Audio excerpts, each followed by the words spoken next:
Hey guys, welcome to the stream. Today we're going to be playing as Spirit of the Jungle, Nakai the Wanderer, who it seems like his campaign is finally worth playing.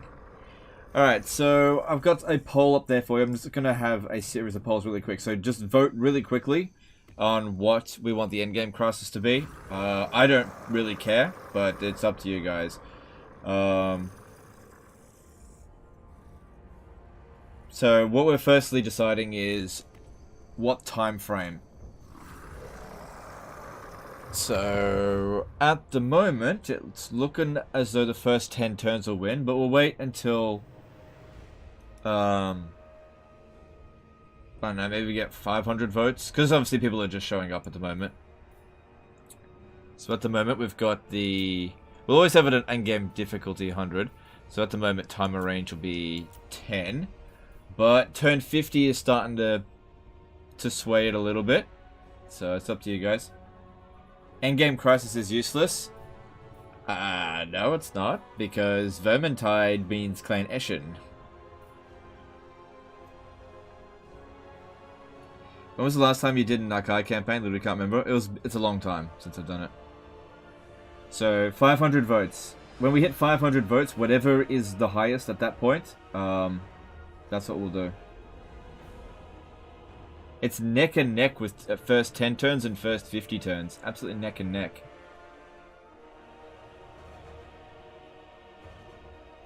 Just need another 100 votes.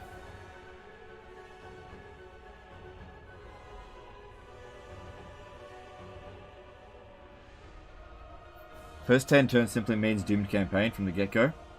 It's up to you guys, I don't really care.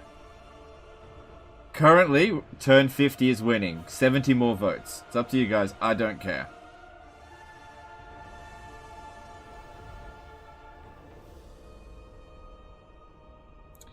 So yeah, with the Vermintide available, that is... Okay, we hit 500 votes, and it was 1% higher for turn 50. So that's what you guys will get.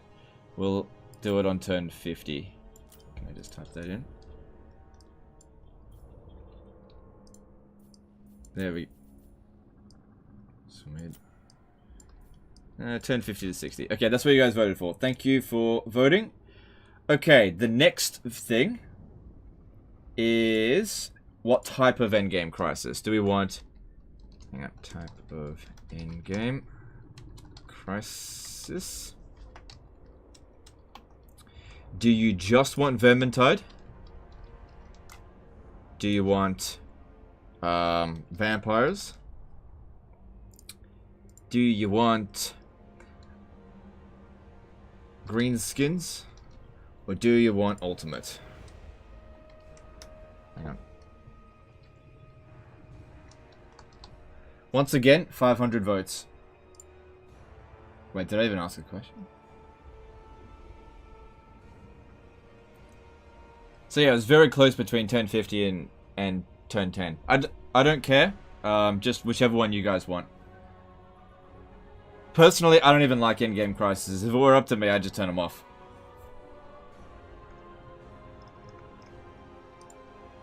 Okay, we're already up to 390, so... I mean, if everyone in the chat hits vote, we'll get this done instantly.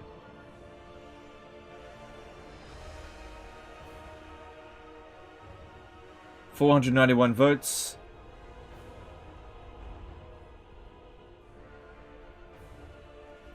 Vermintide it is. Cool. So we're just doing Vermintide, not Ultimate Endgame Crisis. I don't think we want that. Yep. Don't need any warning.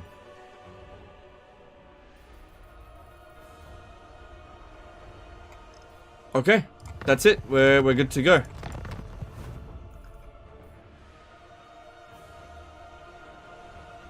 When checked, an endgame scenario where absolutely nothing happens will be added to the potential threats that can trigger during the campaign. There's no such thing as man-sized rats. Okay.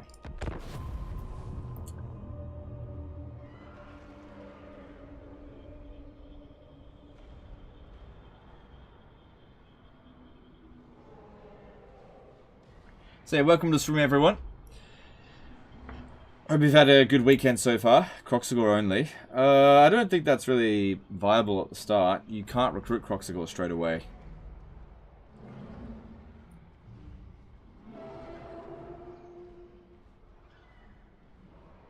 Was Nakai changed in the patch? Yes. So, Nakai, my biggest beef with Nakai has always been that his vassal can get declared war on by factions that like you. I've hated that forever. It meant getting, like, in one of my campaigns, I had a defensive alliance with Reichland, and then Reichland declared war on my vassal, so I had to go to war with him. I hated that about it. Everything else I felt was fine. So now that they've made that absolutely impossible, it cannot occur anymore, I'm willing to give it another shot.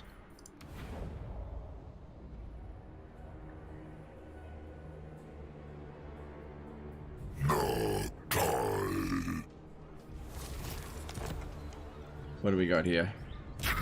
Come on, discipline, discipline, discipline, discipline, discipline. Armies in local owned regions. I can't own any regions. Well, that's a bit useless. Whatever. I'll probably get rid of that one eventually, but I need it for now. Local owned regions. Good one. Didn't they also uncap the money you get from vassals? Yes, I was less concerned about that. Okay, so we can auto-resolve this, but I'll fight it manually. Doesn't seem... We're outnumbered by a bit, but it's mostly just Norscan garbage. Are Slan better in Warhammer 3 than they are in 2? It doesn't seem like it, no. They seem to be better in Warhammer 2. How long before we discover that still occurs in this beta?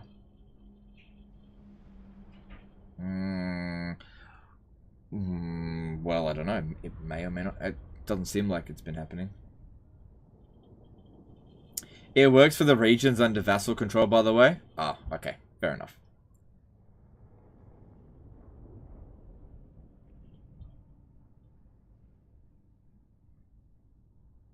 Yeah, Kroxigor Dundee has gone to China. That's right.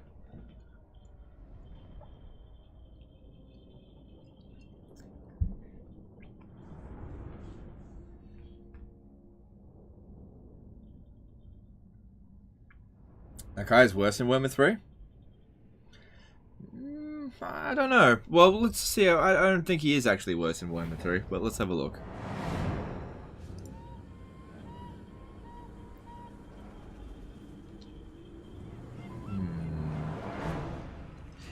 If we fight down here, we probably won't encounter any towers.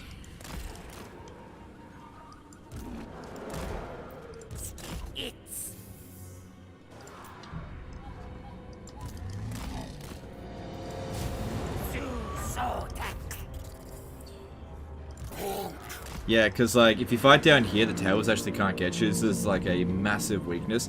They've got these Marauder Hunters here that are a little bit of a concern. And that way we could use up this one's here ammo. Norscan kind of weird to fight Norska all the way in... whatever. Oh man, you gotta love this. Look at this. Have you tried Skaven in Warhammer 3? Yes, they're fine.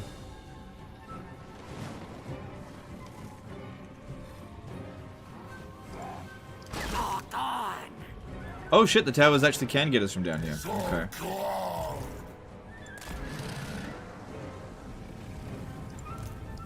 Let's try to hug this side over here, because... it still needs clear line of sight, so I think this area here is where they can get us from.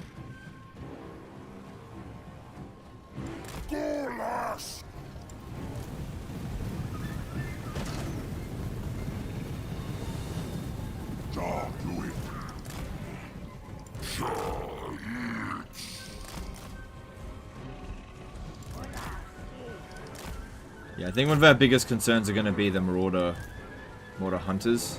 Be careful about them. Rex Teresia did an MYR15 super chat. Is this your first Lisbon campaign, i.e., if not any race you're worried about fighting? I played a Cult of Sotek campaign, and no, I'm not really too worried. Immortal Empires so far has proven not to be very challenging, so we'll see. We'll see. I don't really worry about it. And if the game throws some actual challenge at us, well then good. I've been pretty unstimulated lately. I really enjoyed the High Elf campaign. I gotta admit. But it was a bit easy.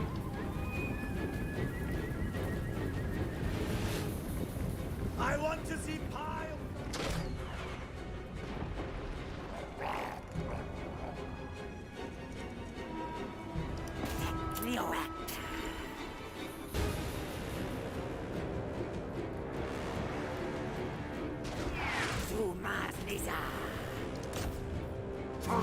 Okay, let's keep moving up a little bit.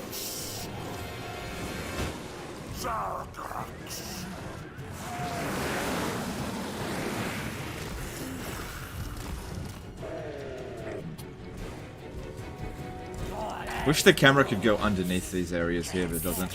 Makes this area here a bit annoying to fight in.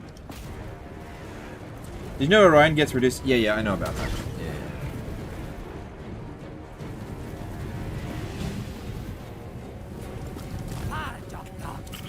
But yeah, I hope you guys have had a good weekend so far. And hope you enjoy this campaign. Hope I enjoy it too. We'll see. Wasn't Kislev at least a little stimulating? Yeah, but we did like 5 episodes of that, which was above average. But yeah, Kislev was fun. I enjoyed that one.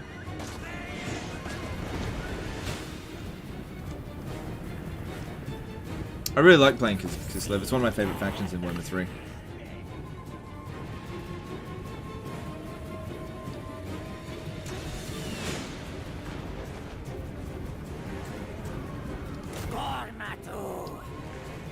I'd recommend Khalida campaign for stimulation. It's harder than Warhammer 2 start. I don't care if it's something is harder.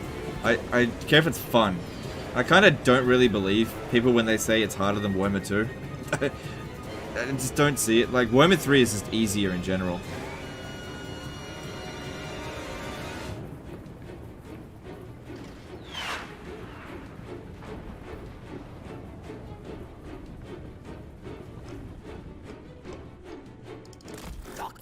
Cool. You know, dishing out some good free damage. We're not taking damage from the towers. But I do want them to come fight us here. If we go up here, the towers will get us a little bit. Mainly trying to watch out for the Marauder Hunters because they'll do so much damage to Kroxigors.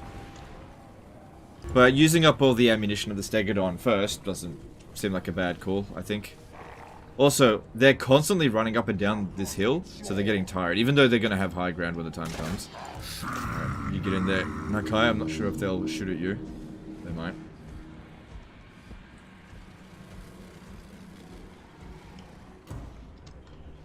Alright, ready to go. Is that 95 kills in this one? Pretty good, just about out of ammo though. So I want to use up all its ammo first, and then send it into melee, although it is a little bit tired. That's okay.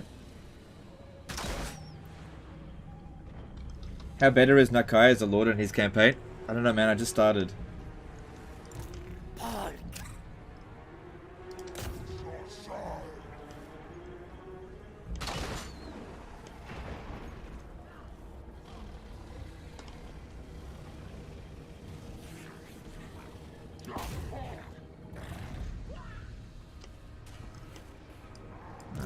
Moving up. Alright, that one's out of ammo now. There we go. Now, the auto-resolve said Pyrrhic victory, which I can kind of understand. We're outnumbered, but we're a lot stronger than them. I'm just trying to be careful here so that our army doesn't get wrecked and then unable to do anything for a few turns, because I don't think we can replace any of these guys right away.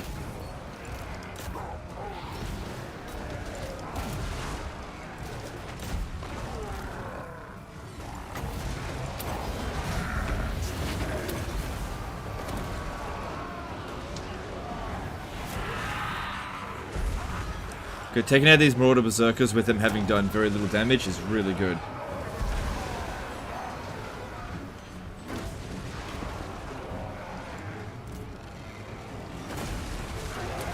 Are Dragon Breaths generic magical missiles, or can they be blocked with spell resistance? I don't know if they're magical attacks, but they're not spells, so I actually don't know about that, to be honest.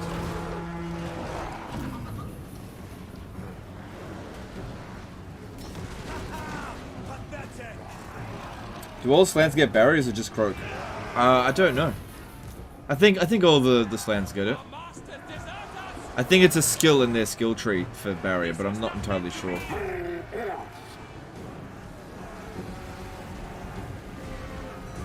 So Kroxigors work really well if they've got Saurus warriors around them, because what they do is they plug up the gaps so that they don't have infantrymen hitting them in the side.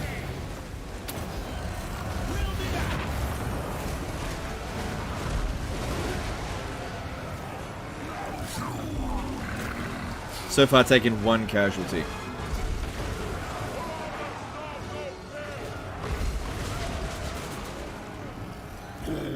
Those would be a bit of a problem. Can't do anything about it. So let's suck it up. So these Marauder Spears here have done 738 damage. That is not them doing their worth. What they are doing is wearing us out a little bit. Just getting tired. Not particular damage though. Good. It's broken. Now this one over here. But yeah, having our entire army just fire 1 unit at a time is just a good way to make sure that damage gets spread out evenly, but also so that we can use these kind of abilities. Get as much effectiveness out of it as possible. Good. See this Marauder here doing no damage whatsoever is great.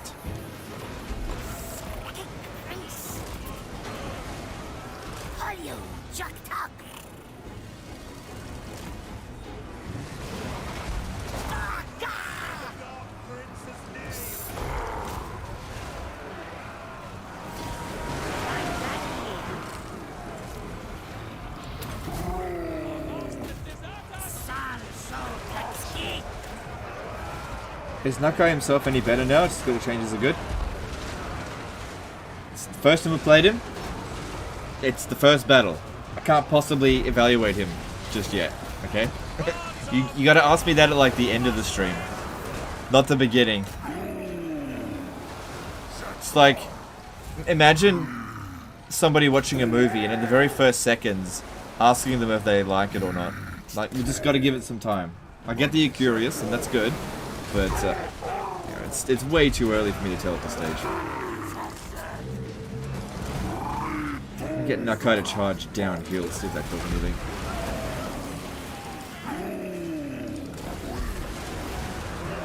Ah, he's too slow. There we go. Good. Look at this, only taken 1 casualty so far. And we're about to hit here. If we can grab this point here, they'll lose 15% melee defense. And the towers just aren't shooting at us. Thing is, we are fighting uphill, but it really doesn't make that big of a difference. Can allies still declare war on vassals? Apparently not. Apparently not. It's hard to prove a negative, but from what I've seen, no, you can't declare war directly on vassals anymore, which is a good thing.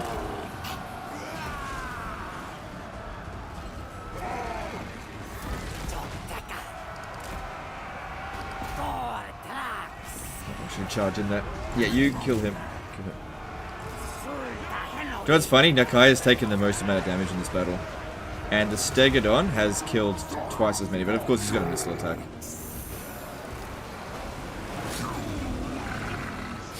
Okay, now the towers are shooting at us. I gotta get in over here. Just push, push, push. Let's get in here and drop their melee defense by 15%. Big push, here we go. Forget about him.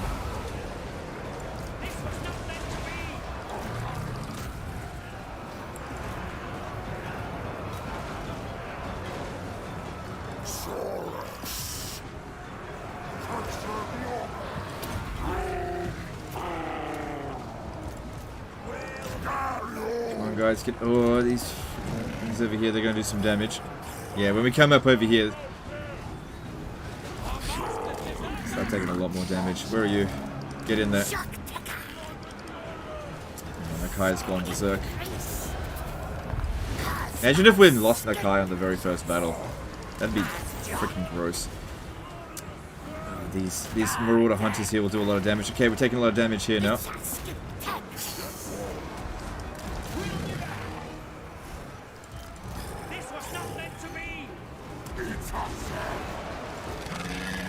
Come on. Drop that melee defense and leadership. We'll kill him real quick.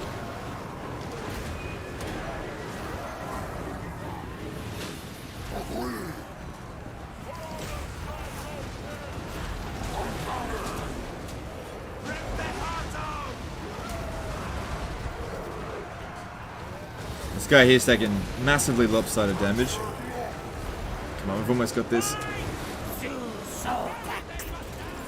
A lot of towers shooting into us here now. Oh, damn.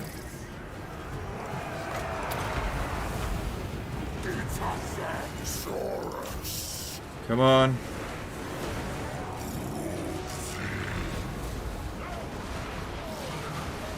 Let's stop this one here. Good, good. Okay, they've just lost a lot of stats. That's good. I'd like my wizard to come back. That'd be nice. This fight over here is not going great. Let's go and help him out. Come on, I need you to rally.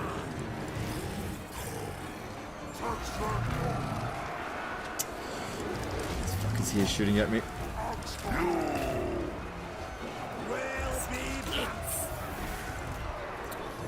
Did we... No, we didn't just get the armor. Let's just get rid of these.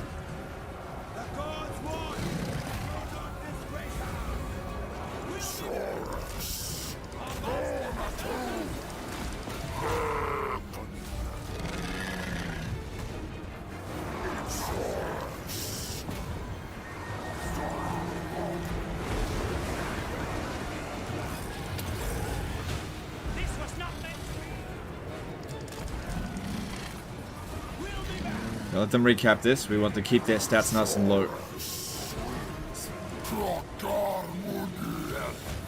There we go. There's the army losses.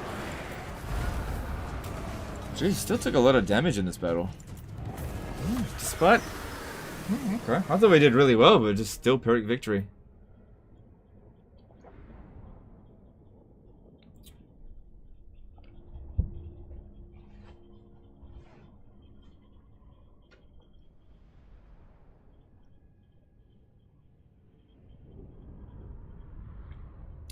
Can you borrow army, have Lord Kroak in it, so that you can let him dead and he'll become your hero forever when you confederate Gorok, when you have 2 Kroaks? Okay, no. The AI factions don't get Kroak if you're playing Lizardmen. Only you, the player, can ever get Kroak. Okay, they'll only get Kroak if you're not playing a Lizardman faction, so no, that won't work. And you don't need to do that. Okay, so, Itza only gets Kroak if you play as Itza. Alright, which one should we do here? So this one helps out with magic. That Storm of Zlorangla is good. Diplomatic relations with lizards. Oh, all 3 of them do diplomatic relations with lizards. Missile resistance for Kroxigors.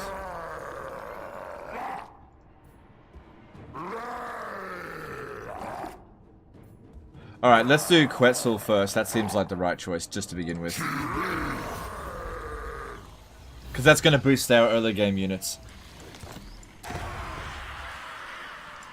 And that, we get 150 gold from that. Okay, whatever. Alright, we need to get growth going as quickly as possible, so that will really help. And then also try to get over to Dai Cheng before they develop. Alright, looking at our stuff, let's get growth going. So casualty replenishment, reduce upkeep cost, and that. And let's recruit some just basic Saurus warriors. Yeah. Actually, I'll just get 2 for now.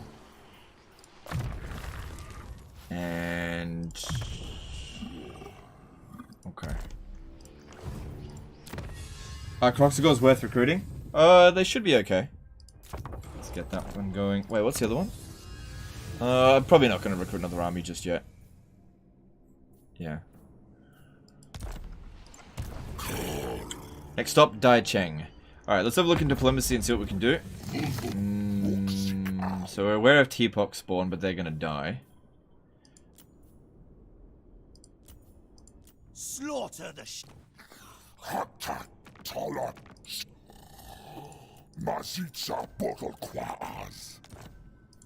Ooh. Yeah! 100 gold. Zoliathan did a $5 super chat. Put another shrimp on the Barbie. One of the more memorable battles with Nakai in Warhammer 2. He's hoping he's better in 3. Okay, thanks, dude. You mean throw another skink on the Barbie? Thanks for the super chat. Be careful of Grimgore post-patch. Now he goes crazy, like in Warhammer 2, conquers the mountains and wrecks Cathay if you give him the chance. Oh, okay, well that's actually interesting. Yeah, because previously he didn't do much.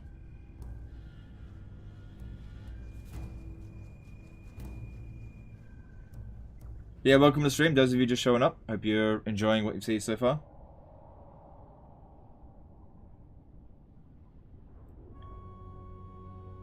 Army of Crocs is similar to Army of Bulls? No, not really. Their animations are different, and Minotaurs, they have, like, better animations. I don't think Kroxigors are as good as Minotaurs. Fuck is a shrimp? It's a prawn. Oh, I gotta get to Dai Cheng. Please. Should be able to reach there next turn, if all goes well. And... yep, small, that, sure, whatever.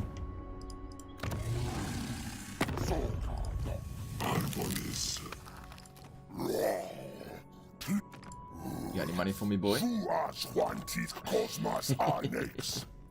Okay, might be able to get a little bit of cash out of my vassal. Can we get 200? Can we get 200? Come on, man. Give me 200. Yeah! Rolling in money! Defenders is a great plan. Want me to take that out? That's cool. I can't... I guess if I do this thing where I can borrow... like, not borrow. Which is the one that allows us to spawn an army, isn't it? Right? Which one is it? Rite of Rebirth. This one here. A non-replenishing army of blessed units will spawn for the defenders of the Great Plan near their capital. Right. But if it's commanded by their faction leader, then I won't be able to borrow it. That could be interesting. Jake Kane did a $5 super chat. Super excited for some croc action.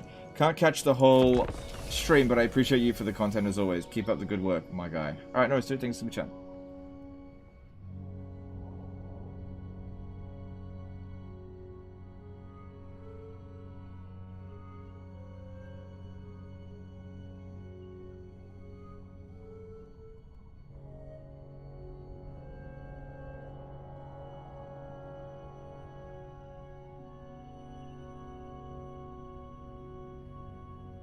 Norska still keep minor settlement battles after patch. That was a major settlement. So that was a provincial capital. That's why we had a minor city battle there. This won't be a minor city battle.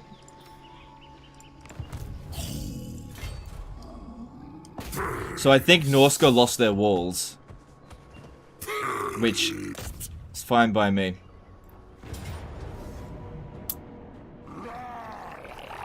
Okay, that seems like bullshit. Okay.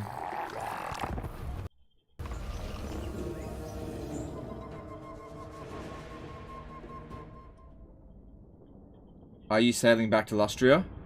No, I'm Patrick.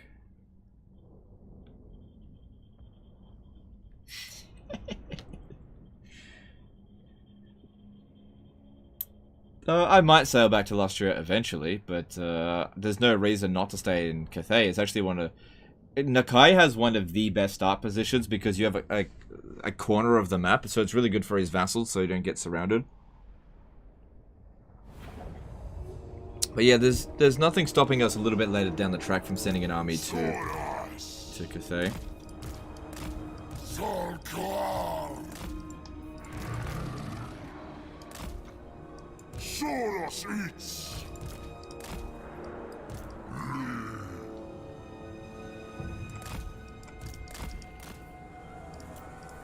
We should try to make sure we don't take too much damage, so using this guy up early is just good for that. I tell you what, if he had started off with a Life Wizard, that'd be so much better than a Heavens Wizard. General Mills did a $20 super chat. The lizard, the myth, the legend. Kroxigor Dundee, woot. Okay, dude, thanks super chat. Appreciate it.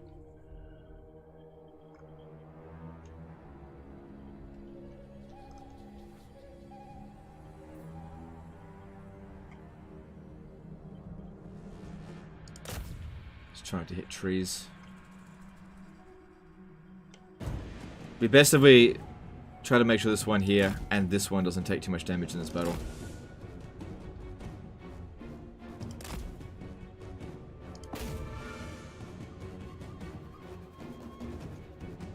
Yeah, that's it. Use the secondary shots as well.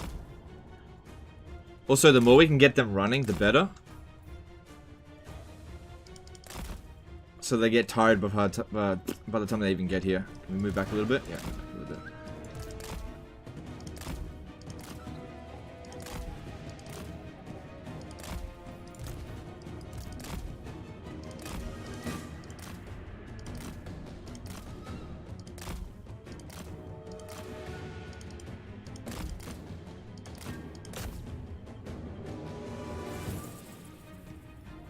Good, 3,000 damage already.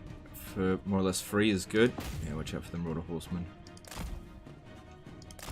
I didn't want to take any damage on the Stegodon.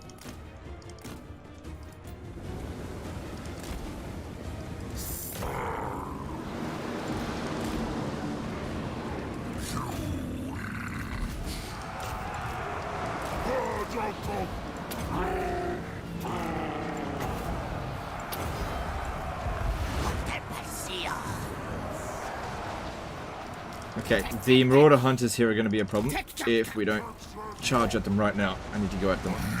So they're going to do shitloads of damage.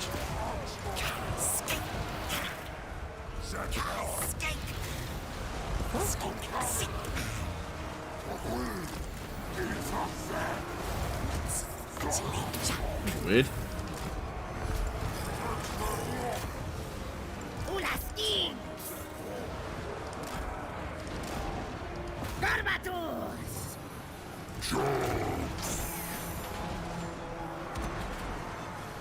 Yeah, it's trying too hard to take out our Stegodon there, which makes sense, it's our strongest unit.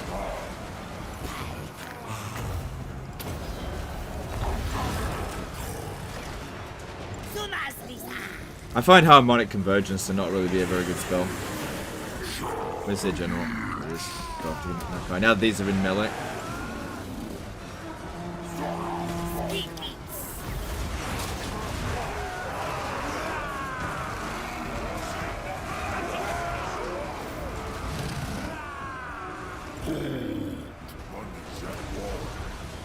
Good, kicking their ass. Hey Tariff, how's it going, dude?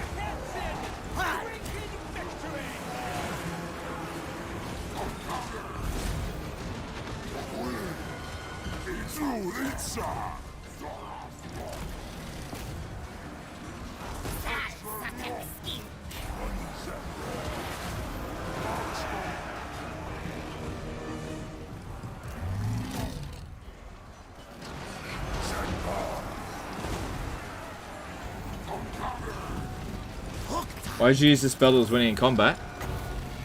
So it dishes out damage faster. I want them to kill quicker. Their melee attack's still not that good, so popping it down on them. This is one of our best damage dealers. We just want them to dish out damage even quicker. So yeah, you can pop it down on something that's not winning to get it to be winning, or you can get something that's already winning to win even better. It's not like it's black and white. You either win or you lose. You know, there's degrees of winning. So, you know, you could win but take 50% casualties, or you can win and not take much damage at all. There we go.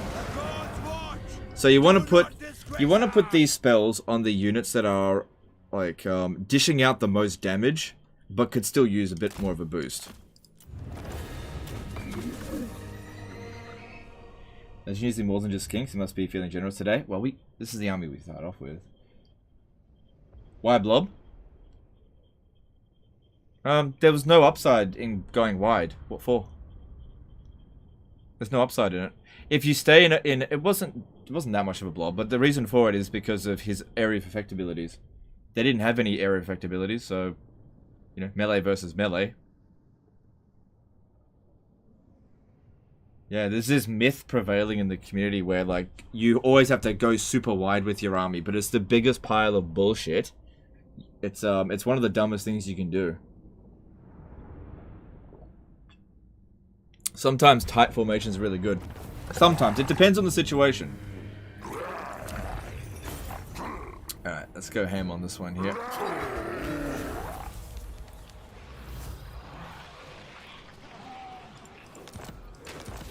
Okay, they're gone. So we're making 300 from Vassal Tribute. And Horde Building's making 250. Ah. Oh. Okay, whatever. Alright, this is what I'm gonna do. I'm gonna risk this a little bit. I am going to...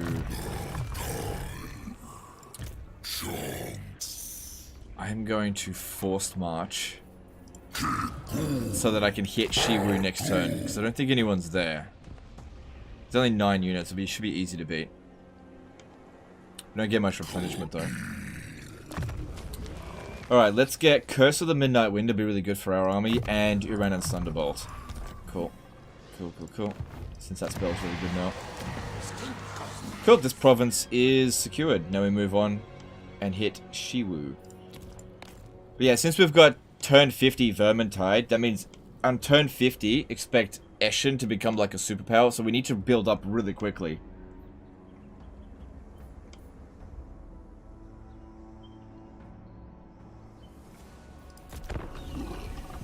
Is it worth it to use tree units in the Alariel campaign? Well, that's up to you.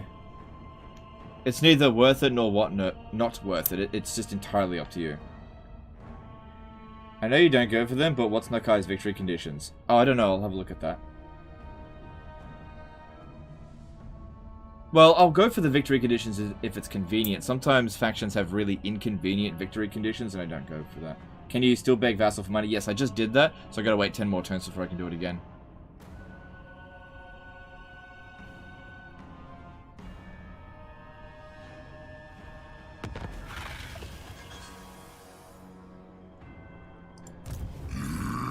Alright, so victory conditions are... destroy Blessed Dread Flag Fleet and Jiangxi rebels, and then occupy 30 settlements. We can do that pretty early. Long campaign requires us to take out those, plus Clan Eshin, Puppets of Misrule, Caravan of Blue Roses, Poxmakers of Nurgle, and Clan Pestilence.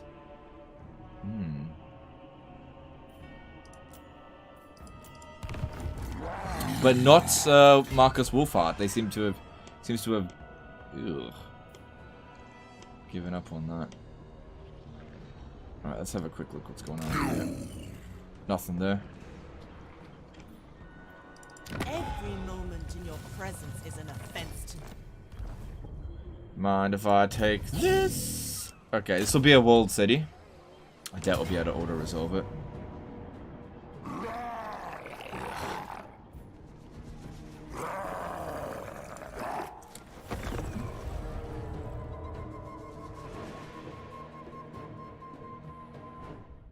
Why don't you max Slowlandclaw? It's really OP to have early level 6 lands and skink oracles.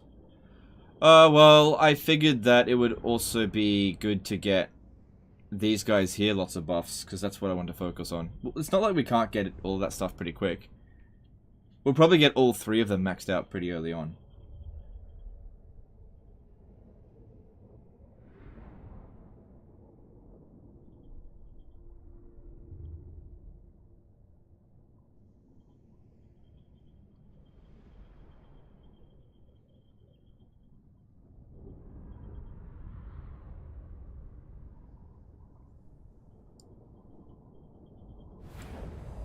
Alright, so this map here has got a really bad weak spot right over here. That's where we go through. So if you could just create a breach, that'd be good, so I don't have to cloud them up on the walls.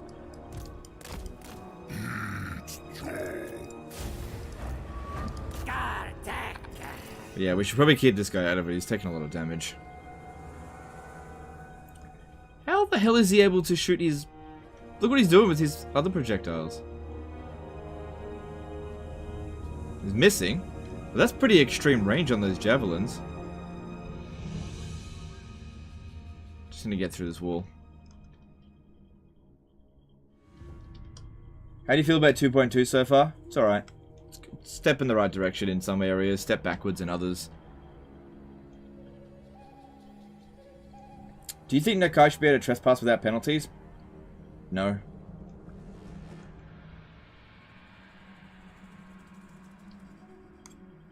I think you might already know this, but you can still get unlimited casting range in walled sieges. Oh, okay, I don't know about that one. Is there any... Come on. One more hit should do it. Two more. Cool. Alright, in we go. Except for you, you're not going in. Too badly damaged. Don't really care that much about the Saurus Warrior. No, look, we outpower them by a lot. We should be fine. Just stay back.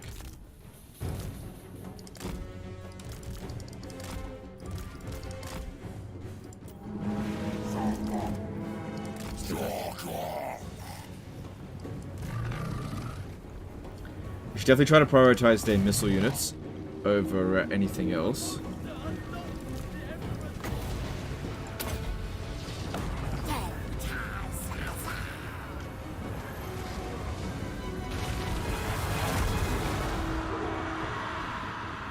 We're gonna step backwards. Oh, they introduced a whole bunch of bugs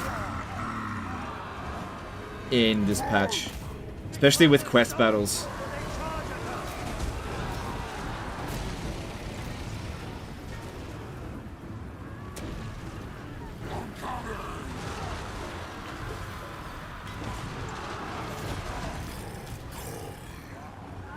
That was a hefty, yeah. Get my guys in. Move it.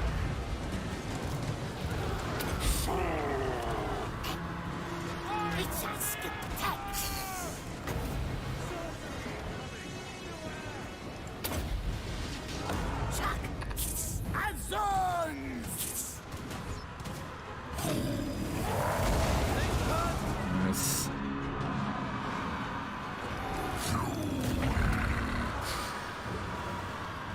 Damn, big super chat. Ricky Scotty did a $100 super chat. This is for all the live streams I've enjoyed over the years. I can't always catch the live ones, but I'm happy to enjoy the content. Cheers on you moving on from live streaming next year, and stay cheesy, good sir. Alright, thanks dude. Appreciate that super chat.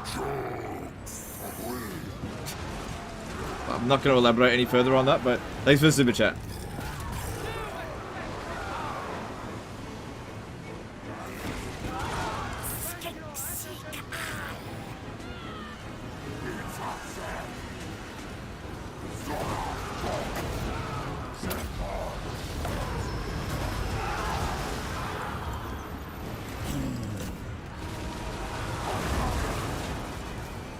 Good. Get rid of that missile unit.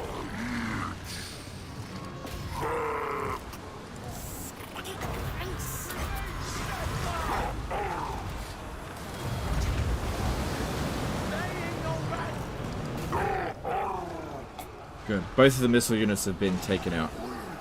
Good. Ah, damn it. Don't have much reserves.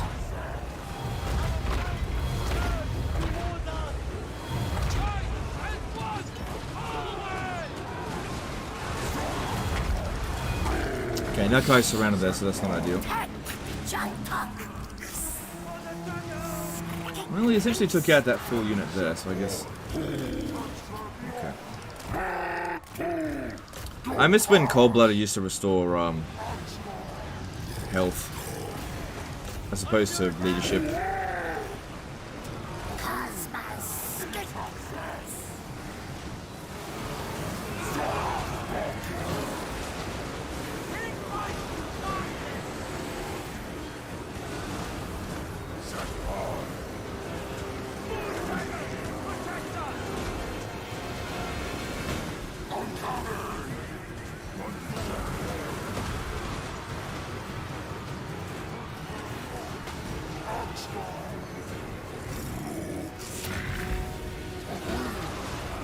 So that's providing them with extra melee attack and physical resistance. This is why being in a blob's really useful with Nakai. So it gives them insane melee attack. Keep thinking to myself, if I just wait long enough, we'll get some more magic, but no, I'm not getting any more.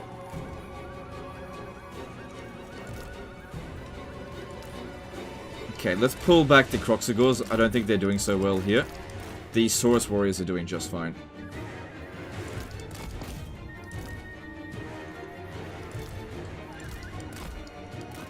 So yeah, I'm starting to take too many casualties. We wanted to keep our damage fairly evenly spread out. Oh, fucking peasant archers over here. Damn, look at Nakai take damage. Come on, come on, come on, come on, come on. Alright, I might actually need to bring in the other units. Just looking to let them have a bit of a rest for a bit. These slackers. Alright, these two can go back in for a little bit. Go take on those peasant long spears. Is 40 melee attack significant? Yeah, that's 40% additional chance to hit. So, okay, let's just say that a unit had 30% chance to hit. And then you pop that down, and then it goes up to 70% chance to hit. That means it's going to double its damage dealing. If something had, I don't know, 50% chance to hit, and you bring it up to 90%, then you're actually multiplying it by 5. So yeah, boosts of melee attack can be really helpful. It's actually not linear the way it increases damage.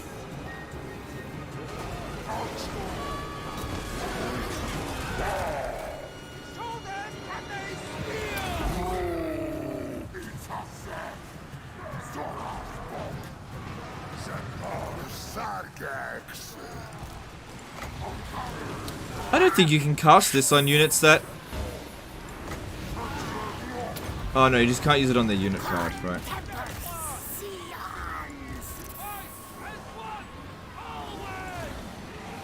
Get back over there, don't let these peasant archers dish out too much damage. Doesn't matter, that's the army losses. Alright, spread out damage, probably looking at close victory there. Still better than Pyrrhic.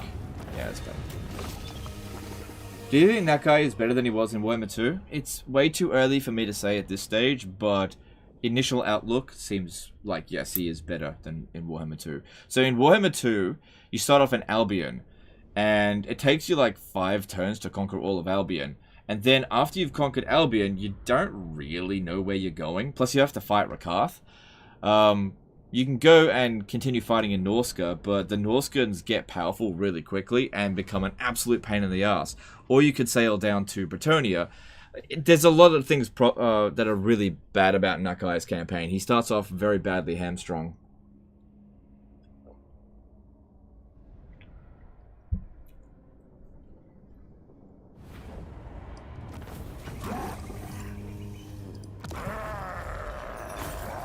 Alright, so yeah, I was going for all the buffs for our units, but if we went over here, so you reckon this one here gives you, oh I see, if you've got it, okay, with the other abilities, okay, I see, keep going with that.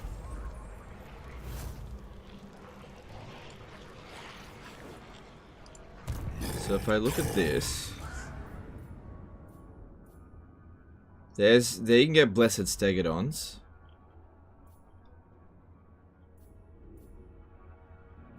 Oh, that's Itzel, right.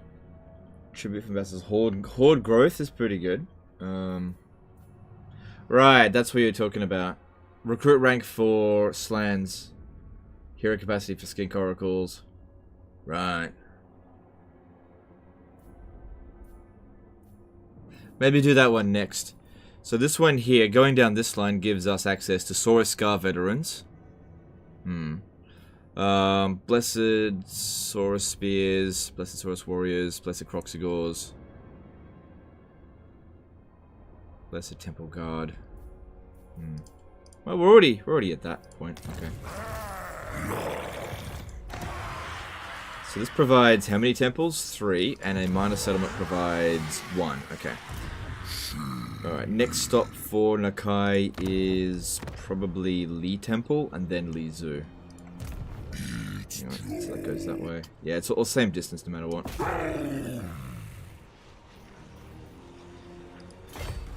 God, that replenishment rate is not good. Got to get our growth up. How's our money? Yeah, we got some cash. Okay, so we can recruit some more. What can we build? I've got 2 growth. We should probably save up and go straight to tier 3. That way we'll get access to more campaign movement range, more reduced upkeep costs, and allow us to recruit Kroxigors. Kroxigors. Okay, that's all I got. I don't think we're going to be going up against large stuff too much, so we'll go with the regular Source Warriors. But, you know, got money. Alright, any more we can do in diplomacy? Child. No. Okay. No, horde growth is good, but I don't really need that one right now. Don't need any more hero capacity. I wouldn't be able to recruit them anyway. Reduce upkeep costs could be good, but it doesn't provide any growth. I think we don't even have a full stack. Maybe don't worry about that right now. I think I need to get this to tier 3. I think that's the most important thing. I need to get some more Kroxigors. Alright, so let's upgrade Uranus Thunderbolt, make it cheaper. How are we going here? Yeah, I would like some more magic. Let's see how we go. Moving on. What do you think about the 2 starts for Slaanesh? 2 starts? What do you mean 2 starts? Prefer ancient Kroxigors. Well, they're lords, so can't put them into the army.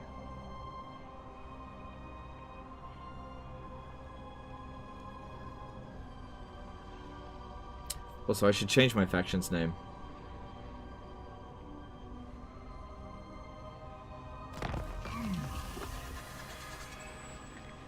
Scarborough messed up my Cetra campaign. Advice on how to deal with him. He always discovered me pretty early. Sorry, dude. You just gotta fight him.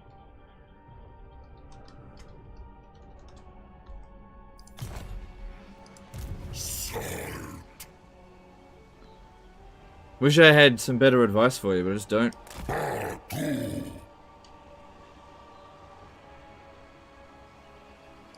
Why would I dare?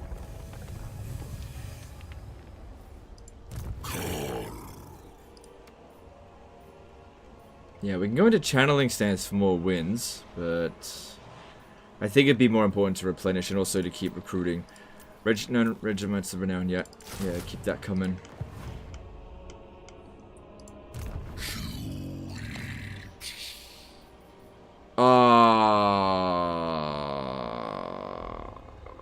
I don't have the money for that. Okay. 6 grand. Alright, well what if I didn't recruit? Alright, if I don't recruit, I might gain enough through loot next turn. No, I won't.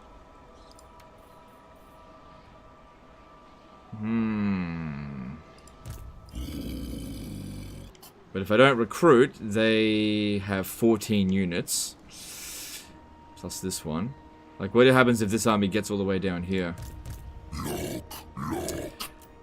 Alright, I think we're not going to be able to grow up to the next level just yet. I just don't have enough cash. I can't borrow enough money just yet. So what I'll do is I'll spend 1 growth on this. That way we get casualty replenishment rate and reduce our upkeep cost a little bit. Probably not enough to really make a huge amount of benefit to begin with, but it's better than nothing. And that just buys us... yeah, whatever. Yeah, I needed 6 grand for that, but what was I going to do? Not build armies? That's not an option. Ask Fastformer for money? I already did. They don't have enough money yet. They're not going to give us 6 grand. Raid? Lizardmen don't raid. Wait, does Nakai raid? And even if you do raid, I'm pretty sure you don't make any money. Raiding is... unless you're on Northgo, raiding is like crap for money.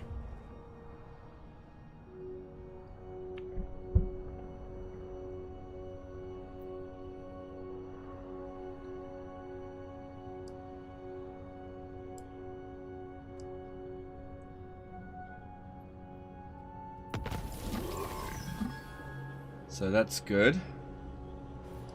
So that provides horde growth and tribute from vassals. So that means our 450 gold becomes 554. That's pretty good. That's pretty good. Increase in income. Alright, casualty replenishment rate and extra tribute. Nice. Nice. So yeah, you get this. Alright, you gotta spend that. That's okay. That's okay. That's what it's there for. Okay. Alright, now they have a full stack. Right.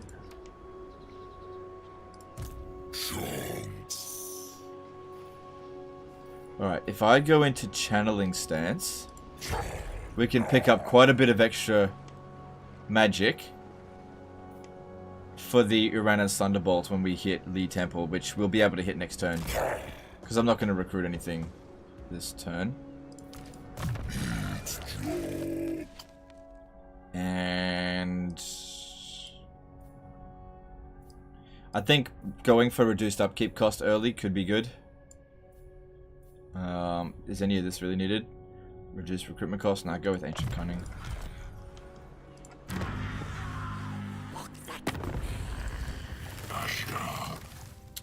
Spirits of Shanlin. Nah, for what? Let me just... Nah. If they declare war on me, I don't really care. Okay. Okay. Alright, next up, Lee Temple.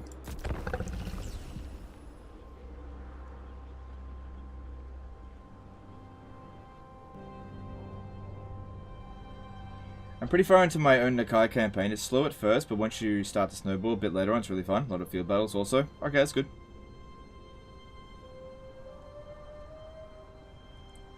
They buffed Nakai's item. Oh, good, because his item sucked before. They're going to do a bit of that, are they?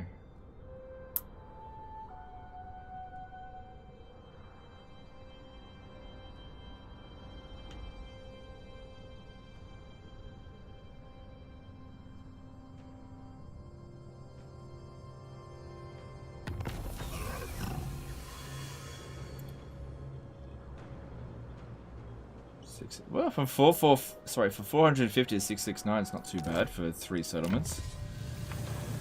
Alright, so we gotta get more of these old one favor. Yeah, look at that. That's really good.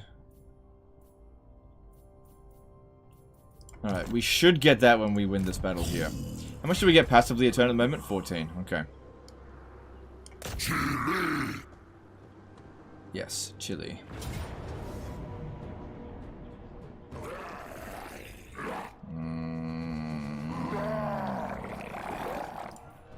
Oh, what the fuck?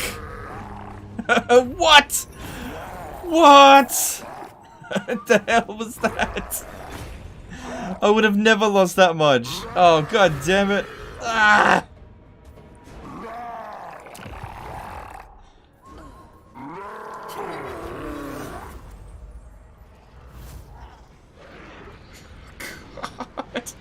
It seems like it would have been a waste to fight them. Oh, what the fuck?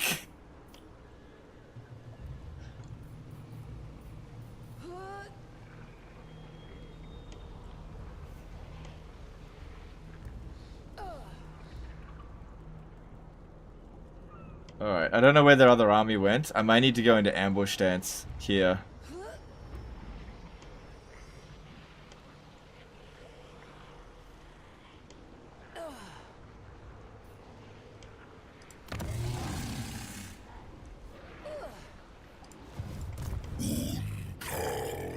God damn it, man. Holy crap, did we get fucked in that auto resolve. I would not have taken anywhere near that much damage. Shit. Whoops.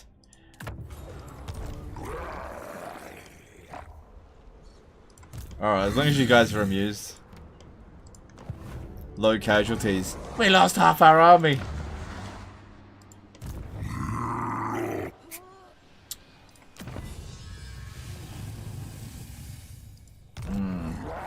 Well, I can go into this stance here and recover a little bit. How many settlements do they have? So their army isn't as strong as ours. So that's something to consider. And if that one over there was already a full stack, they're not sitting in there at the moment. So I want to try to lure them to go and hit Lee Temple.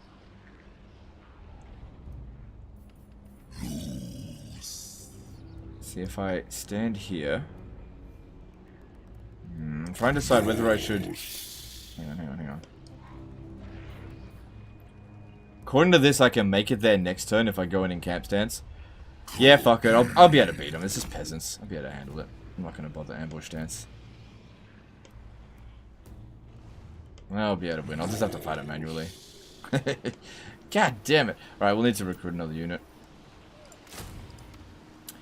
Well, I don't have the money for this, so that stinks.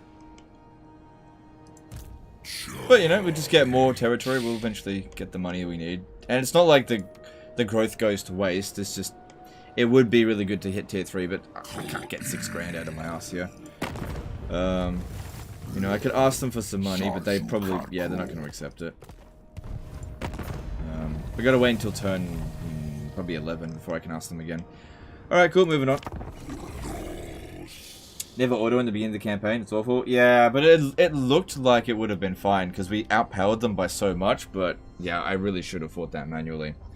I think the thing to take into consideration is that they actually had fairly similar numbers to us. It's just that their numbers were garbage. Oh well. So let's see what happens here. How's the campaign going so far? It's alright, I guess. Yeah, they put their army back in there.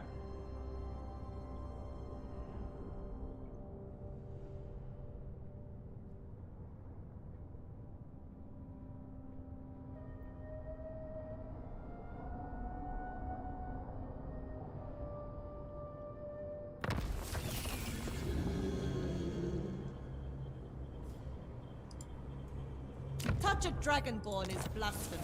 I serve only the dragons.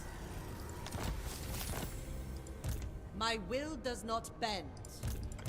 Alright, well I can reach them. Yeah, I really should not have auto-resolved. I'm going to be walking into this a little bit damaged. But due to our magic, I think that's going to compensate us quite a bit if we can blob up.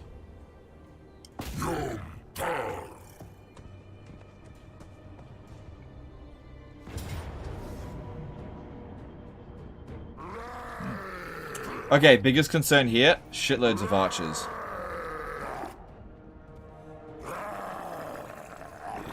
Shitloads of archers. Right, I can beat this. Okay. This might be one of those situations where wasting their ammo could be viable. Either that or we just need to rush at them, because that's a lot of archers. Auto-resolve? No. It'd be pretty funny if we lost this battle by, like, the tiniest of margins. If I lost the battle, it'd be game over. Because, like, they'll just attack me and finish me off. I don't think we'll lose. I've got some magic. We've got vastly better units. They just outnumber us. Alright, let's stand back a bit. Oh yeah, we wanna be tight, I think. When outnumbered, it's usually best to go into tight formations, especially if their units are shit and you've got area of effect stuff. But yeah, their archers are definitely going to be a concern, so it all just depends on what are they going to do.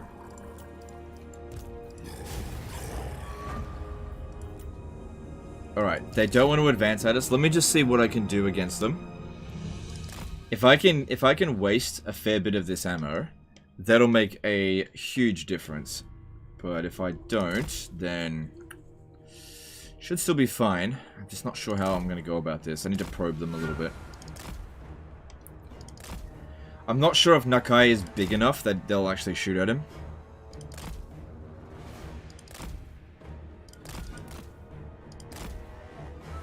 Yeah, he's not big enough on very hard battle difficulty to shoot at him.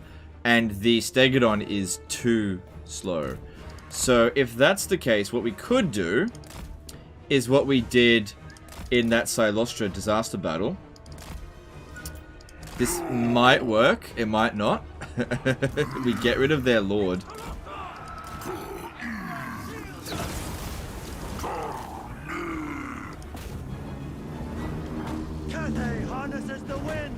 Bang! Nice. So yeah, if they won't shoot at us, we take advantage of that and we Lord Snipe. Because this one's a wizard as well. We need to get rid of her. Celestial magic. Bang! God, he hits pretty hard. Nice. Don't use this because I don't want to rampage. We will begin and yet. So, should we shoot him? No, must not shoot large single entity. Leave it alone.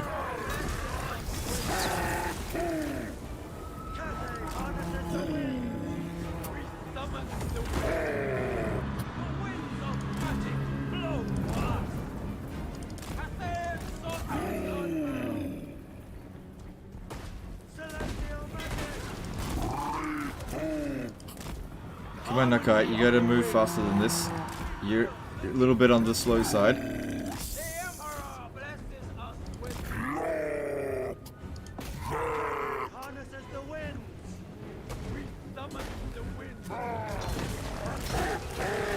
At least he doesn't do knockdown before the actual hit, which is really good. Come on, move, move, move, move, move. You're gonna get hit.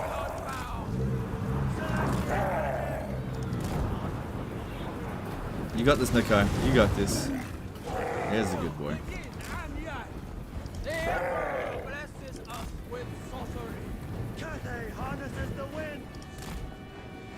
We summon the wind. The winds of magic blow for us. Cathay sorcery unbound. See, I was like, I'd like to see Legend of Total War cheese now that you can't waste enemy ammo. See, I was like, I did not think he would do this.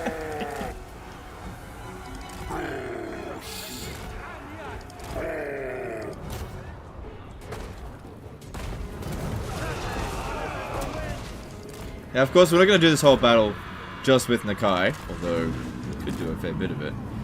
My entire goal here is just take out Peng Lin.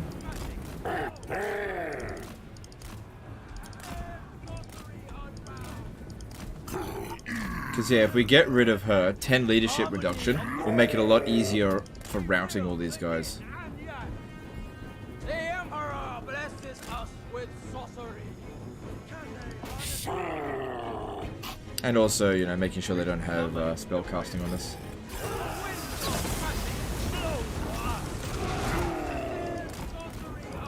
Good, he turned around a lot quicker that time. Good boy. Celestial magic.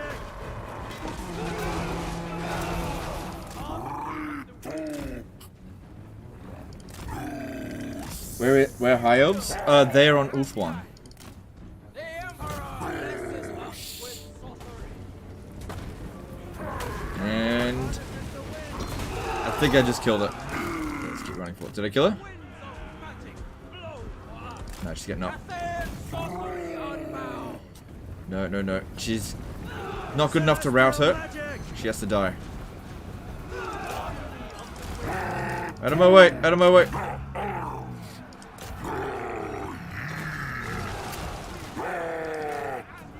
Out of my way, assholes! Out of my way! Come on, out of my fucking way! They're doing the...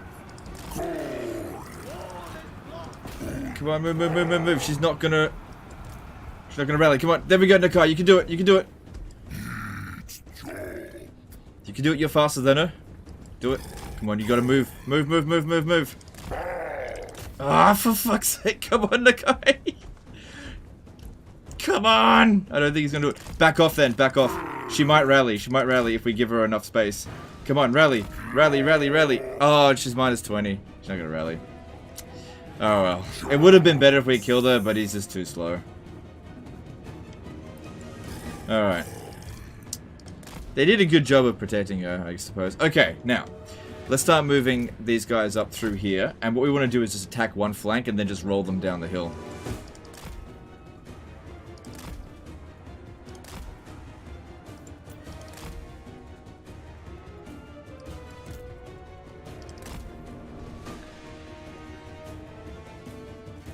Alright, well he's already done 7,000 damage. Knocking out that Lord will make a big deal, even if we didn't actually kill her.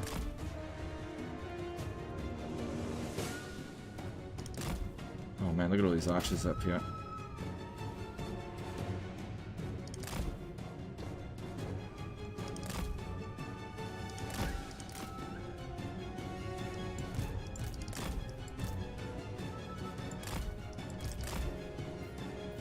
So what we'll do is we'll spread out as we get here, and then we'll go wide. We want to basically roll them down the hill. Gain the high ground and roll them down the hill. And I'll just have Nakai disrupt them as much as possible in the meantime, so that they don't shoot at us.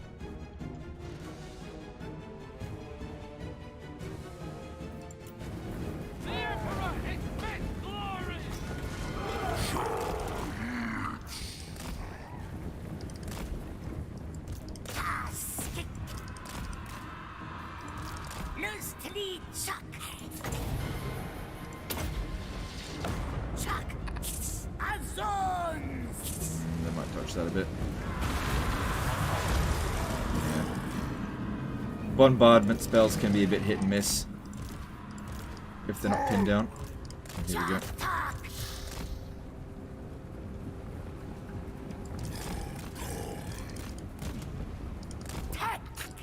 Get any kills? Or yeah, not much.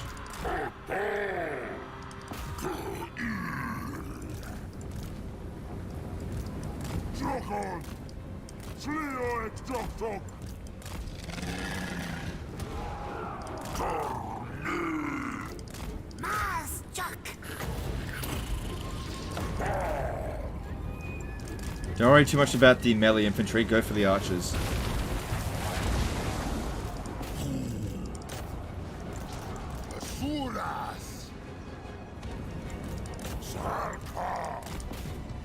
Okay, I'm going to need you in melee over here as well.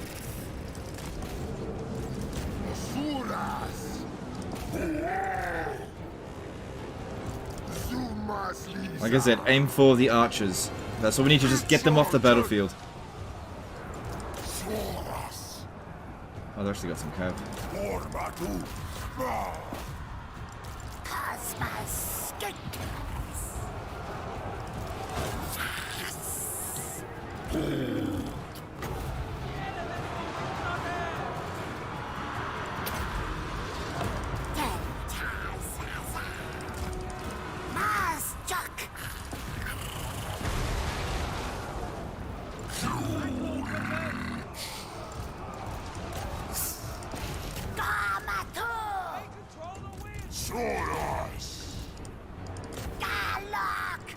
So keep aiming for the archers. We do not want them shooting at us.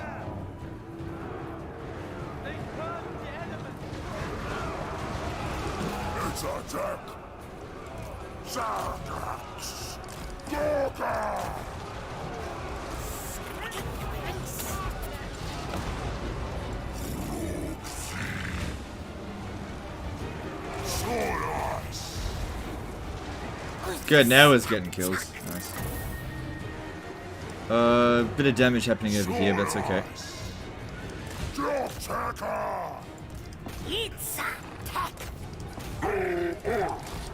Kroxigor, he's taking a fair bit of damage.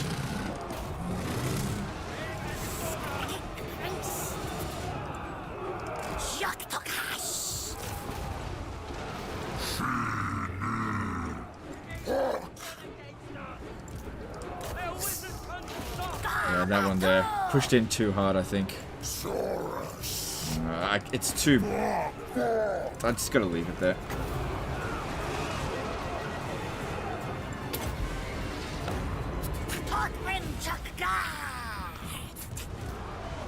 If he gets wiped out, he gets wiped out. Easily replaced.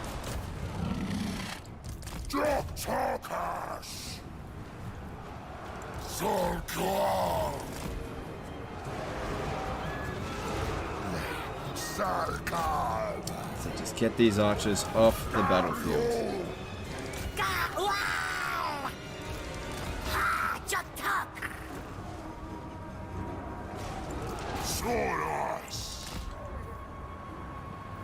Got way too many units fighting over here.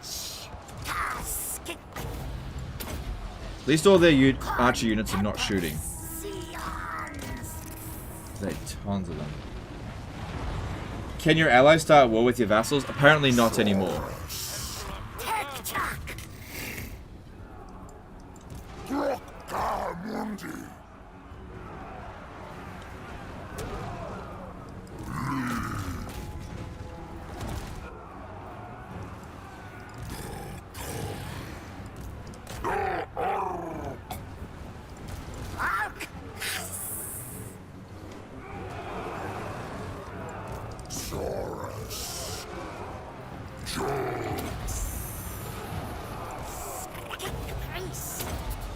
Damn, let's get loads of kills. I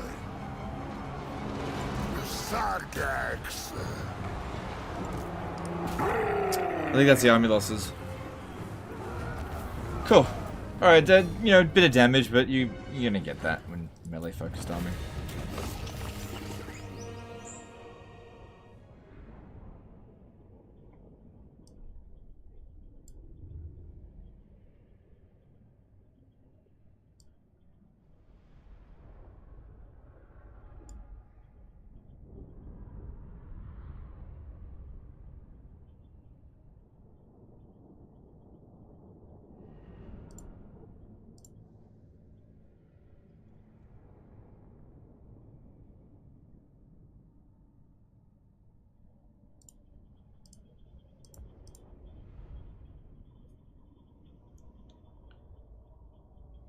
Yeah, we didn't even kill that many of them. It's just because I tried to route as many of that I could off the battlefield by just getting the Kroxigors to rush at them.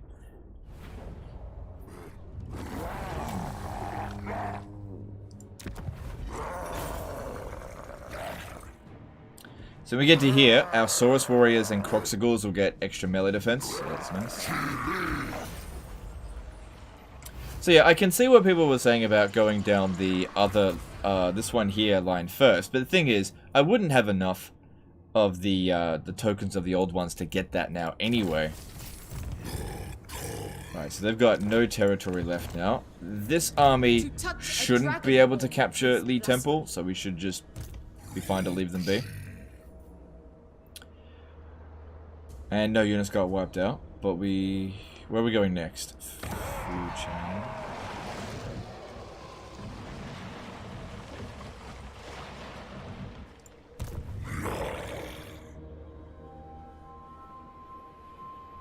More vampires. Because this area here is going to get hit by the Blessed Dread. Maybe I should go over this way first.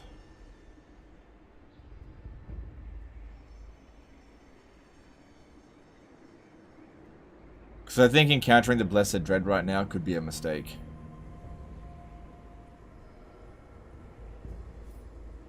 Let's have a look at this. Yeah, I don't have enough for this. That'd be good. Well, that gives a lot of extra tribute from vassals. Casualty replenishment rate would be good as well. Wins of magic power reserve when changing. That's better than nothing. God, I hate that a lot though. God, you can end up getting shitloads of money from your vassals. All of these just have tons of extra income from vassals.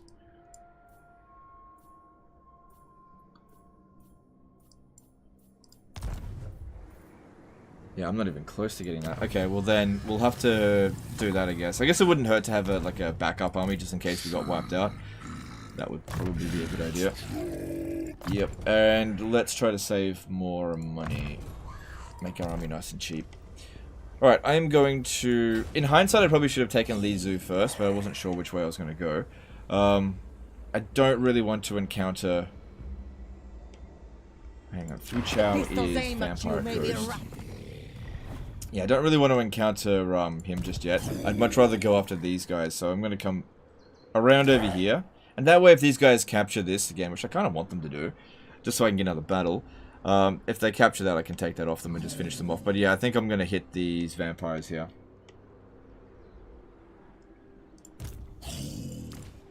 But so far, my opinion on this campaign is way better than Warhammer 2. Way, way, way better. For Nakai. Way better. Alright, cool. Cool. And how much are we passively getting per turn? 16 at the moment. Alright, next stop. This area here. They're equal to us, but I'll recover by the time we get here. Plus, they seem to be a bit distracted, so that's fine. Moving on.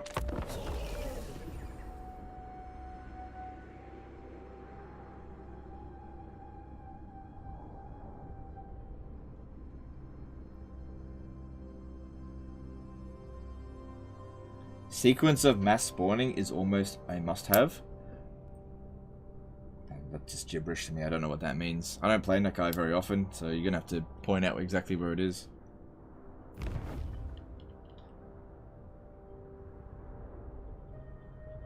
Oh, that's right. They're not at war with them. Oh, nice. Yeah, they don't automatically go to war with your vassal. Huh.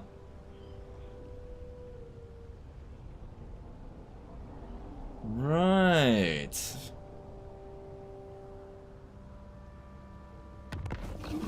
A quest has been issued, mighty lord. Yeah, I don't A think great we're gonna be able to adventure handle that beckons. yet. We're gonna need Be full wary, Kroxigors to though, do that for one. while the potential rewards are great, so too are the perils. Money would be good. Oh, we're really okay. We'll be able to build the thing next turn. Actually, no, this turn because I'll get some loot money. Yeah, look. If we have a look at this, they're not at war with our vassal. The global recruit tech.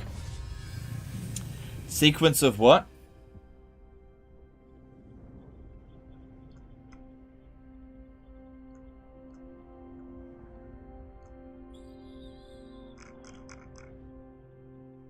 Sorry, I forgot what it was. Sequence of which one?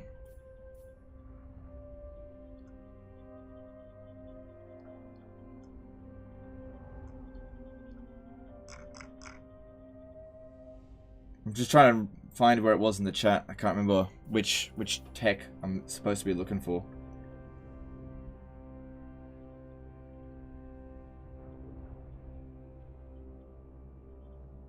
Sequence of mass spawning. Mass spawning.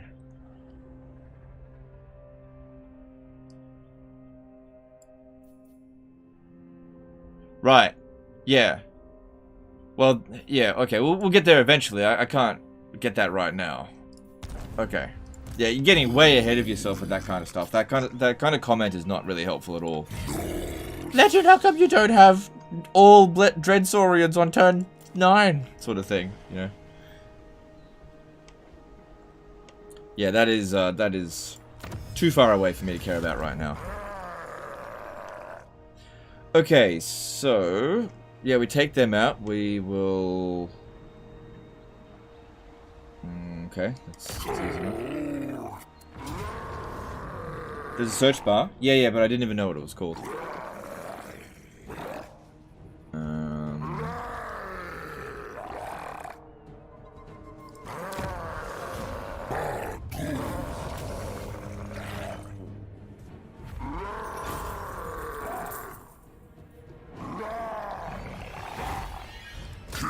I think I should have auto-resolved that.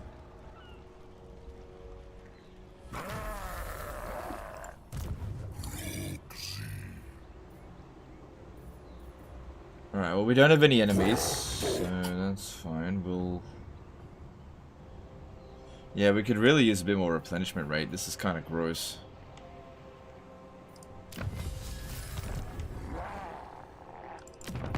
It isn't. Alright, so looking at these guys here, they do have a full stack, but it's probably just full of zombies, so it should be pretty easy to deal with. If we go into this territory here, Winds of Magic's increasing, so that's good.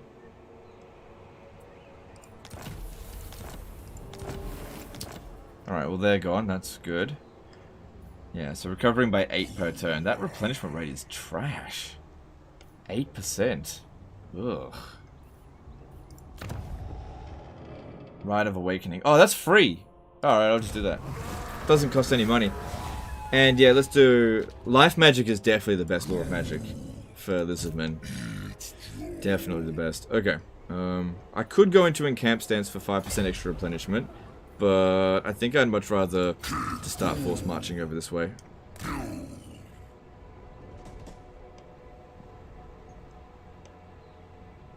Yeah. Alright. I'm not anticipating any real problems with this, because there'll just be early game vampires, so I was not expecting like Terror Guy spam or anything, so it should be fine. Cool, let's move on. So it'll probably take us another 2 turns to get there.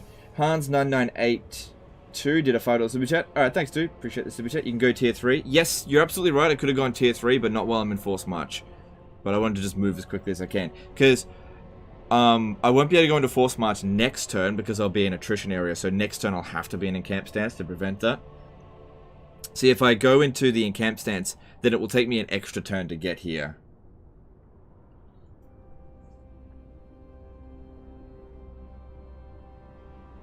There's a lot of buffs to replenishment you get later. That's cool, doesn't help me out right now though.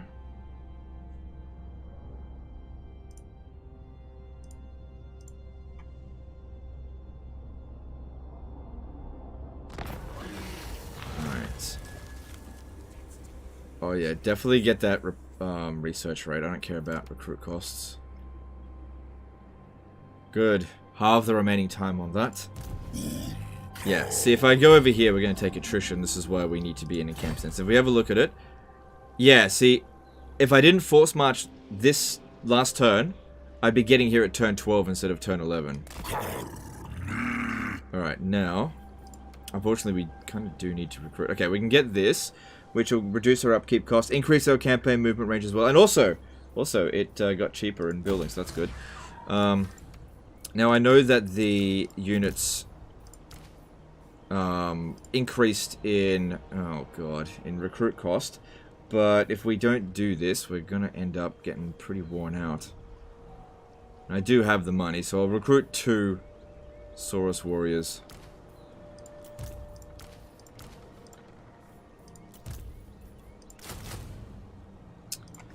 Yeah, I wouldn't have any more money for that. That's okay. Alright, this, what we've got here should be sufficient for what we're going up against, even if they're encountered right here. Alright, let's have a look at diplomacy. I should be able to ask for some more money this turn.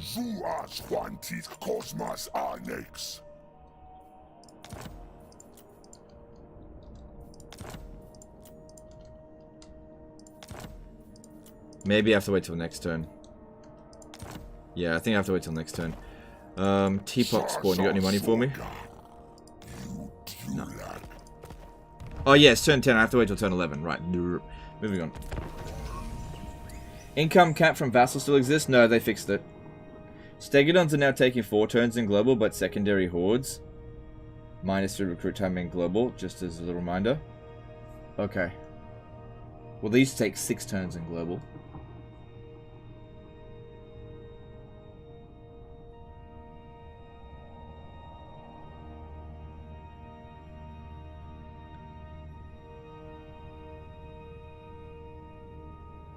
Might be a little bit too early to tell, but what do you think about Nakai for now? It is too early to tell, but so far so good. We've already conquered 2 full provinces. Which, if this was Warhammer 2, I'd probably be sailing towards Bretonia now. And then losing bloody Albion to the horde of Norskins. But I just did that. Alright, they just moved over here. 22 units to have to deal with. Soon I'll be all powerful. But no missile units. So alright, let me speak to them. I think I'll be okay. May your ancestors watch over you. I just want your money. Harmony. Not like we need friends, we don't get trade agreements. Okay, here we go. I'd wither first.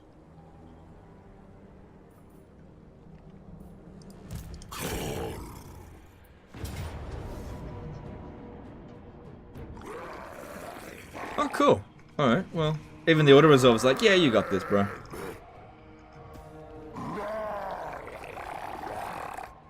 Yeah, I think we should fight this manually, because I think I can get through this taking next to no damage. I'll have Nakai try to snipe him, so that he stops this crap, but they really don't have anything here that's good against us, apart from maybe the Graveguard, and even that's not going to do much. But yeah, welcome everyone to the stream, those of you just showing up. Hope you're enjoying this so far. I definitely feel that patch 2.2 made the game better. For sure. But I know a lot of people are complaining about the loss of minor city battles, but in all honesty, I don't miss them.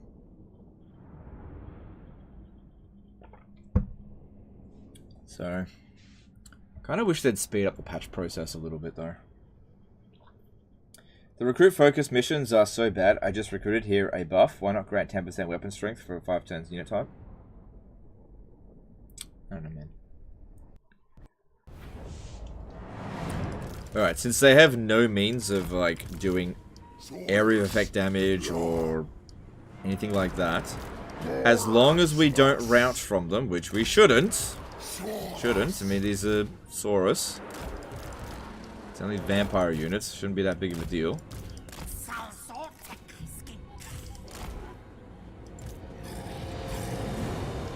Because, yeah, sometimes I have gotten myself into a situation with a blob where I've gotten myself surrounded and routed. But the whole point of blobbing up is so that we can basically cast Uranus Thunderbolt all around us and just bomb the shit out of all their shit. But if we can find a spot to put our backs to the wall, that would help a fair bit. So why don't we sit on this, like, choke point over here? Don't shoot just yet, because they'll come at us.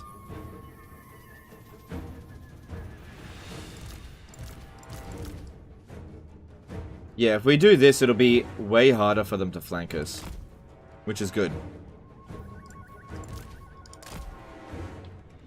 Hang on. We could even go further up the hill. Just to, like, here, maybe? That way we've actually got the high ground as well. Alright, if we could shoot at... This guy's healing. They're not going to be... Yeah, shoot... No, hang on. Where's the Grave Guard? Oh, he's trying to heal... Oh, no, he's healing himself. Okay, shoot the Skeleton Warriors. Where's the Grave Guard? There it is. Shoot them.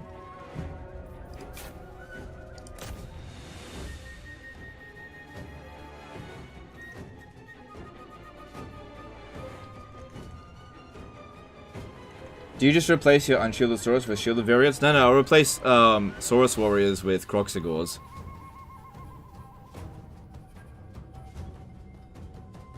Cool, they're just gonna sit there for now. Alright, get in over here.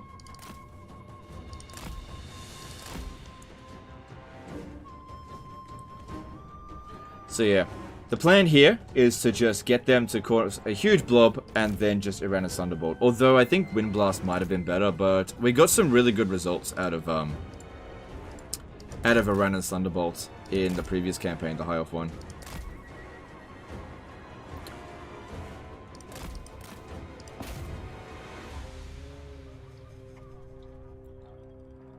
Doesn't matter what you shoot at, just shoot at something.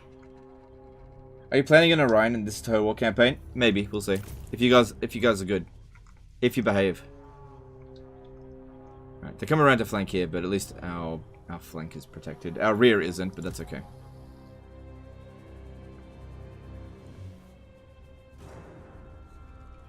These bats, as soon as they land, they're gonna die so quick, because we're in a nice tight formation. Dabba Dabba Dada did a $2 super chat. Can Kroxigor confederate other lizardmen? I believe so, yep.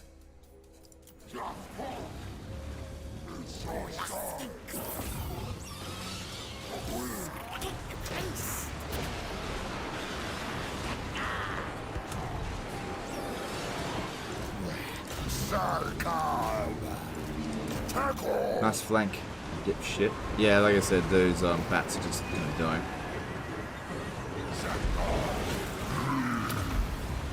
Physical resistance and melee attack, and here we go.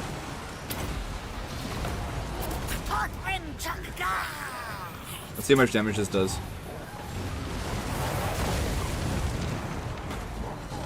Not bad for 4 Winds of Magic, not bad at all.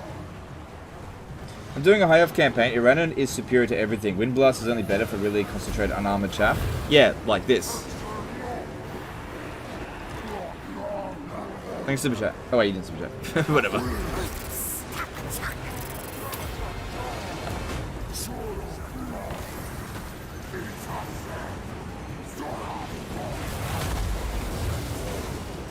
Now, you know what's better than anything is Dwellers Below. That is super powerful on this. Okay, you move in. You're not full strength anyway. I want to try to keep this one for now.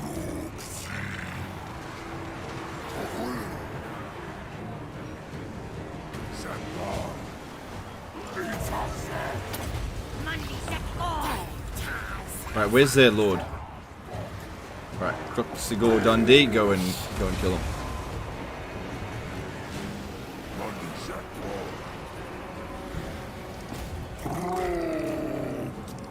And then the Hex.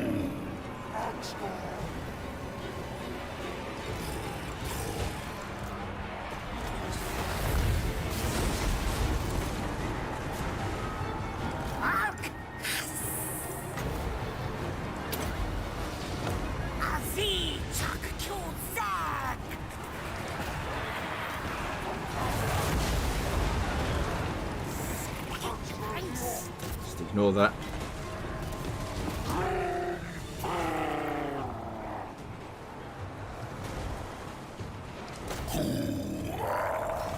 God damn, he is just smashing this guy.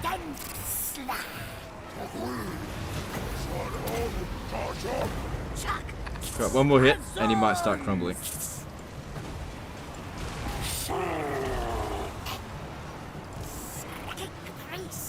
What happened there? Good, there we go. No more hex for them. Now get back in here.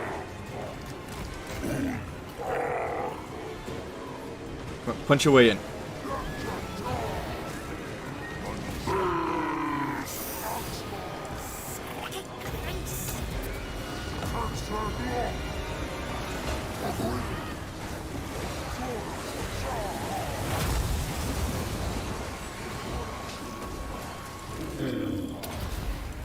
Alright, and let's pop down this, because the battle's going to be over real soon. That'll just slow them down a bit. 11 wins of magic's not so bad.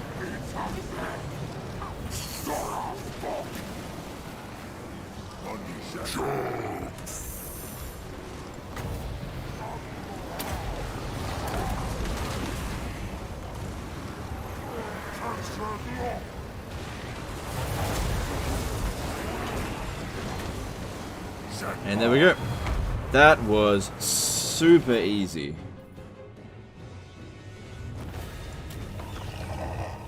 Is Nakai better or worse than he was in Warhammer 2? He seems a lot better in Warhammer 3. A lot better.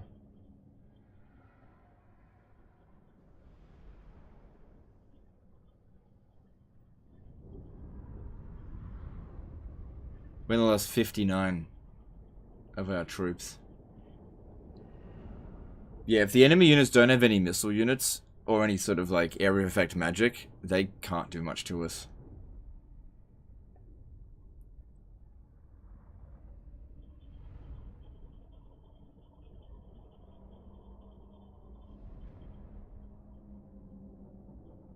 For melee infantry, do you generally find more all-around use of sword, shield, great weapons, or halberd variants for mixed armies? Depends on who I'm playing as. You gotta tailor your army based on which faction you're playing and what you're going up against. Yeah, so that'll be good. Let's do Kroxigor.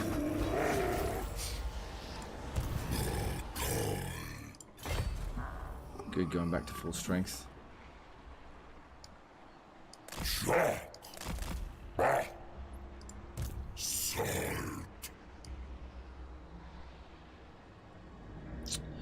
Alright, so here's the thing. I could force march to there, and I might be able to make it to Nonchang next turn. Trying to get to Renowned and Feared.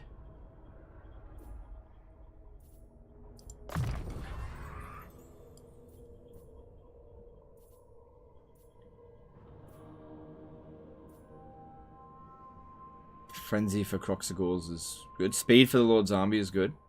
Casualty replenisher. Casualty replenisher rate and horde growth. Yes, please. As much as I want to reduce... Yeah, that's not really needed. Reduce our upkeep cost. Getting that growth together. Cool, we're already back up to 4. Alright, so we can now recruit Kroxigors. But money is... Hang on, let me have a look at this. While this is active, we should maybe just deal with what we got for the time being. But yeah, we could start getting... Oh, what? They take 2 to... Why?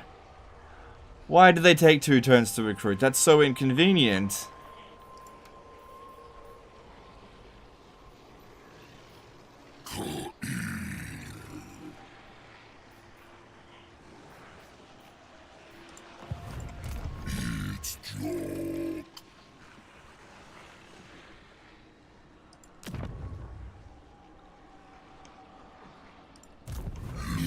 Gotta decide what to do here. Because, yeah, if I force march, I can attack that next turn, but I'll take some attrition. After we've taken these guys out, I think we'll go after this Cathay faction. How quick is it to get back over there? Takes a bit. I'm gonna risk it. I'm gonna risk it for the biscuit. Let's fucking go. Let's go. With some not that much attrition, they can suck my dick. Let's go.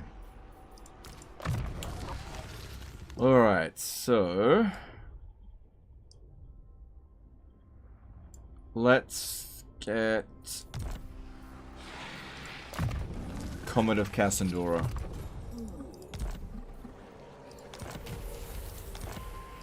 Alright, we should be able to make it to non-Chang next turn, but yeah, I'll be a little bit damaged. But we should be fine. These vampires are proving to be absolute trash.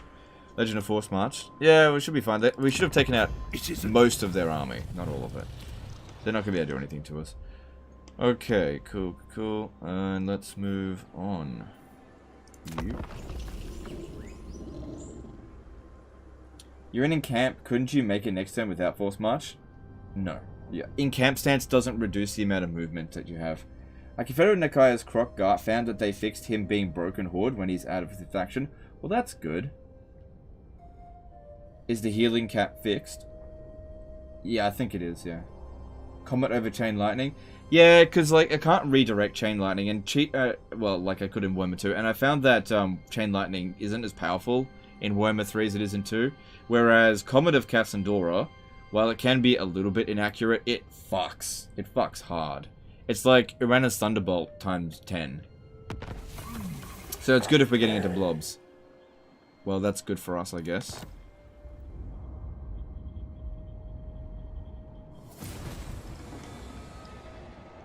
The Ogham Shard.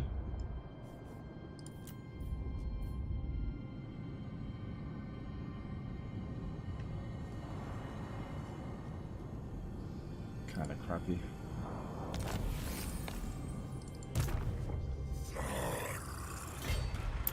And yeah, because we force marched, I'm now able to make it there. Good, so we can now recruit another army. Which could be good to just start it growing. Doesn't increase our supply lines. So if we were to do that, we could get a second generation Lifeslan just sitting around here. Well, I'll tell you what I should do. I should go besiege it first. That way this guy can actually come in and assist.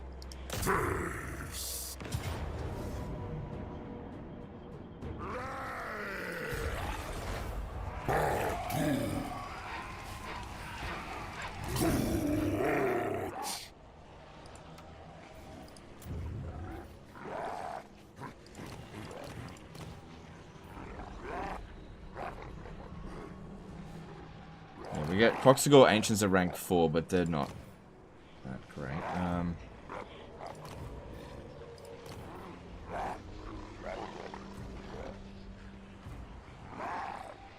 Okay. That way, this guy here.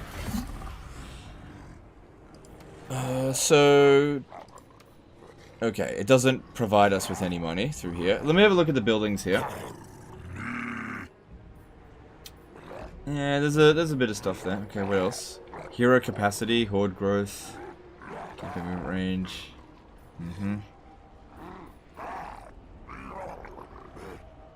Is there still a limit to the number of armies that you can have? Is there still like a hard capped limit, or do one of these increase his army cap? Attrition minus 20% when under siege. Which is impossible for him to be under siege. Come on, CA, can't you think about this shit? Minus 20% attrition when under siege. It's not possible for him to be under siege. Oh, okay, these benefits will also be gained by the Great Defenders of the Great Plan. Right, okay, fair enough. Still. Yeah, 11 is the hard cap? Right. Oh, that's kind of annoying. Oh well, 11's still a good number of armies. Alright, so I'd love to get this one here done. Just tribute from vassals and just really, really good. Plus the replenishment rate. Alright, this should be easy enough. I guess what I could do is transfer the Saurus Warriors into this guy in a bit. I don't know.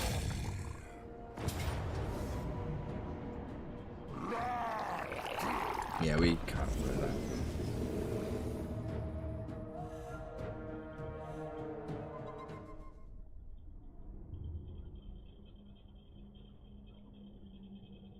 You could recruit the Slan at level 6 if you got at least one blue temple with buff.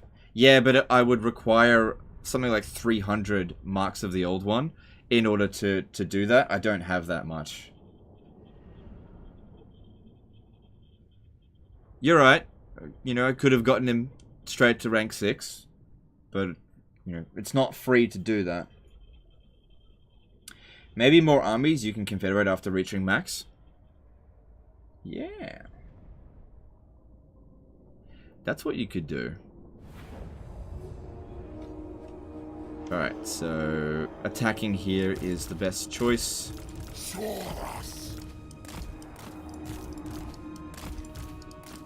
There is nothing to be concerned about. But wait for the Slan to show up because I want to heal my single entities that have been damaged for a while. It'll catch up.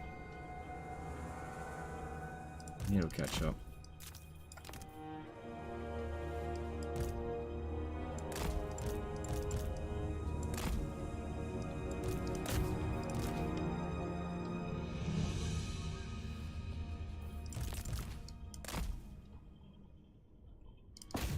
No, just go through this gate here. I think they'll have a harder time getting us if we're underneath here.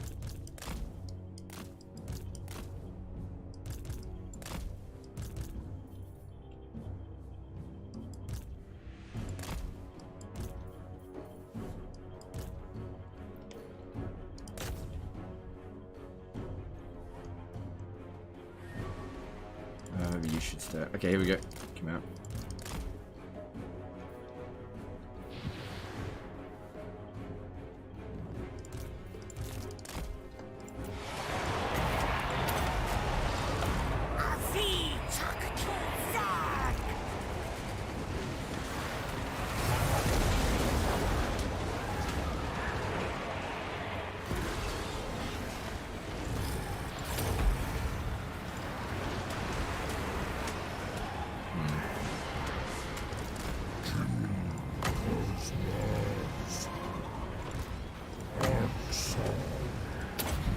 Well, that's kind of annoying. It seems like if a unit is rampaged, you can't click on this via this way.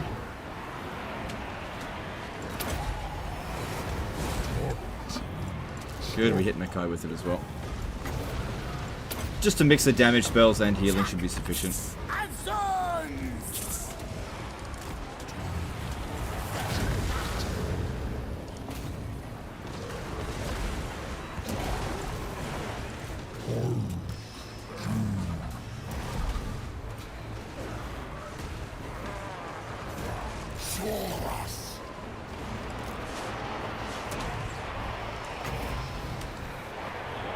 I don't think there's enough of them there to really warrant a Comet of Cassandora.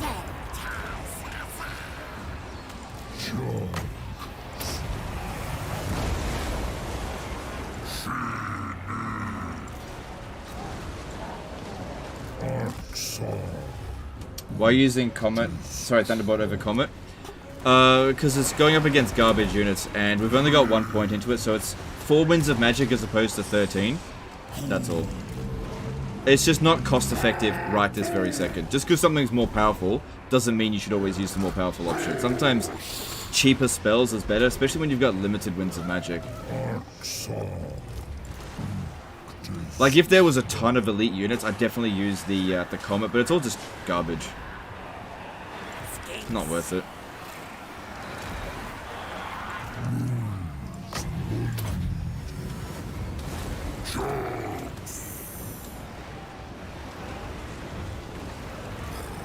We want a Comet? If a big enough blob forms up, okay. Also, I've noticed the Comet like veers a little bit. All right. We'll chuck a Comet down here. Let's hope it doesn't hit our own units. Also, I can't overcast it yet, which typically speaking, you want to overcast it.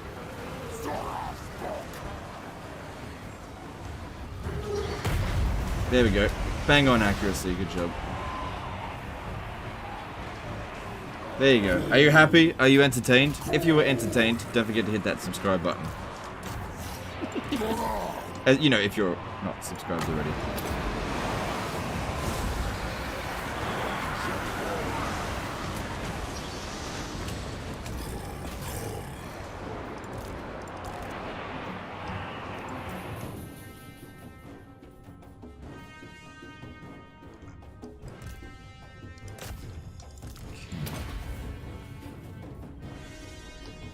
tower there is doing a fair bit of damage. Alright, might be an idea to start sending some heroes around to cap some of these towers. You as well, go.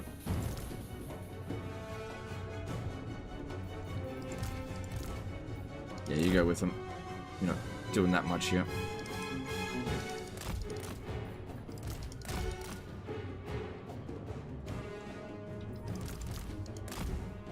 Never mind.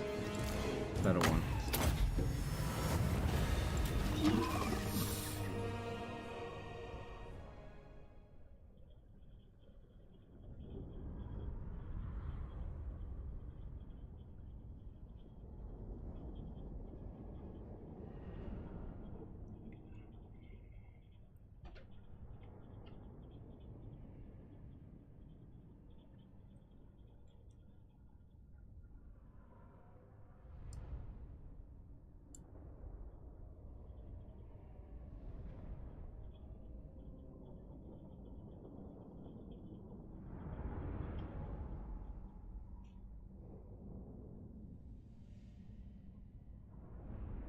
Is it just me, or now as long as you declare the war, AI can't retake the city since they can't declare war on the vassal? Yeah, it seems that way. Yeah. But if they can't declare war on the vassal at all, or that your vassal doesn't go to war with them, then that could be a problem. Possibly. Alright, should we... What's the next one provide us with?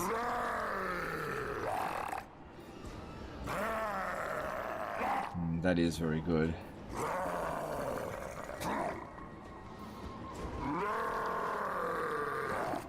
Protection of Quetzal. Extra ward save. Alright, let's start doing the Jolanka.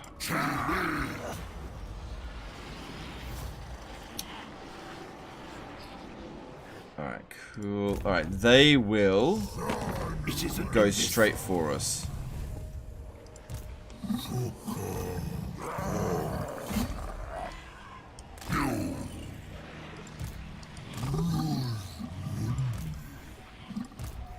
Yeah, you need to be able to keep up. We'll get you your magic sorted. So we're getting there with that.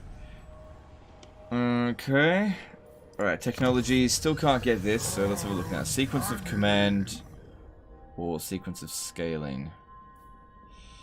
Reducing recruitment cost or capacity. Yeah, let's go with sequence of scaling. Yeah, there's some good stuff in here. Alright, we've got 6 growth. We need 8 growth to get to tier 4. I've almost got enough money for it. This will reduce our upkeep costs by a further 10%. We could upgrade... Okay, how much money is it costing us? Because that costs 5,700. We'd eventually get our return on investment with it. Doesn't cost any growth. This also reduces upkeep cost.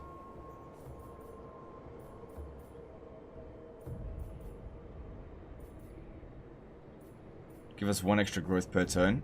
That'll give us extra replenishment per turn. I kind of feel like growth is kind of getting out of hand. Like we're actually getting it too fast a little bit.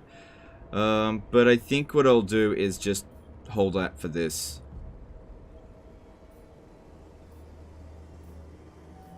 Yeah, no, I mean, no. Let's get this one here. No. Let's go for casualty replenishment rate. Yeah, okay, I'll go for that one. There's no rush to get to tier 4, I think. Can't really afford a doom stack right now. Okay. Okay, we're turn 12, so I should be able to get a fair bit of money out of these guys. Yeah. Once every 10 turns. Okay. There we go, that's not bad. These guys here are still alive because Nurgle's stupidly slow. Can't get their shit together. Cool, extra 100 gold out of that. I don't think we'll get any more. Oh yeah, we should go look for some caravans as well. That's a great idea. Thing is, they don't go east, they go west. Alright, moving on. Flying Scoots did a HUF 4000 super chat. Honest question, and ignore this if this has already been asked. I'll just check in a VOD, but didn't you hate playing Nakai? Is it fun now? I did hate playing Nakai in Warhammer 2. And one of the things I said about Nakai is that I hated the fact that his vassal could be declared war on by allies of yours. And now that can't happen, so now we're giving him another chance.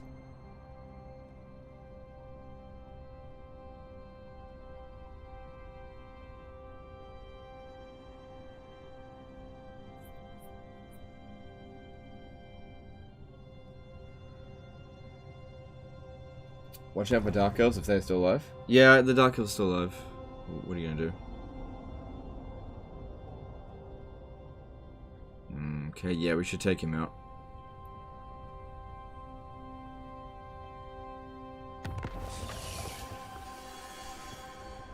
Okay, we've just discovered the Blessed Dread. They have... How many territories do they have? They're stronger. They've only got 2 settlements, though. Aboard the Tower of Blessed Dread. Right, but they've left these ones out here? Okay, so they're still... Okay. I don't think that they're a major problem right now.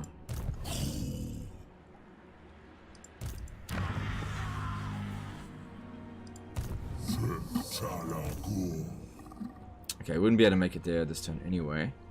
But I can make it to Zanshi. With Nakai.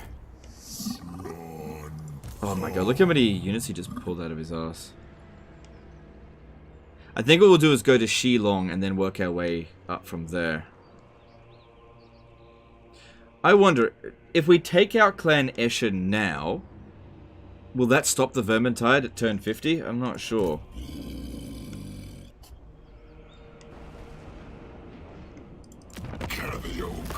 Yeah, they'll probably end up declaring war on us at some point.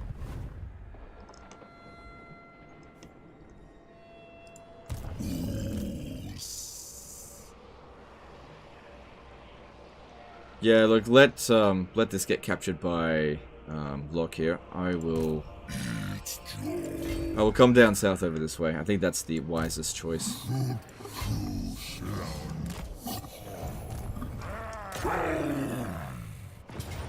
Okay, we should be able to auto-resolve this because it's all just zombies. And we've got decent replenishment right now, so this should be fine. Right? Yeah, that's okay.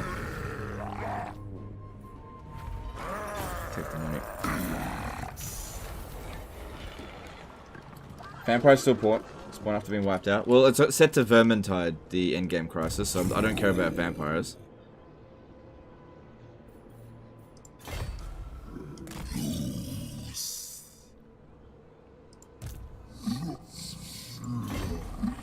This land just accompanies.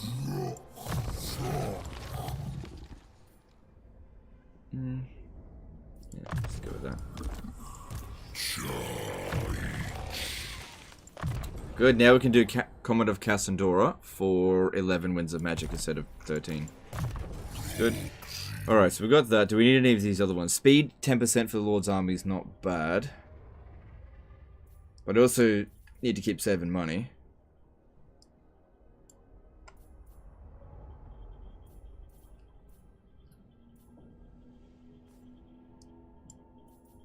Yeah, we'll get that speed first. Plus, I guess these guys here frenzy, which is good. Alright, we'll hit these guys next turn. They're really weak, so that's not going to be a problem. The point was they still spawn? Okay, fair enough. But, okay, fair enough. Alright. Let's see here. So, I got a bit of money. If I save up for another turn, we'll be able to get the prime ziggurat of whatever. Okay, I just got the technology, enough marks of the old ones to get this. This will drastically increase the amount of money that we make from our vassal by 35%. However, we probably shouldn't do this while we've got this tech buff, because this always only takes 1 turn. So I could do this, but I think I'll hold off until the event expires.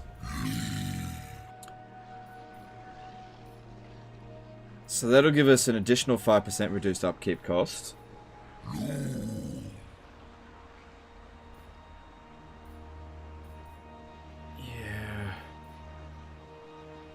There's honestly no rush with that one. I'd say this one here is a better return on our investment. Grab that first. And looking at other ones we could potentially get.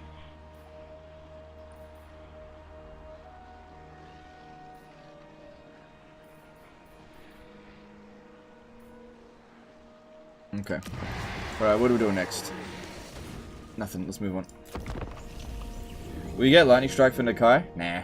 What for? Don't need Lightning Strike in Warhammer 3. Lockyer will attack you, just play this campaign on very hard. Okay, that's fine if he attacks me. I don't care. Ah! No allies have chosen to become involved. Interesting. Oh no, they joined in. Okay, that's fine. Clan Eshin coming in with these war declarations. Do another research for the time being, doesn't cost that resource. Well, I obviously did that.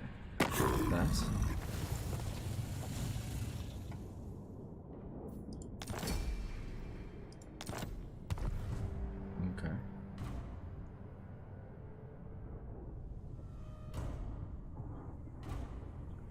So I kind of wanted to come down this way and clean up all of this. But I didn't want to do that at the start because we were directed to move this way.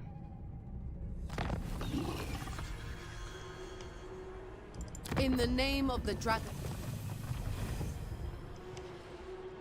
So this is under siege by either the Blessed Dread or Clan Eshin. I'll speak to the Blessed Dread, offer to join war against the Jade Custodians. Tell me why I shouldn't let them. Yeah, whatever, it's just a little bit of money. The crew Take will it. see to it. Are the Ogham Stones worth it? Alright, let's have a look at Nakai's unique items. Alright, so you get Golden Tributes, which is... that one's okay. The Ogham Shard is pretty trashy. That is actually really garbage. But if we get all the items, we get... sorry. Hood growth plus 5, which don't really need. Magic item drop chance plus 10% faction wide, which that's okay. Yeah, I don't know. I don't know. It's like it's okay.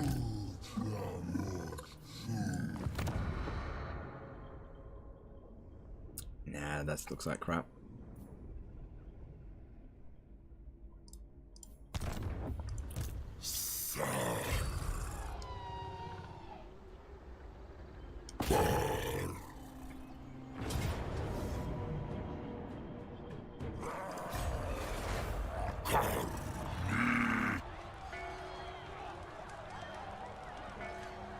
Golden Tributes give you an alliance with Itza? Oh, okay. That's, cool, I guess. Alright, I could go to Bridge of Heaven, but I think what I need to do is take Shilong, and then we'll swing around this way and smash these guys. And I'll take the jungles of Cheyenne.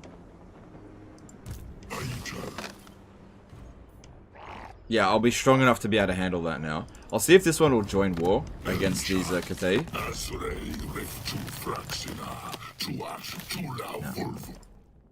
No. And that way we just sort of clean up this frontier. Alright, well, we have to fight this manually again. Oh, well, what are you gonna do?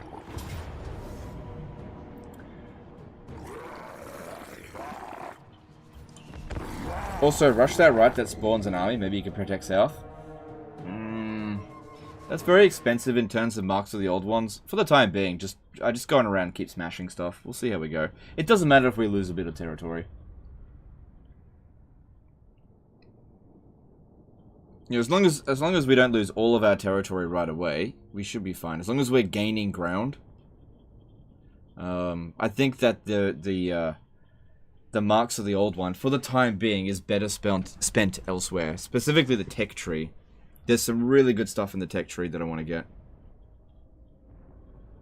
Very underwhelming items. Yeah, very underwhelming. The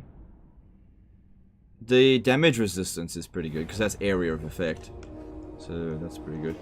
Alright, so once again... oh, man. Remember that blog post? There will be such a variety of maps that you will not encounter the same map twice in a single playthrough. Really? This is now the third time that we've gone up against it in 2 hours.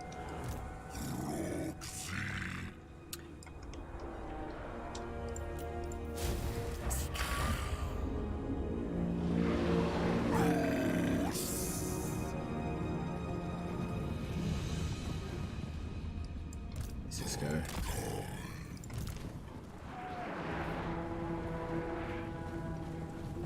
I don't know if it's important or good to do it, but as the vassal spawned army, you can construct buildings just through... It was interesting. Okay. Well, we'll see, we'll see. I don't think it's a good idea right now to do that.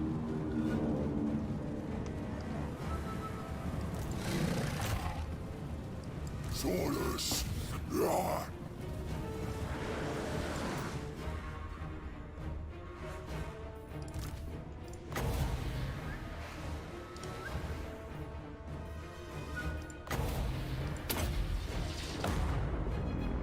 That looks like it'll still hit, but they dodged it a little bit.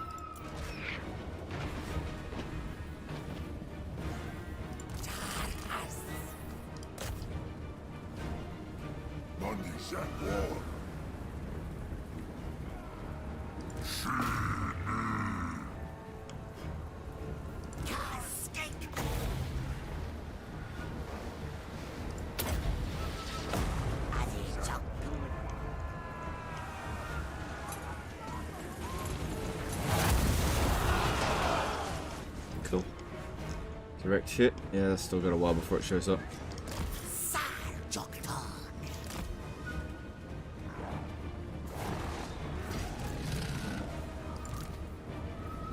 Don't want to do the comment on anything that's not pinned down, because they do dodge it, because it takes a little while for that spell to go off.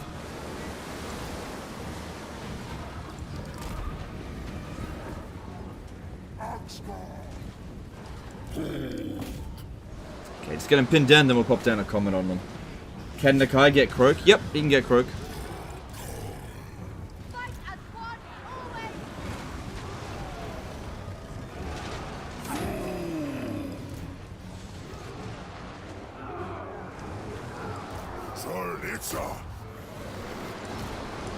Still not really worth putting down a comment of Cassandora here. They're just not blobbed up enough.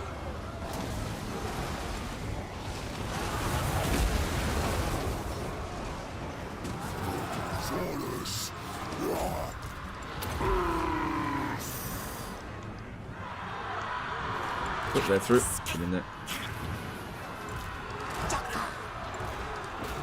That's it. Main thing we want to do here, disrupt those archers. Because they're doing the most damage to us. Good, guys coming around over this way as well, that's fine. Alright, a comet opportunity is happening here. Alright, I'm gonna take it.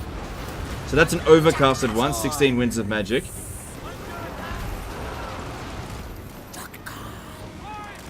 Try to get out of the way a little bit. 2 units deleted, not bad.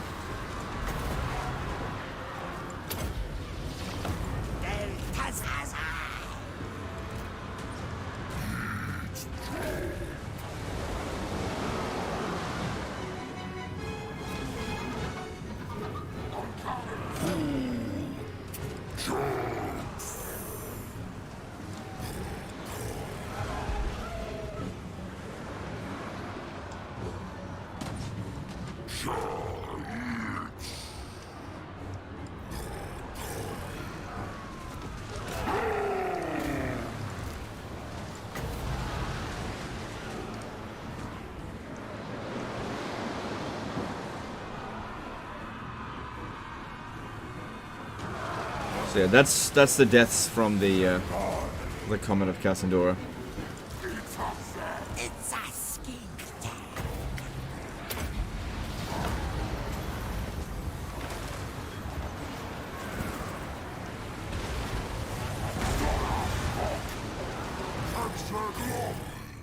Speed this up.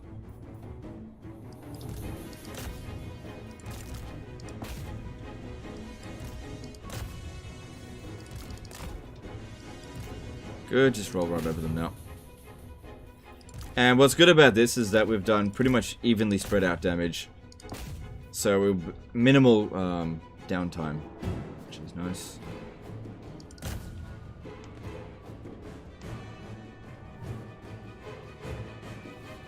Doesn't look like these towers are shooting.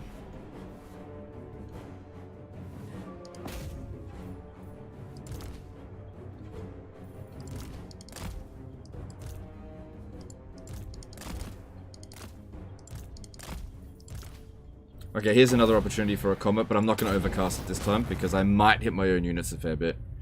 Let's see. Yeah. It's not super accurate comet, but there we go. It won us the battle.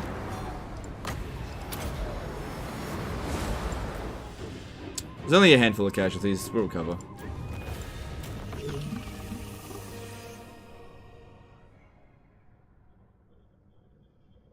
Does Nakai get confederations or just vassals? He does get confederations, yeah.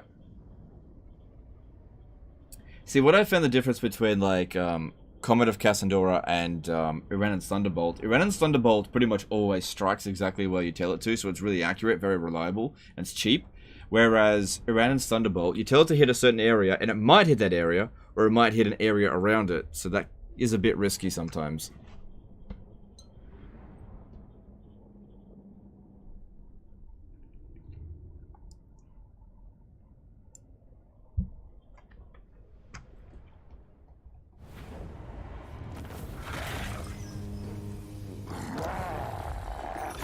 So now we're working through this one here. Our spirits remain unbroken.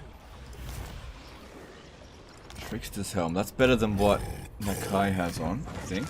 The Maiming Shield.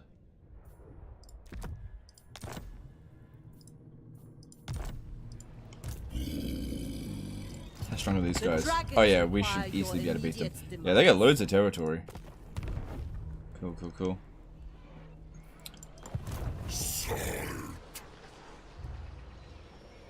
Alright, let's come down this way.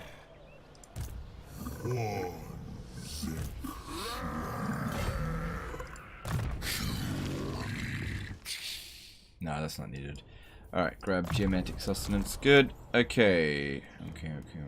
So next stop is Bamboo Crossing. So I think we'll go Bamboo Crossing, Wai Li Village. Then we'll swing around over here, take these idiots out, and then swing around to Fu Hong and make our way through here. By which point we'll probably lose a little bit of ground out here, but no big deal. They'll probably besiege it for a while at least. Area archers replenish ammo on the barricades as well as in the battle. Yes, your units can do that as well. It's not just AI.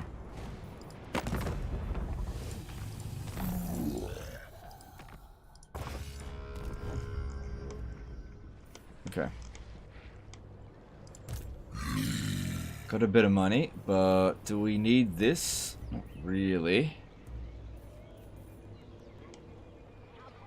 And yeah, as for the old one's favor, I want to spend it on Sequence of Restoration. I think that's going to help us out a great deal. Cool. Alright, let's move on. Nothing else to do here.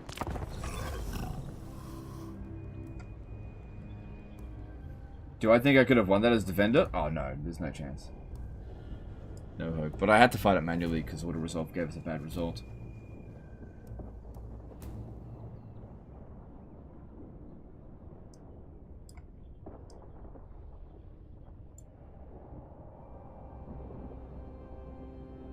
Also, those Cathay walled settlements can be very difficult to defend. How would you have won that as Defender? You couldn't have. It was impossible.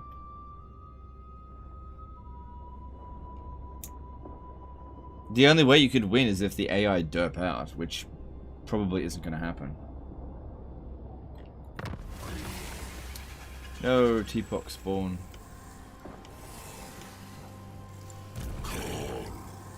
Alright, we'll reach there next turn without needing force march.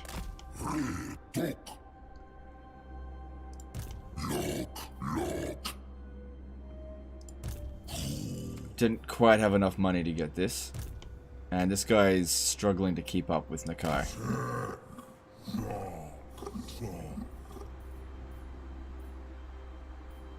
Yeah, don't worry about building this stuff at the moment. He's just along for the ride. If I have to force march him around, that's fine. Alright, looking at this.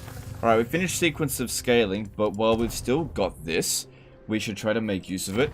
See, these normally take 6 turns, so if I spend just 1 turn researching on this, we'll knock off...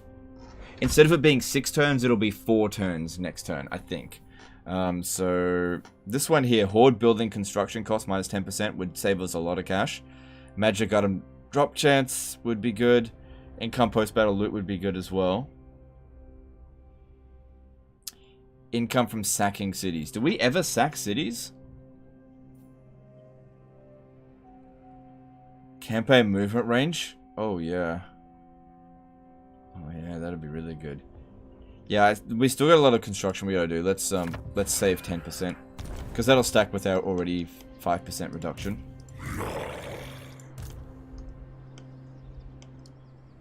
Yeah, we got plenty of movement to be able to hit Bamboo Crossing. Cool.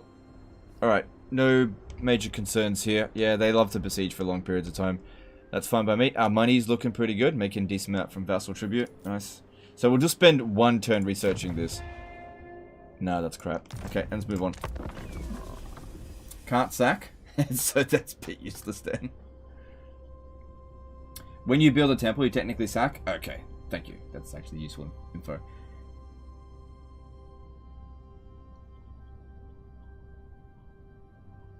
Which lizard hero gives campaign movement and casualty replenishment? Okay, for campaign movement range, you need a skink oracle. For replenishment, you need a skink chief. Careful moving the fat frog around versus Clanation. They'll target him for ambush a lot. If we're in camp stance, we'll be fine.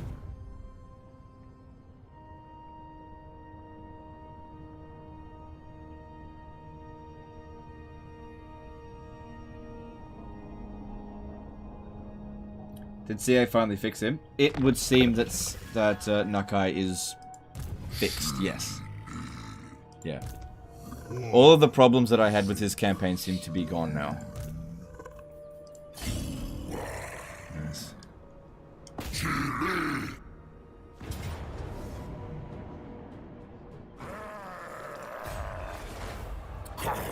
So yeah, in camp stance gives us 75% ambush defense chance. So unless Snitch comes in with like shitloads of ambush success chance, it doesn't seem like they're going to ambush us.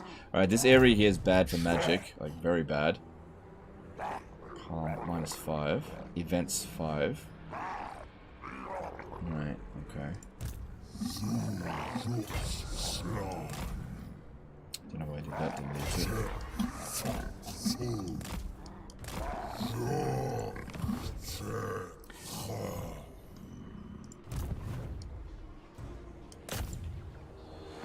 Okay, well, there wasn't what I was trying to do, but that's fine. Auto-resolve I think would be a mistake. Because of medium casualties. But we are getting stronger in auto-resolve. Let me guess, same city again? It's not. It's a different city this time. Okay.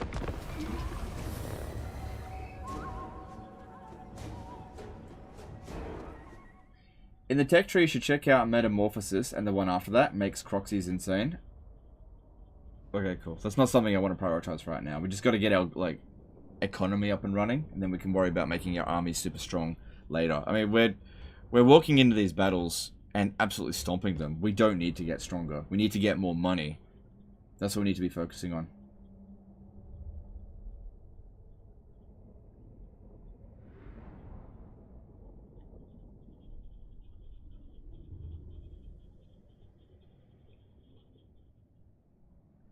I got an auto-resolve mod for Sunfang. It still didn't let me auto-resolve. Which one did you use? The one that comes at the top. I don't know, man.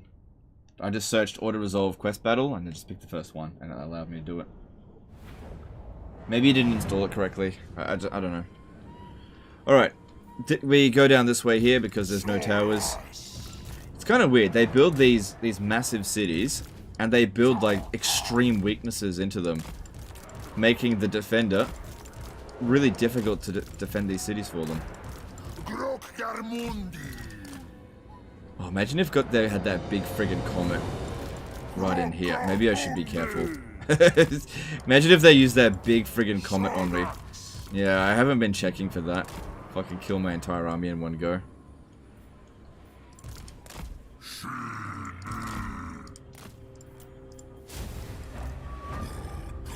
Pretty sure they don't have it, but I've got to pay more attention. Imagine getting into a blob and they pop down that fucking thing. Oh my god. Get Mercy the Mad nuked.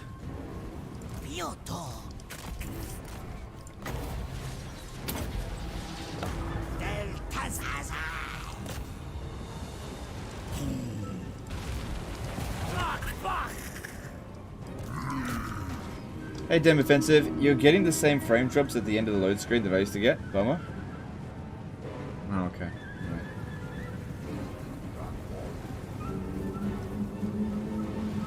They don't have it? Okay.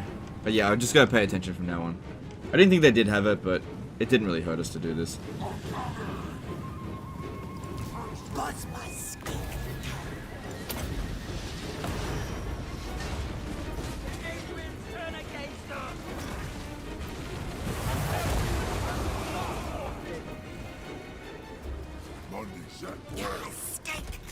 I think I managed to climb over the walls in this one.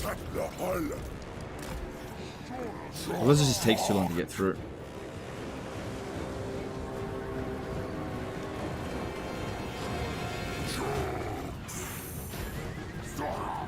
Oh, I think the friggin' Stegodon shot Kroxigor. Dumbass. Oh, we're almost through.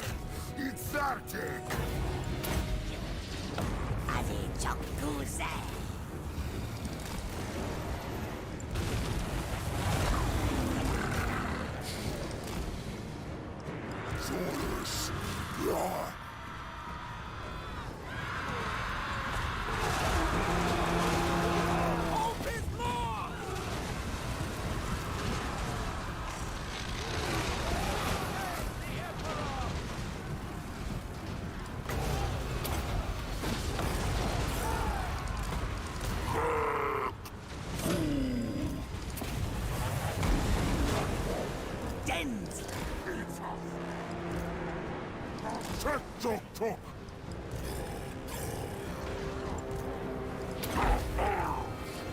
good here. Alright. Still not a great opportunity, I think, for Comet.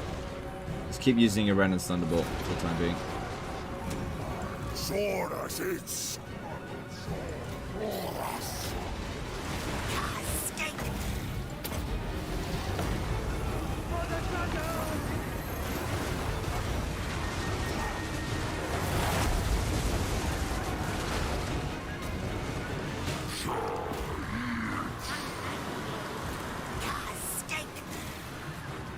Soon the Skink Priest will be on a Stegodon as well, which will give us even more strength.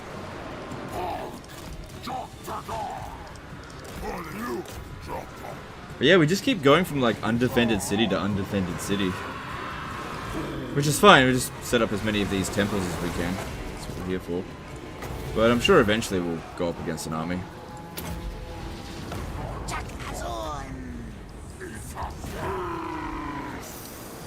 Moved out of the way somewhat.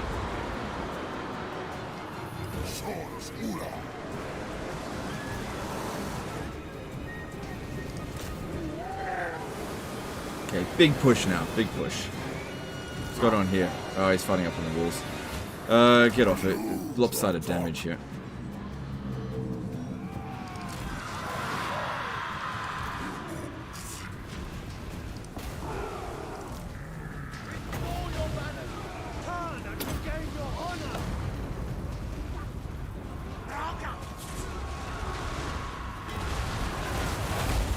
Dude, they didn't dodge it in time. Goddess los.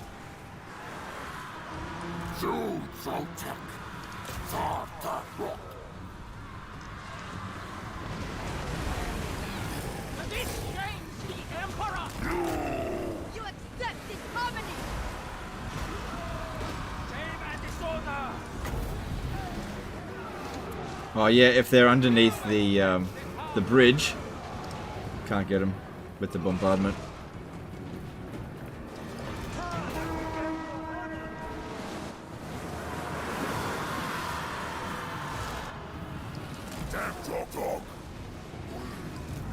Still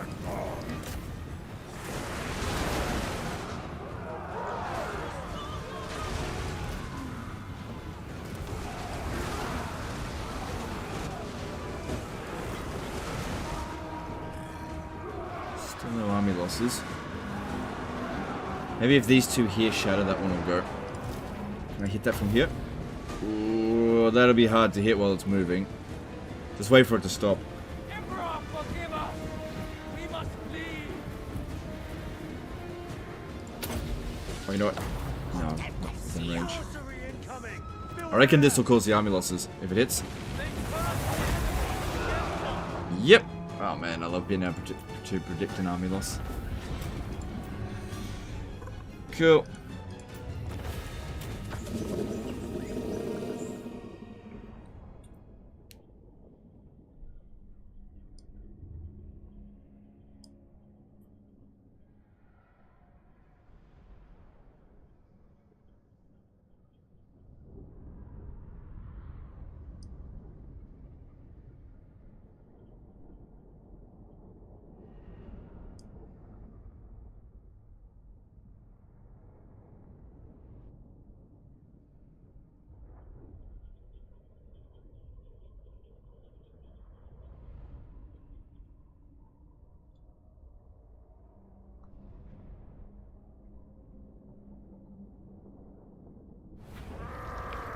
Oracle. Okay. Yeah, eventually we get an Oracle. We're getting there. We're getting there.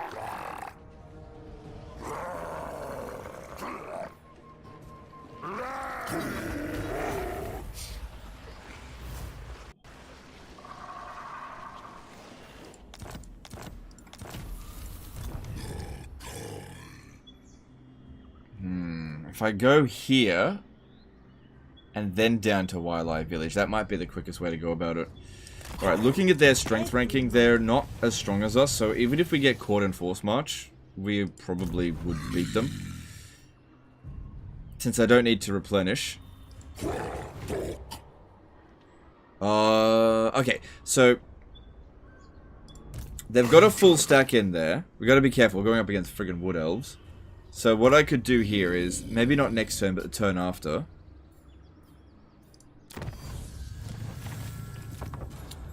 Recruit a couple of units and put it into here.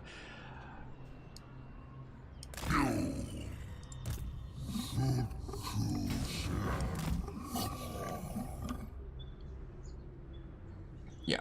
Okay, that's good.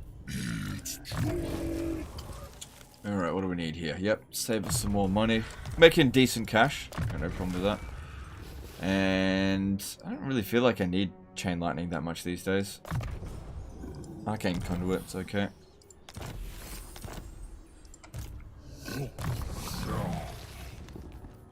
Well, there's his barrier. So yeah, all slans can get it, but it's there.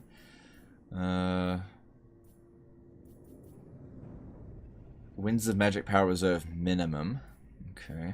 So that means it can't go below 30. Let's get Unfathomable Presence. Get him some barrier. Okay, what are we doing next? Next is nothing.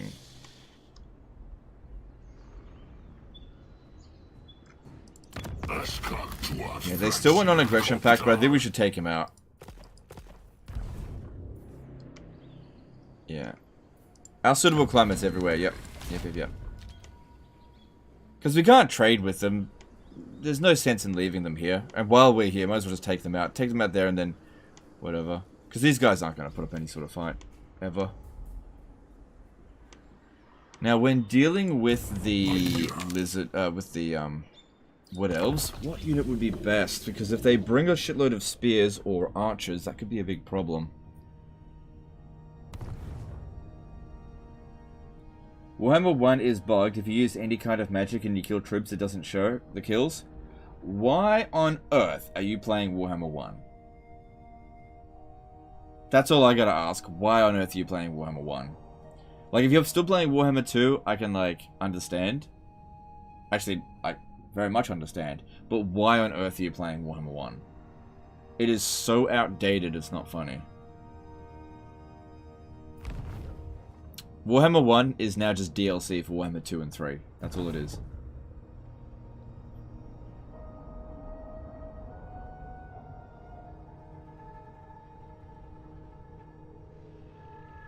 Oh, I think they lifted the siege. Good on them.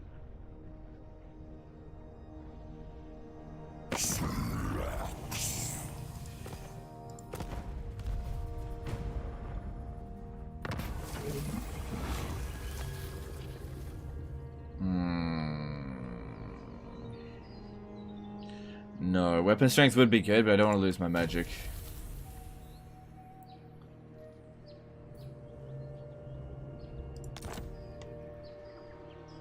Warhammer 1 has 2 nice DLC campaigns. Whatever, it's not worth playing an inferior game in my opinion, but it's up to you. You play whatever you want. But yeah. Yeah, you don't need to tell me that Warhammer 1 is buggy.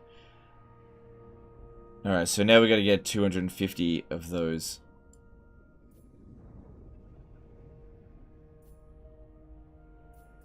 Let's keep going with this. Which we're not too far away from. Alright, now 21 units could be a little bit iffy to deal with this. We probably won't make it next turn.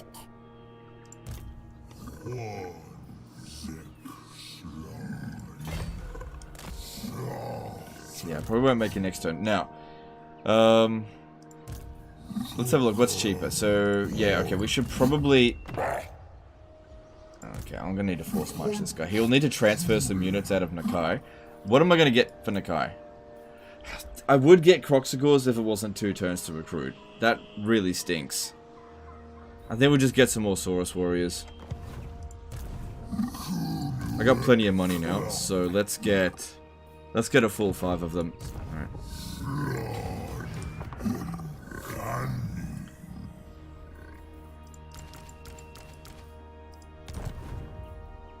Yeah, it'll be fine.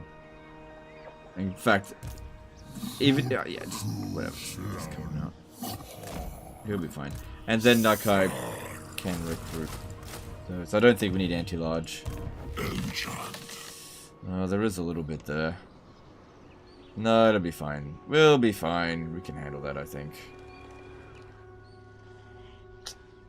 Tier 2 Lord. Yeah, we'll manage. Alright, what are we doing now? Okay. Wind shape. Yeah, okay. Whatever. Alright, let's move on. Oh, that's right. So we could build this. We've got the money for it now.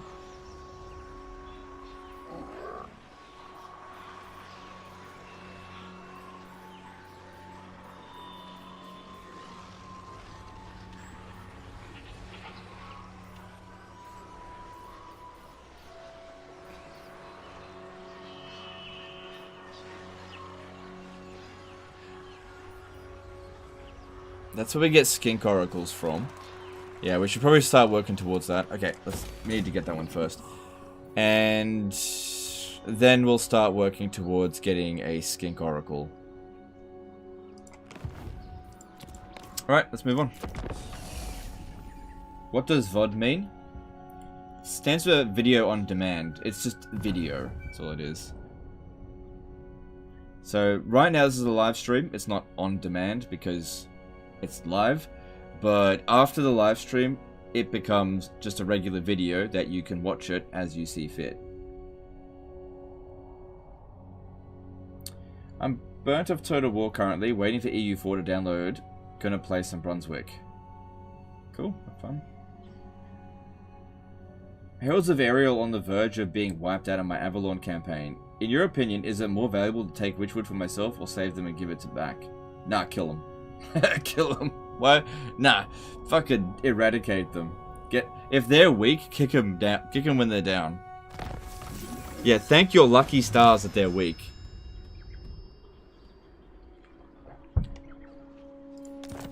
Because they are such a pain in the ass if they're strong.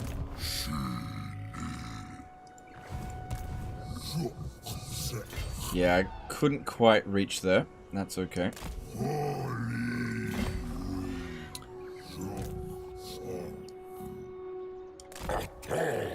We'll definitely reach there next turn. The only question is, should we recruit more units? Yeah, whatever. Let's do a bit more. Has they got magic here? Yes, they do. Okay, that's good. We'll stay in that region. Let's get more in there.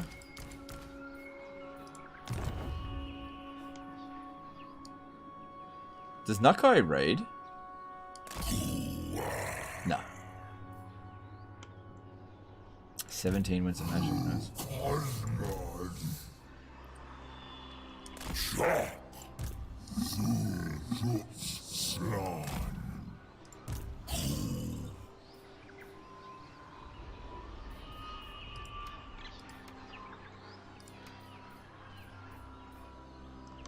Okay.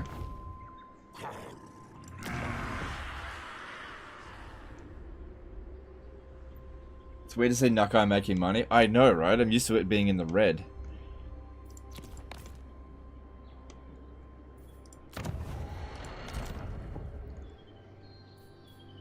Alright, next turn we'll have enough to grab Sequence of Convalescence, which is good. Extra money from our vassal, which we'll keep getting more money from as we get more of them. And the... Okay, so it was the Dark Elves that took it, which is fine. Better than Clan Eshin. If we have a look, see if we can get him to go to war with Eshin. Nah, he's not going to do it. Nah, he's not going to do it. He'll probably declare war on us soon. Oh, do you know what we should do? If we declare war on him, then the defenders of the Great Plan, they don't get dragged into it, meaning that they have to walk through all of the defenders of the Great Plan's territory to get to us. So if you have a look here, yeah, he's not at war with the defenders of the Great Plan, and he can't declare war on them. Oh no, you're so much better being the war declarer. Now I could get them to join war against various factions, but why would I do that? They're not going to put up any fight. And the thing is with this is that we will see them coming, because we can see what's going on in their territory. And I'm down the south, so I'll, yeah. And if he gets like, yeah, whatever the case is, it's all good. It's all good. Okay, let's move on. Don't forget to recruit. I didn't recruit. Oh well, we'll manage. We'll manage. I'm sure we'll be fine.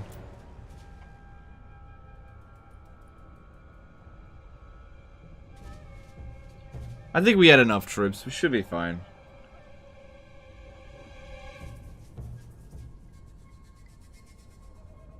Oh man, it'd be pretty funny if we like have the absolute fight of our lives just because I didn't recruit 5 additional units.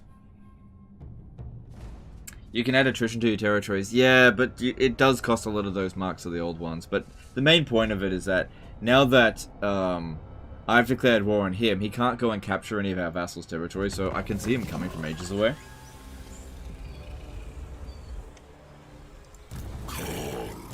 Alright, well they got loads of magic as well, and what type of wizard is it? Okay, we gotta be careful about blobbing because it's a life wizard, but he's only rank 2, not that big of a deal. We should have more winds of magic than him. Yeah, I forgot to recruit. Whoops. Well, I'll tell you what. We'll get some regiment for now. Whatever.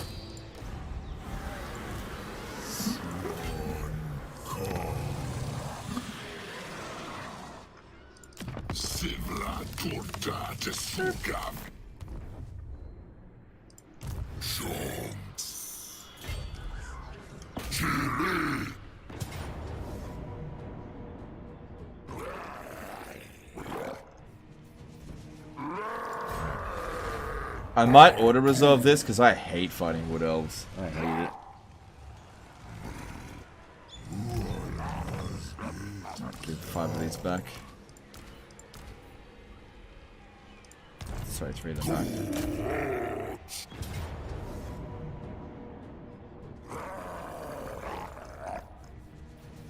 4 will get wiped out.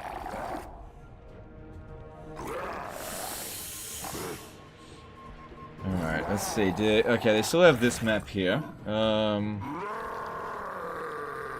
think I'm going to have to fight it manually, or else the damage is going to be too severe.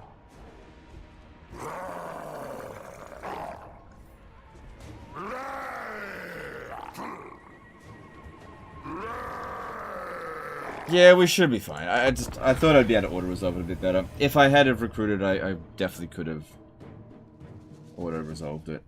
Whoops.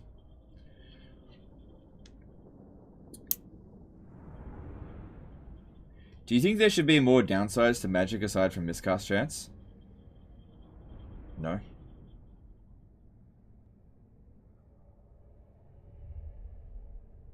Fun fact is, Wood Elves can get both variants of Tree Spirits. Yeah, I know that, yeah. First Ulster stream incoming. Well, the auto-resolve said would win, so I usually do better than auto-resolve on... Usually, not always.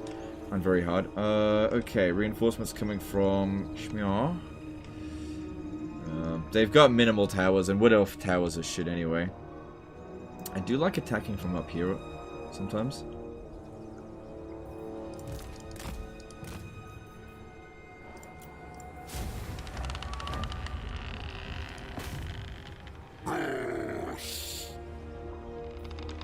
Alright, how do I want to do this? Should probably wait for some reinforcements. That way I can just...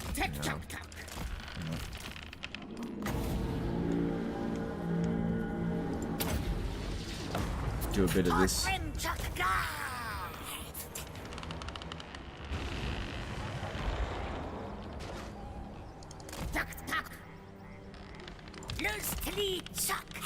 Did they dodge me? Oh, they did! Motherfuckers! Dodgy geezers.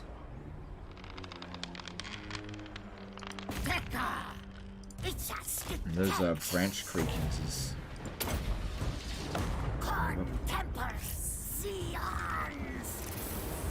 Alright, don't think they're gonna dodge it this time. Nice.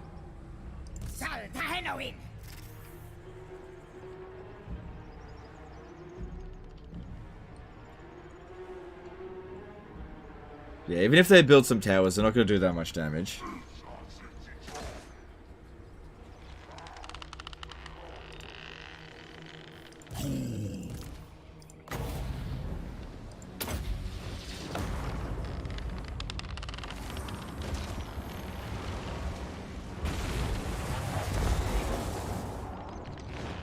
Coming in 19 seconds. Oh, what the hell? They're actually going to shoot at this tiny little dude. Okay, fine. Do that then. I'll bring him in, let them shoot at him. Because also, while they're shooting, they won't dodge. And he's way too small for them to hit. Okay, reinforcements have arrived. That's good.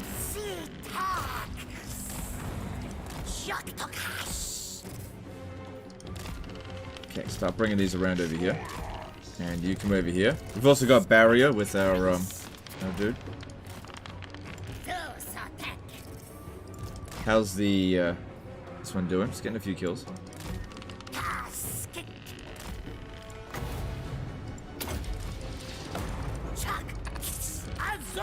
I don't think those eagles are going to be a big concern. There's nothing they're good against here. Is Nakai a good one-man dim stack? Not really. Alright, bring our guys over here. This is where we're going to attack from. Up this way. I don't think spreading our forces out is necessarily a good idea.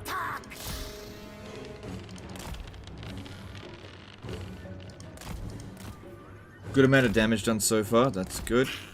Where's Nakai? Get over here.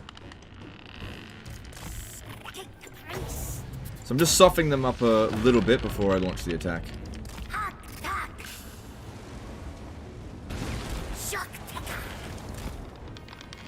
Sorry.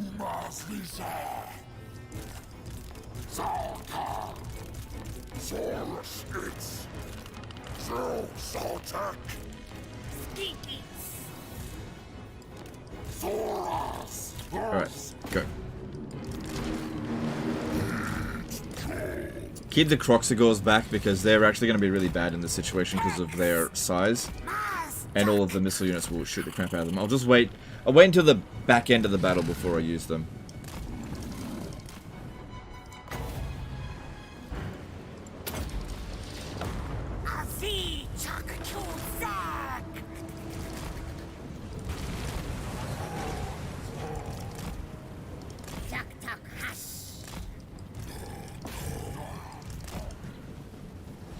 They got plenty of magic.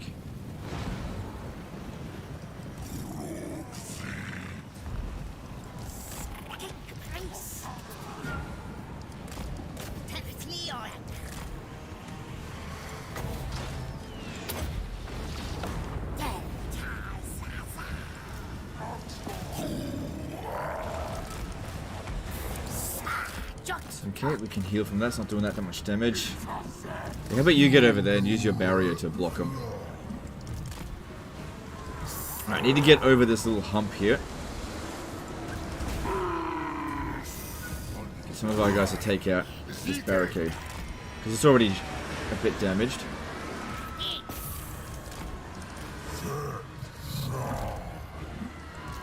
Now, the annoying thing in this battle is because the Wood Elves and Lizardmen have the same music, I actually don't know who's winning. This guy here is taking a fair bit.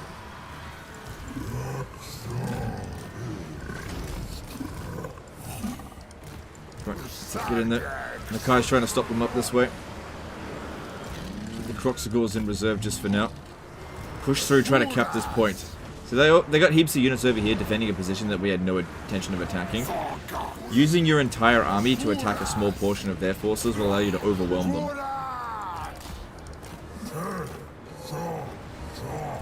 Yeah, they are going ham on the Stegodon. I gotta get them out of here. This is why I didn't want to bring in the other unit. Just push right through these war dancers.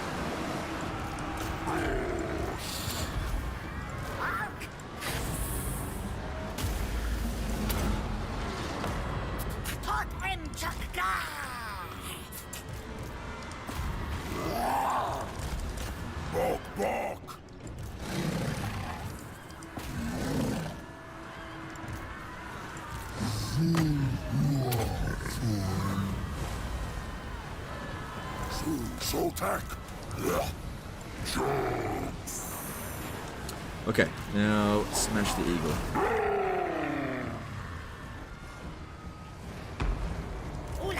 Taking a fair bit of damage from all them. And this one over here, yeah, it's getting shot a little bit, but barrier's definitely helping. We're almost at the capping point here because the tower is shooting us. But I think we're doing alright. Bit of lopsided damage though. Nakai could use a bit of a heal. He's getting good kills. These ones here bogging us down a fair bit.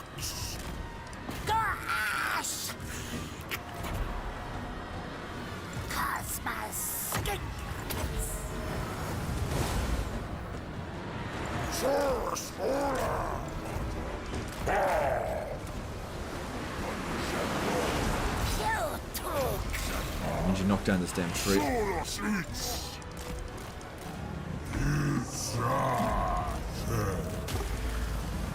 one over here is being annoying.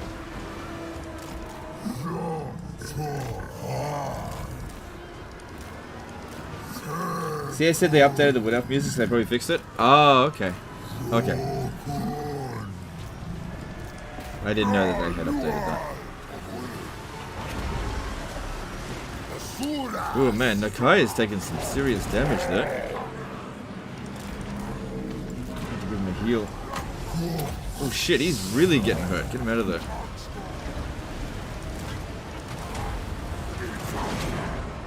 This one here, getting shot by that one. Get him back.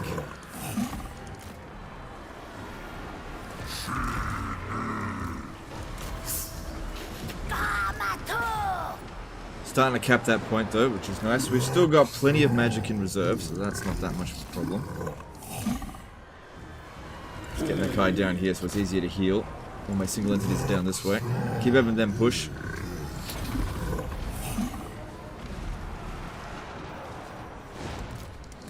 Yeah, they're just going straight for the bloody slant.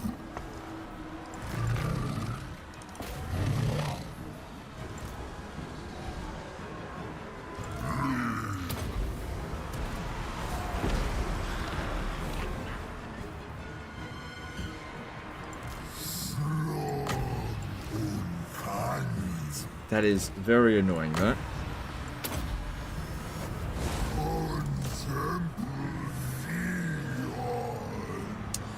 Getting shot up a fair bit. How much damage is it doing? Yeah, it's a fair bit.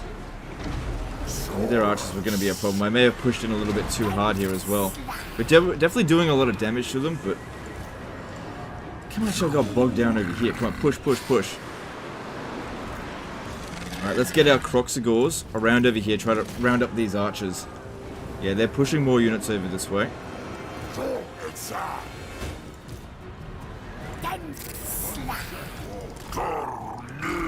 This fucking tree, man. Hitting us really hard. What are you doing? Get over here.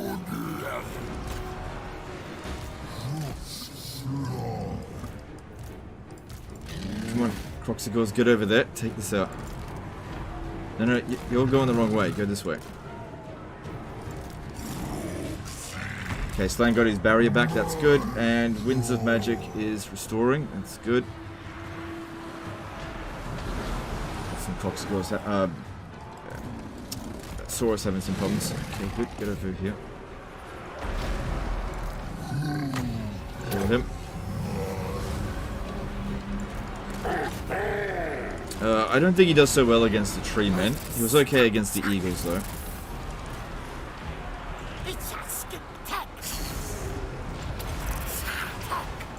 Stay away from the freaking tree men. They are hitting me really hard.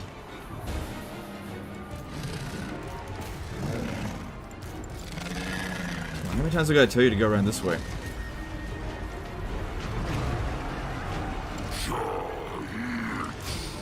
Alright, well, the tree men shouldn't be too difficult for him, I guess. He's restored a fair bit of his health.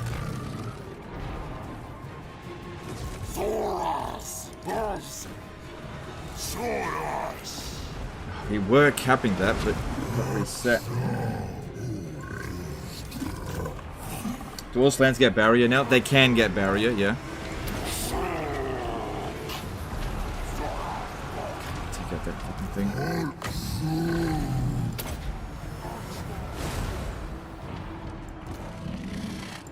What is going on? How many times do I have to tell you to go around this way? It's just getting stuck. Just keep fighting there then. These guys are doing fine here. Get him away from there, that's not so good. Pretty badly damaged, but...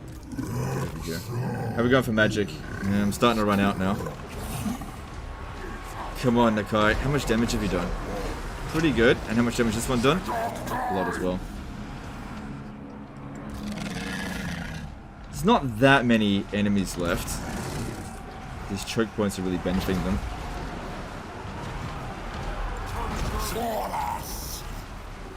Okay, maybe let's use some damage over here because we're just not getting through quick enough.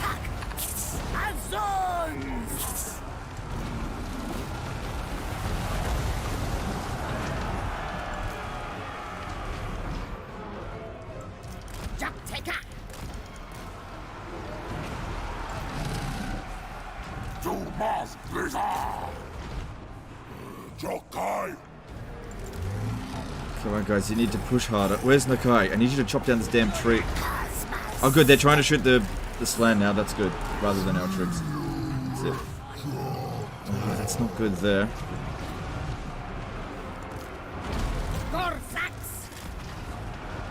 Running low on wins. I don't like them getting shot. Let's pull them back away from that. That's just not good.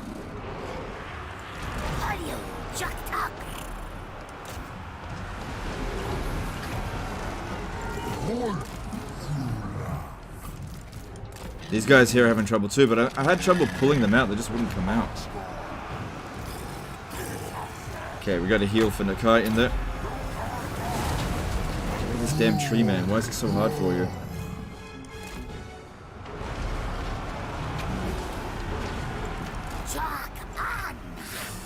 Ooh, I have no idea if I'm winning this. I have no idea.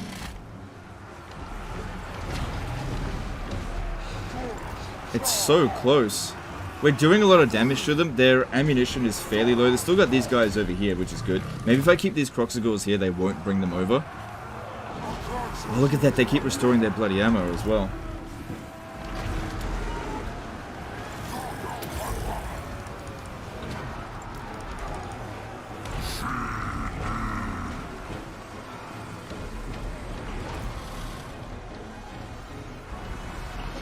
just a big old grind. I think we're winning. I think we're winning.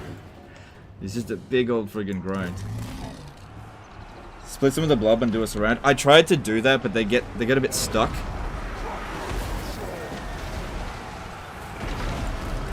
I did try to do that with these Kroxigors, but it was just too damaging for them.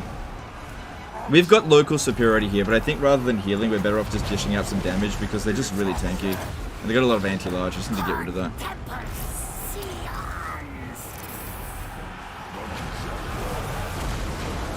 So that's really helpful. How much magic do I have left? I think we should be focusing on lightning.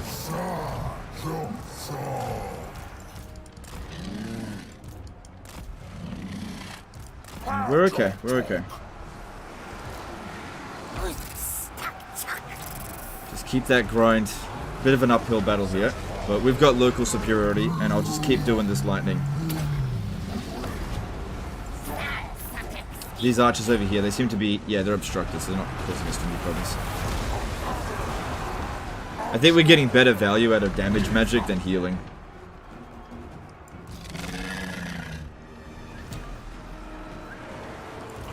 This guy here doesn't have life bloom yet. And I think it's still, yeah, it's 6 winds of magic. As opposed to 4 on this.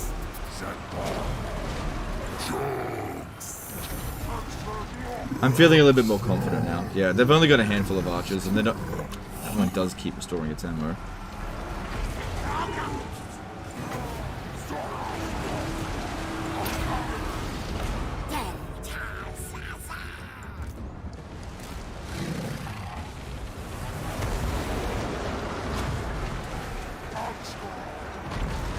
I don't care if this one here gets wiped out. Also, this one here, why wasn't I using that? Missile resistance. Oh my god, I forgot about that.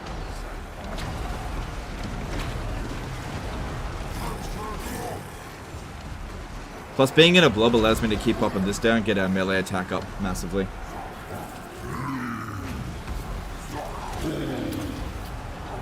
And physical resistance, although a lot of them do have magic attack. Come on, one more.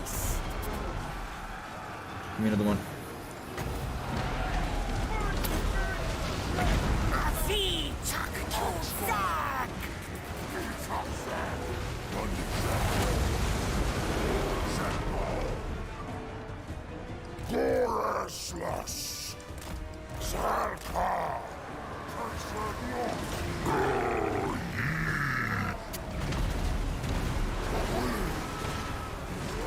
So if you're wondering why I'm not using this, is if any unit routes, it's usually too badly damaged anyway, so it's fine if it routes. Let's bring him in. Slide back over here. This tower here. I don't think the tower's doing that much damage. I think we've almost routed them here.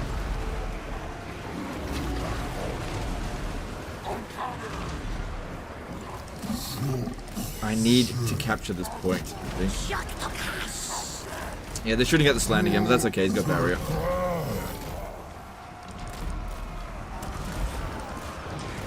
I'm gonna pop down another heal on Nakai. And that's the end of my magic. You get up here, help cap this point.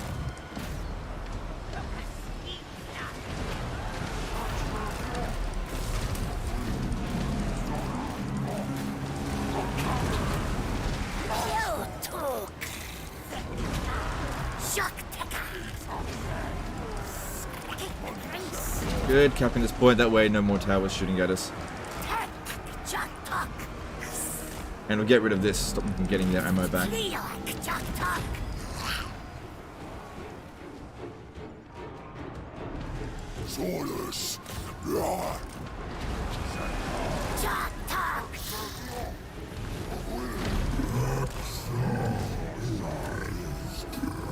Oh man, the grind here is real. But no more magic. Gotta make do with what we got now. Out of there.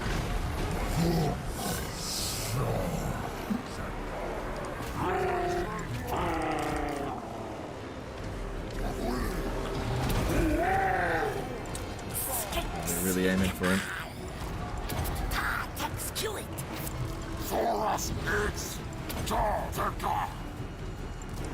Come on, Slan, you can get out of that. They're really aiming for him now.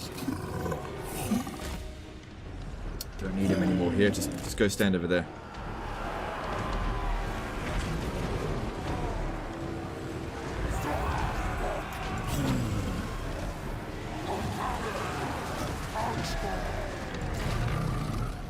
God damn, these tree men are so friggin' strong.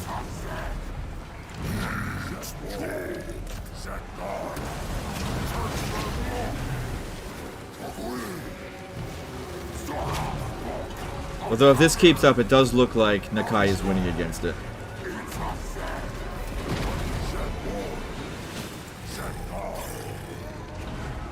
None of these units are in any particular danger.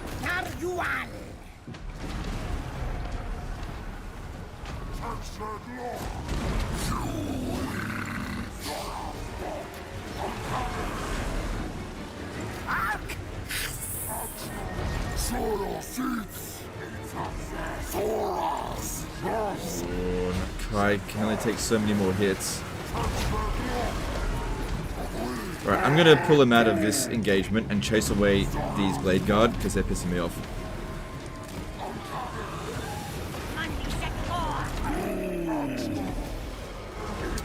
Chat, don't want to lose this Stegodon.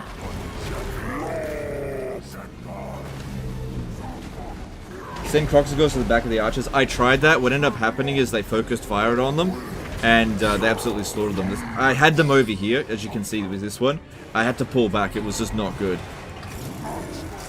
There we go. We won. There we go. No units got wiped out. Well, maybe this one. That's fine.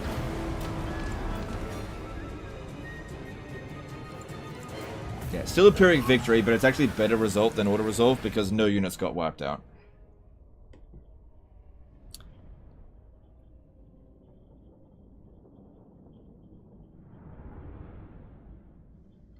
Unfortunately, the Wood Elves are just a tough enemy to fight, but, you know, the damage, we did take damage, but we're okay. Because there were some really tough units. Those tree men were just hard to cut down.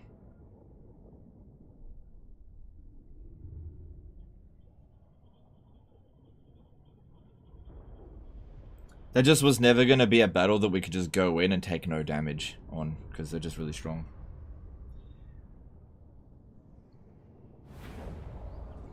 Alright, cool. Yeah, look, no units got wiped out, so it's fine. It definitely would have helped if we had recruited a few more units last turn. It would have been able to just auto-resolve it, but it's fine. Everything worked out. Why would you ever choose raising it over this? It doesn't make any sense. Alright, let's keep going this way here. This will give us extra reserve capacity as well. That would be nice. Do we ever get any, like, special temples for some locations? I don't think so.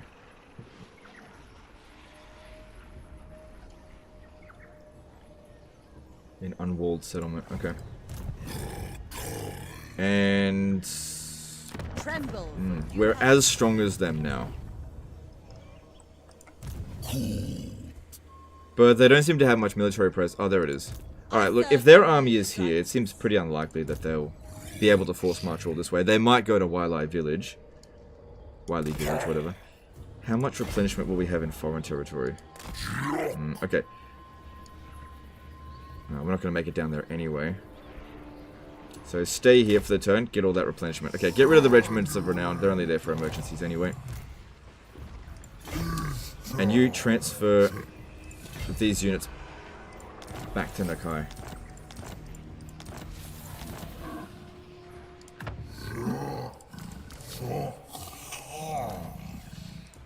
Cool.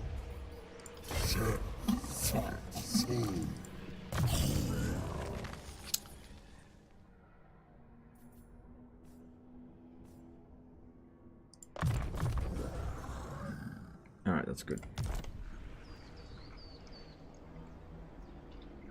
Raises for like co-op games? I don't know. I don't know why you wouldn't just set up a temple.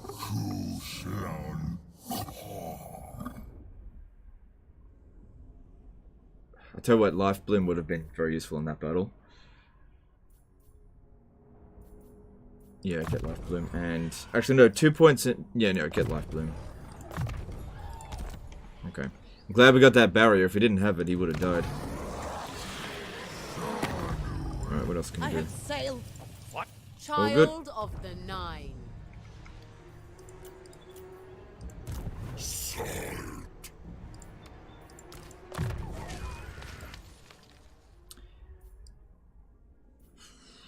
Yep, grab the Arcane Conduit. And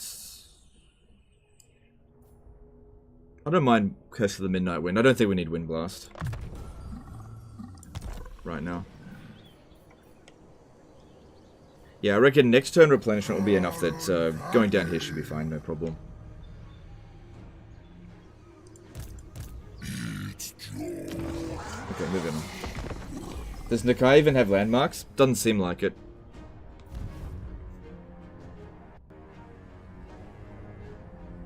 New slan available. Alright, yeah, I should have done that. Messy fight, and that's why blobbing against archers is especially bad. Yeah, but here's the thing about blobbing up, right? While the archers probably did more damage overall, none of our units got wiped out, okay? So the whole... if you spread your army out, what'll end up happening is you might take fewer casualties in the battle, but the casualties will be lopsided. So going into a blob allows you to manage your casualties a lot better. So you might technically get a worse result, but it's better for the campaign. So if I had spread out and some of my units, while spread out, got completely wiped out, that wouldn't have been worth it at all. So there's the Kroak fight. So you just got to weigh up. There's pros and cons to each one. Each technique. Another thing is that the buffs for Nakai that he provides huge buffs in an area. If you're spread out, then there's going to be a bunch of units that aren't affected by that.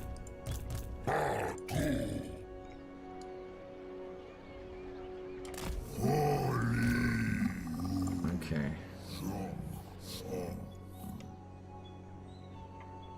Alright, let's get Rite of Awakening, and I'll get another Life Slain.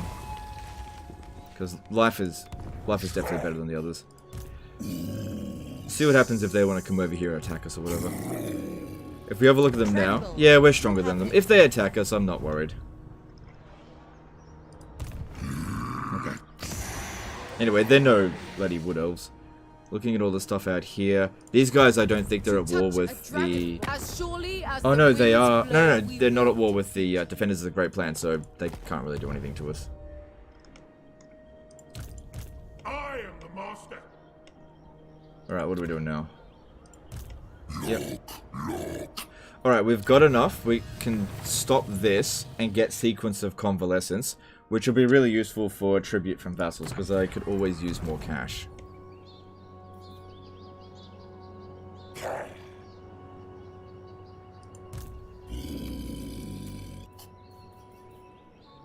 Saurus Warriors are fairly cheap right now. Might be a good idea. Hang on, let me have a look at this. Got 8 growth. What do we need?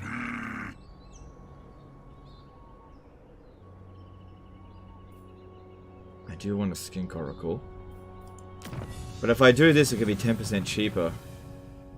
Alright, maybe we'll do this one first. That's good. We'll do that one first, and then I'll build next turn. Yeah. Alright, let's move on.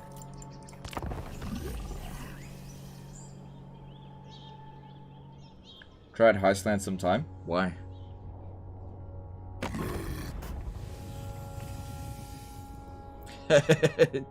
Demanding a gift. No.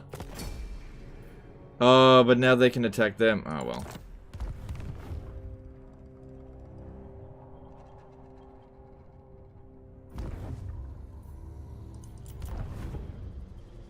Worth building garrisons as Zinch? I'd say building garrisons depends on how your campaign is going.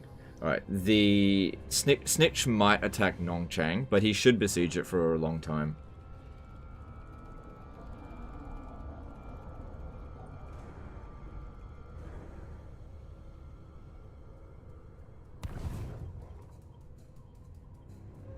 Oh, they're going that way.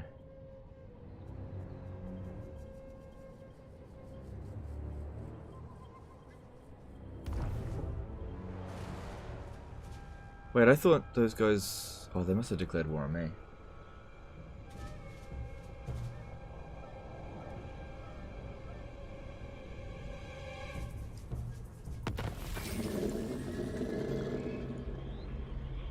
Alright, cool. look what happened over here. Friggin' Beastman showed up.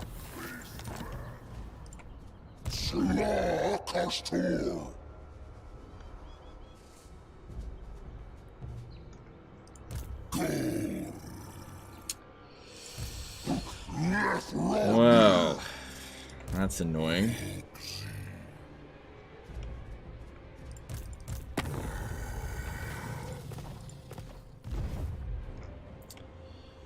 Yeah, that's really annoying.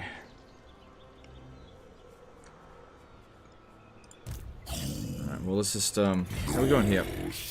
Oh, so they besieged and then backed off or something. Why would I dirty my Yeah, they're at hands war. with the likes That's a of great plan. Okay, no big deal.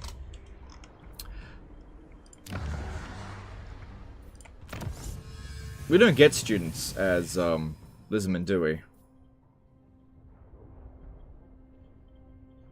Yeah, now that we've got that done, let's... Oh, I need to do all 3 of those for the sequence of traversal, because that is very good.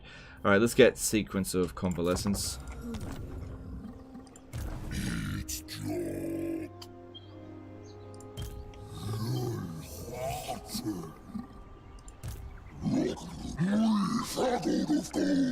Alright, got an idea, got an idea.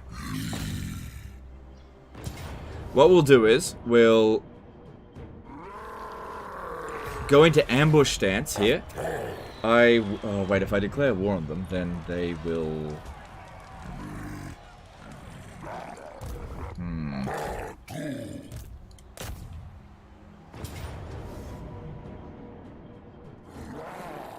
Your vassal killed them? Oh! Oh, I wasn't expecting that. Not a great order resolve, but it's fine. Okay, and then... Yeah, let's keep going down this way here, because there's good stuff in that.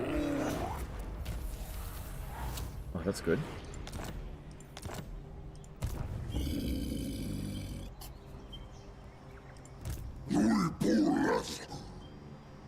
Okay, I'll declare war on them. And then I need to get these guys here, because if you look at that, the garrison hasn't fully restored. We want to give them an easy target. Offer to join war. Tell them to join war against Man Blight Tribe. Yep, they'll do it. Cool. And we'll set up a trap for them. So they go and attack Wildlife Village, and when they do, we're actually there waiting for them.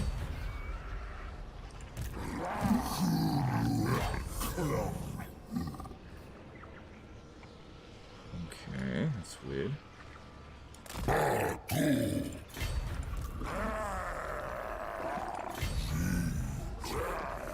Or how about you stay there as bait? They'll probably go for you.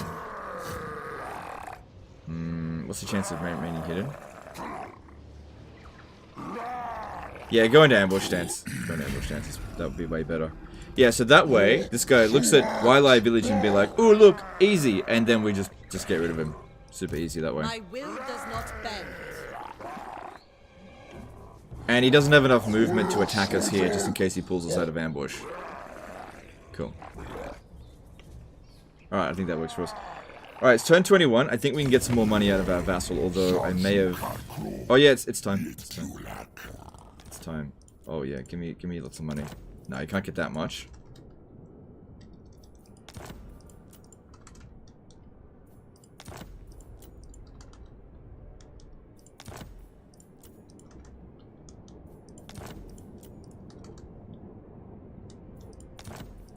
Come on, man.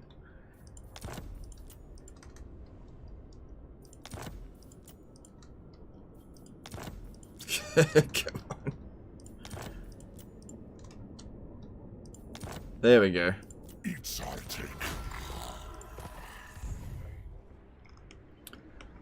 Alright. Yeah, you're right. It looks like their army got totally wrecked. That's funny. Unless he pulls you a fuck and goes the other way. Pulls fuck you. Yeah, I guess he could go to the Tower of Ashong or the Jungles of Cheyenne. However, these have full garrisons. This one here has got nothing. It's far more likely he'll do that. When have you ever known the AI to be brave? So they're most likely going to go for Wildlife Village and not realize that we're there waiting for them.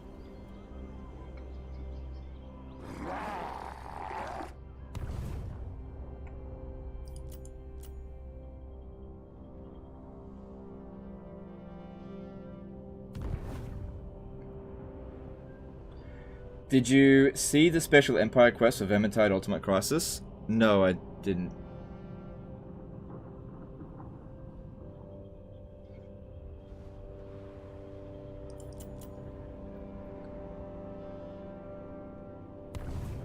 Yeah, you'll be able to. I should have declared war on Snake. Oh, he's not even going for it. Well, good, I guess. Is Nakai decent now? Yeah, he seems pretty decent. Definitely not the strongest faction in the game, but, you know, somebody's... Only one person can really be the strongest faction, and that's probably Scarbrand.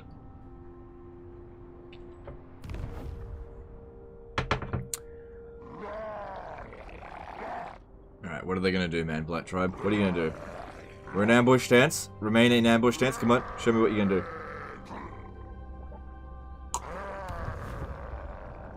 Damn it! You were right, they took the pissy option. Oh, fucking cowards. Oh well, what are you gonna do? I couldn't catch it anyway, and it would have gone into hidden encampment. There's a decent chance it'll just come over here and lose anyway, so... And if it blows up a settlement, whatever. Alright, I want you to just take this out by yourself.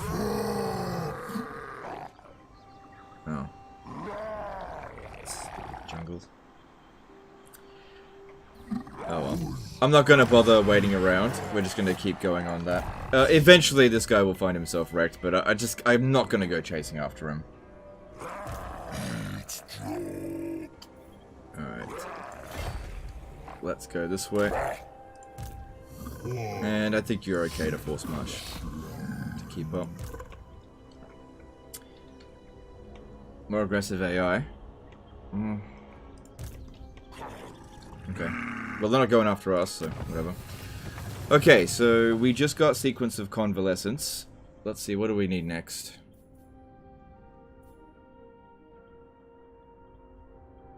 I don't have any of those units, so that doesn't make much sense to get. Unless we want to get this.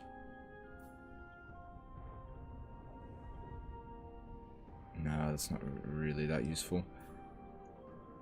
Let's get Sequence of Plunder, because Sequence of Traversal seems really bloody good.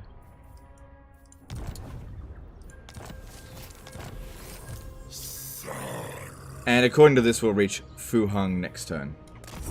Cool. And we're making good money, so I guess I could raise some more troops if I wanted to, which right now... Nah, I'll wait. Okay, we've got some stuff to construct. Let's have a look.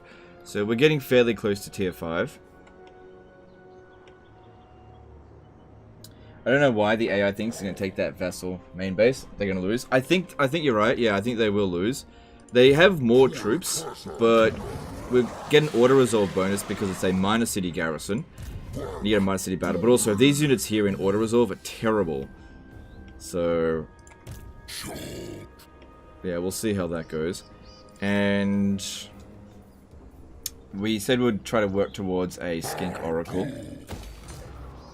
And what else? I don't really need Dread Saurians. I don't really like them. Don't need to spam out Stegodons yet. Oh, Revification Crystal.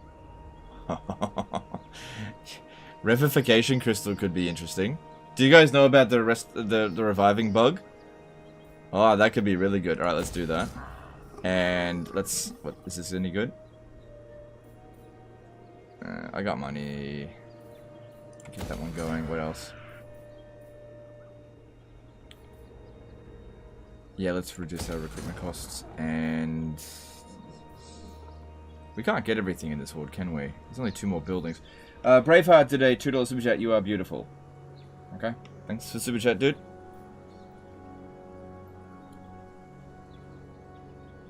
Yeah, you can't get everything.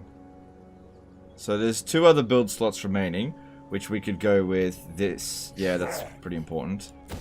And the last build slot... oh crap, no. Okay, don't have this. That's... while reducing recruitment cost is good, we've got limited build slots, so that's not actually that useful. And maybe I shouldn't have built this one, in hindsight. I don't think I should have built that.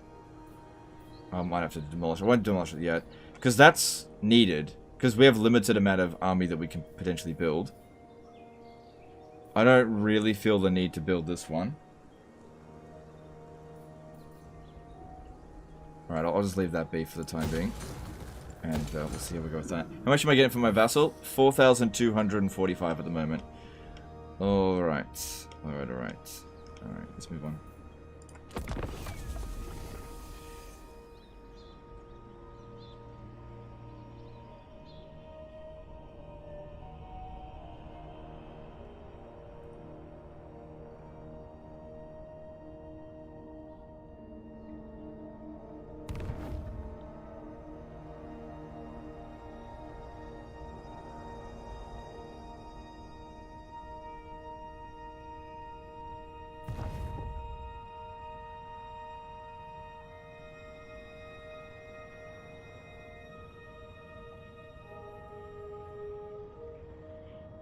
Get the Saurian building chains for its army ability. Oh, that's a good idea. Yeah. Reviving bug. Yeah, so units that are revived from dead revive at full health and they don't use up the healing cap. So you can use it to like drastically increase a unit's entities. So it doesn't restore ammunition anymore, but it restores, yeah, it's not about healing, it's about restoring, entities. So that's why the Revivification Crystal might actually be worth it now.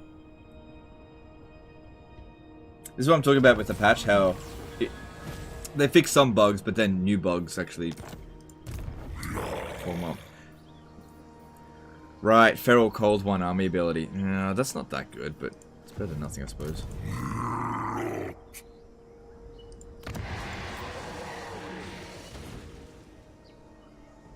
It's possible if I leave this guy here that we might be able to defend it. No, look, if they end up blowing up Wildlife Village, who cares?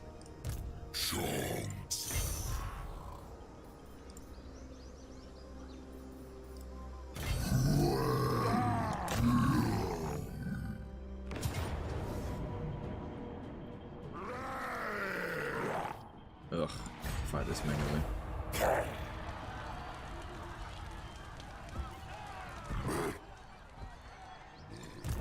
Yeah, not going to be able to get out of this one with an auto-resolve, unless we're willing to sit around and replenish. Let me just have a look. Oh, hang on. Medium casualties. Yeah, for the lazy. I don't think any enemies are coming down this way. Oh man, I might regret that. Oh, lazy, lazy, lazy. That's fine. Okay, so this will give us the army ability, so that'll be good. If we get to here, reduce the winds of magic cost by 20%, that'll be even better. Yep, we got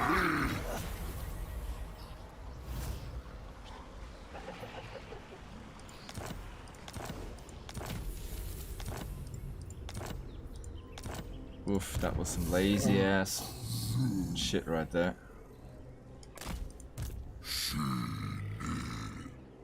But, you know, our replenishment rate's pretty decent now, and you know, their strength ranking even now isn't good enough to be able to handle us. It's just I know that battle would have been, like, friggin' half an hour, and siege battles, I do not like them. Alright, let's have a look here. What do we need?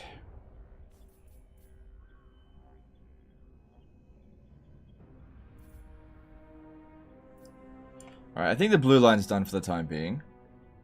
Let's boost... Probably Saurus Warriors would be good first. So go Saurus Warriors and then Kroxigors and then... Yeah. I don't think I'm going to give them Stegodons. Alright, and... You're going to Pterodon now, that's good.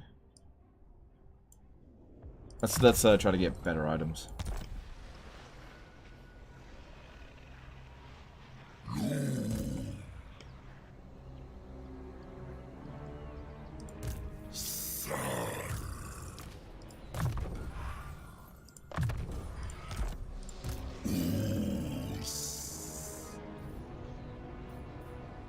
I don't have that for much longer.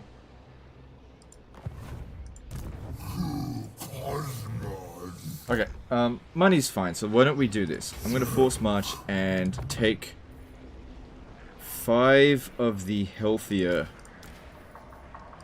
Saurus warriors, that's 4. Well, none of the other ones are healthy. I'll take that one then.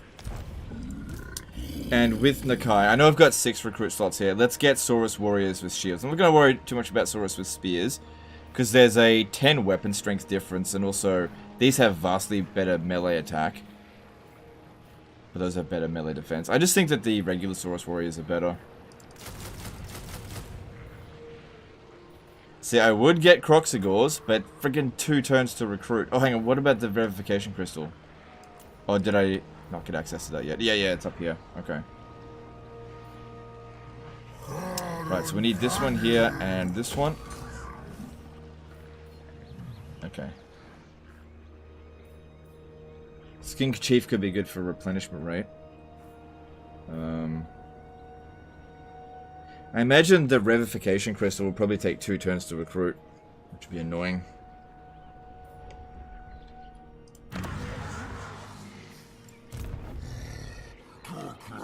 That'll be fine. Let's move on.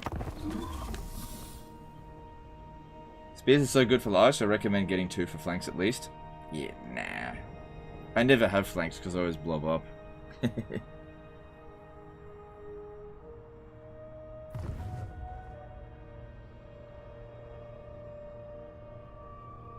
Oh, look at that. He actually took a settlement office. It's okay. We're still gaining at a good rate. Can merchant dudes to get more units? Nah, it's fine. Want to make sure I've got a decent amount of money coming through, or else we're not going to be able to build the horde buildings quickly enough. You don't really want to just sit there at 0 income.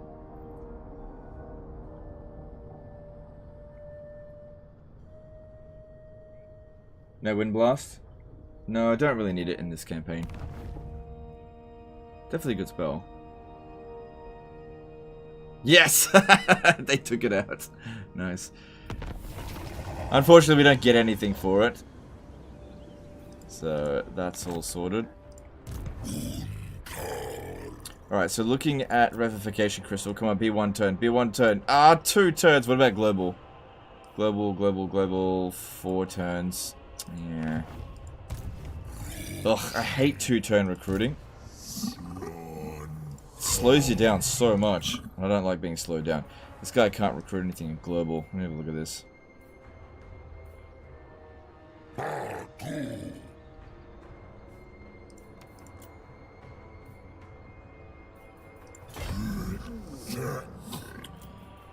Alright, if I want to recruit them globally really quickly, what I do is build, let me see. Global recruit time -2 for Bastillodon and Feral Stegodon units.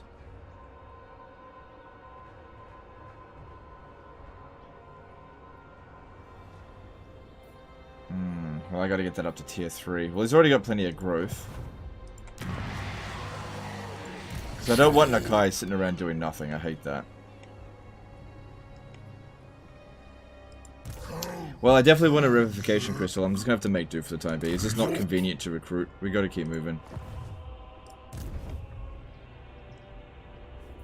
This guy is almost strong enough that he could be...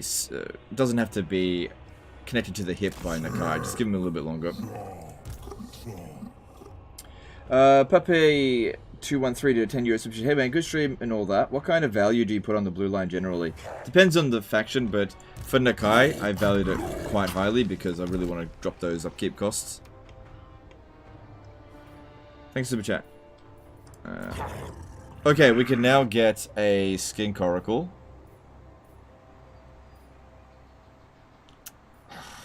God, I don't like any of these traits. Oh, damn, that's expensive. But then again, Skink Oracles are really good. Skink Priests. I don't have any saved characters.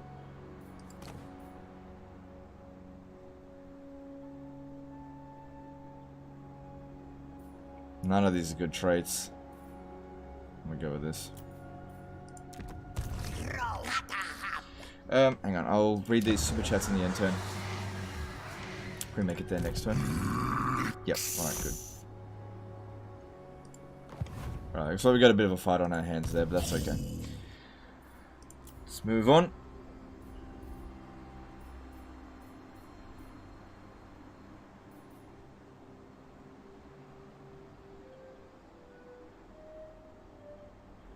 Okay, yeah, moving on. Mako did a 25 PLN super chat. Hey Legend, are your Bretonnia tutorial live streams from Warhammer 2 a viable source of info about Bretonnia Warhammer 3, or did the faction game change too much? It did change a little bit. I probably wouldn't use it in Warhammer 3. It did change a fair bit. Excuse me. Shane Wilson did a $5 super chat. It's hard to get to watch it these days because of that teacher life. Still enjoy the content though. No worries, dude. Thanks for the super chat. I understand.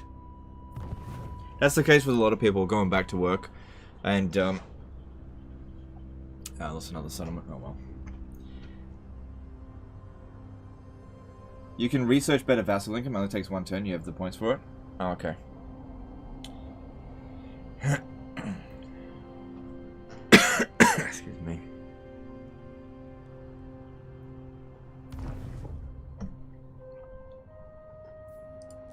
So, Snitch is out there doing a fair bit of damage to us at the moment.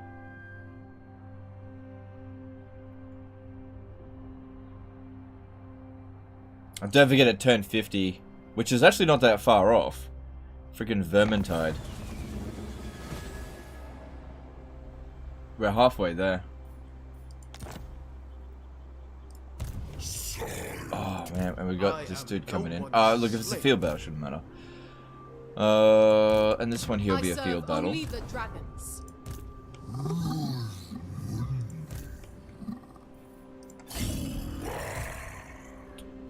Alright, I want you to pull a unit off real quick.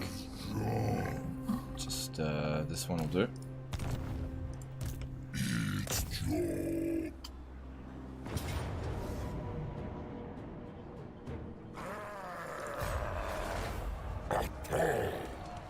Can your vassal actually defend its region, or do you have to constantly go back and reclaim the territories? It can defend its territories, but typically speaking, it will lose to legendary lords. So they won a battle against these guys here and against Beastmen at Wiley Village. But against Snitch, they keep losing. So yeah, we're going to have to do something about that.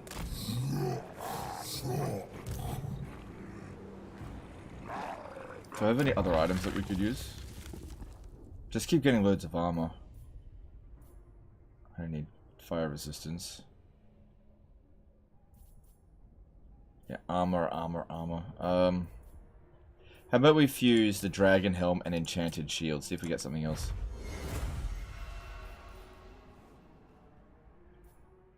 Oh, okay. I don't want to fuse that one. Just keep getting armor. Yeah, I could spawn an army, but I think we're fine. Let's get this as well. Reducing horde construction cost and getting an additional 45% income would be really good. We've almost finished down this line. Reducing upkeep cost by 5% will help a lot as well. Alright, I'm definitely going to have to fight this manually. There's no two ways about it. Used to get a weapon. There's no guarantee. Ooh, nah, I'm going to have to fight this. Okay, so they're getting Jade Warriors now. This will be fine. I know what to do.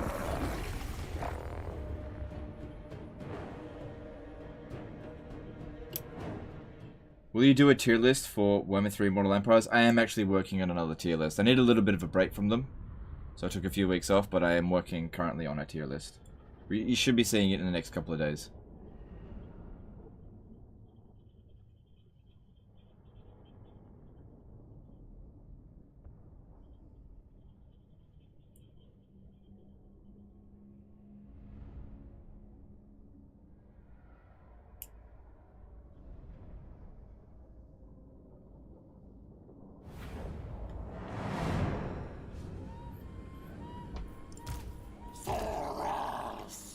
Alright, nothing special about this map.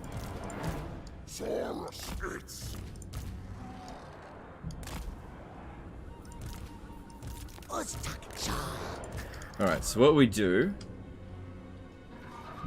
Oh, Nakai can just go and kill their lord because they won't shoot at him. Just do that again. That worked pretty well last time. I'll just do it again. Yeah, if they won't shoot at him, they'll just go kill their lord. No problem.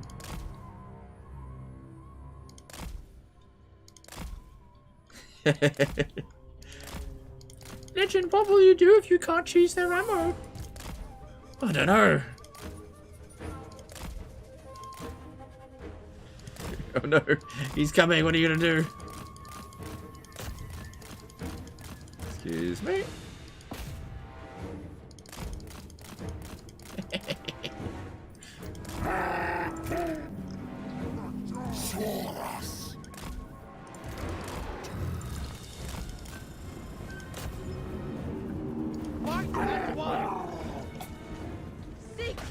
CA's like, ha! You can't cheese that ammo now. That'll show that Legend of Total War, fucker. How are you gonna deal with it now?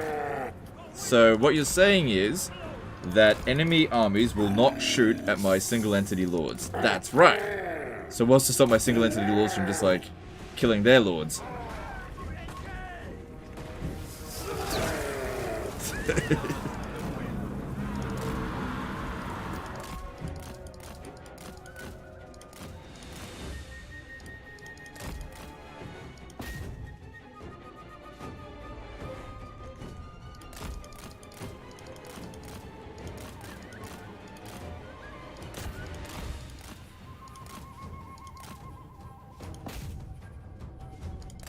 Come on, you can do it, Nakai.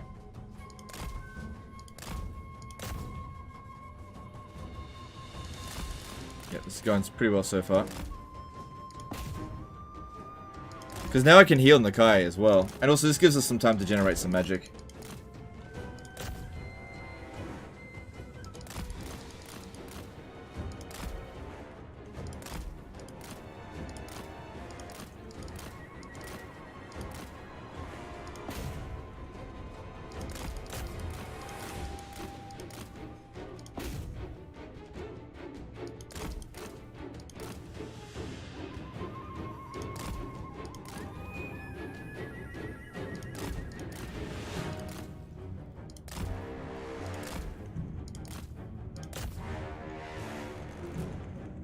You can do it. It's almost dead. They're very close to the line here, so it might end up leaving the battlefield, but at least it's not going to be casting any spells if we don't kill it, just like last time we did this.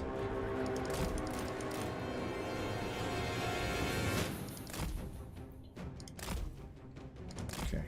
At least I didn't get bogged down this time. We might actually have a chance of killing it. Come on. Come on, Nakai, you can do it.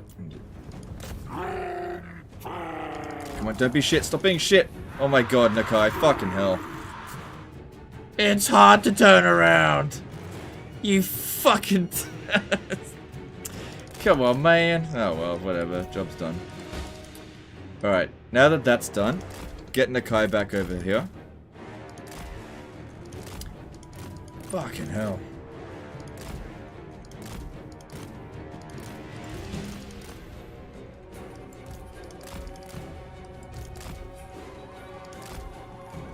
Still, their lords are worth loads of bounce of power, so that being lost is a big deal.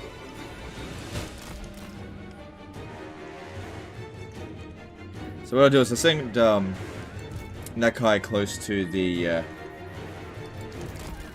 they'll start advancing on us now. To the Slan, and we'll get some heals in.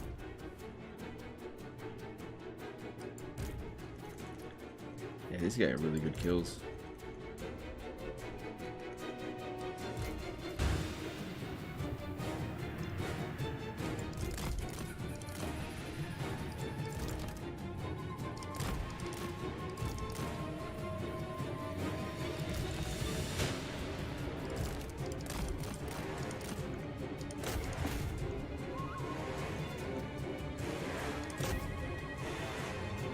Shit, this one's got loads of kills already. Do you remember when they used to double spit when they first came out? That was cool. Unless you're going up against it.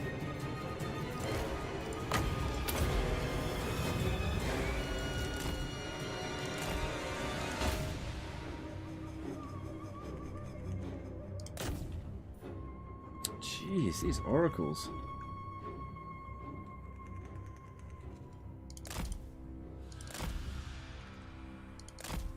Yeah, their range attack is way more powerful than Warhammer 3.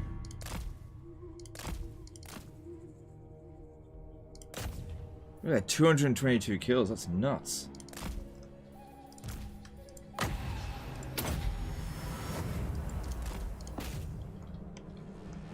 are they doing?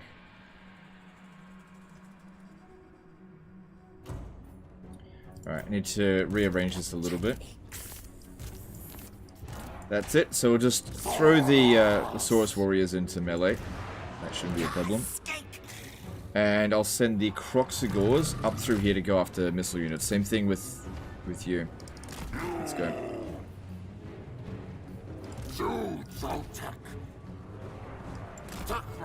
Alright, let's go.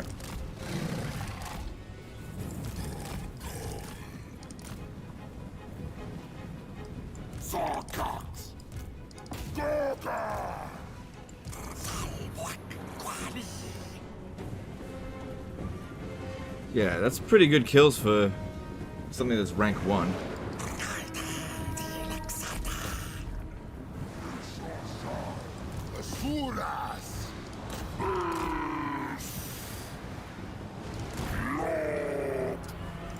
Just need to stop ourselves from getting shot too much.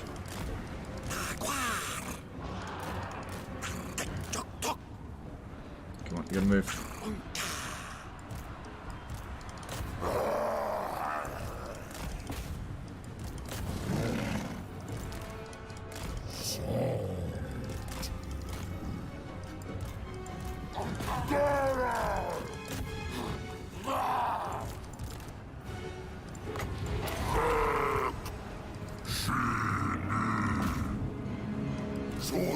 Yeah, let the melee infantry fight their spears.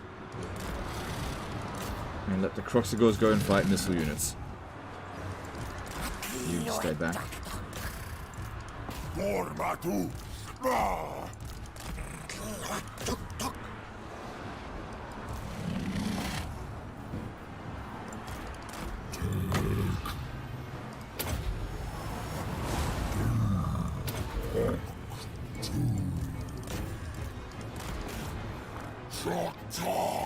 Okay, we got way too many units fighting down here, fighting nothing. Not enough units up this way.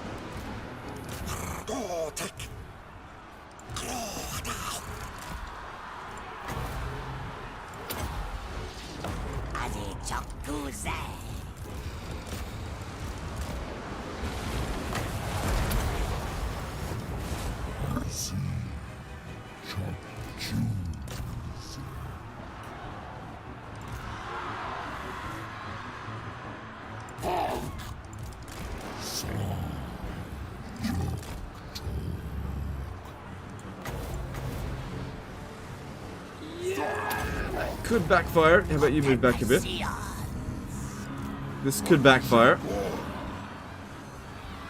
But a lot of units in there. Big blob. And that was nice. I like that.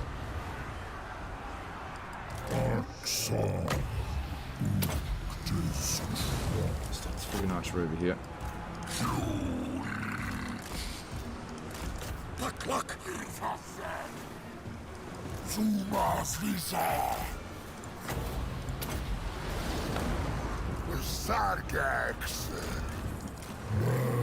Why are they being so mean to the Slan? What did the Slan ever do to them? He's a healer.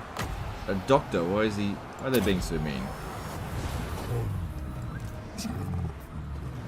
Alright, we got a few units that are getting close to getting wiped out, but these are now kind of outdated units, so I don't really care that much.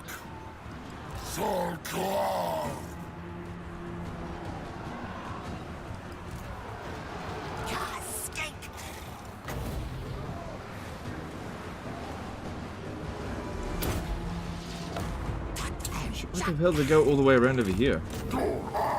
Silly of them.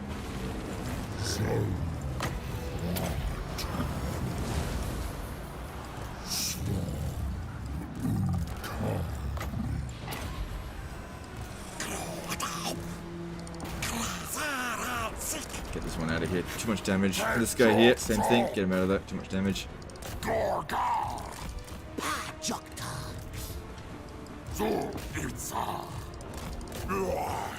It's Arctic.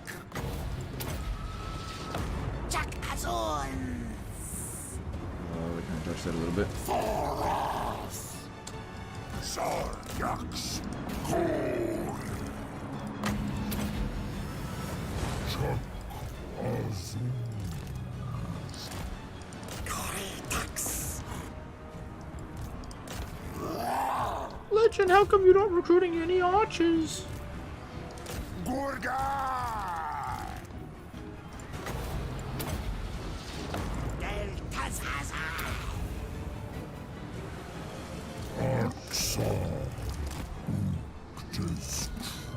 Okay, I think that's the army losses there. Cool.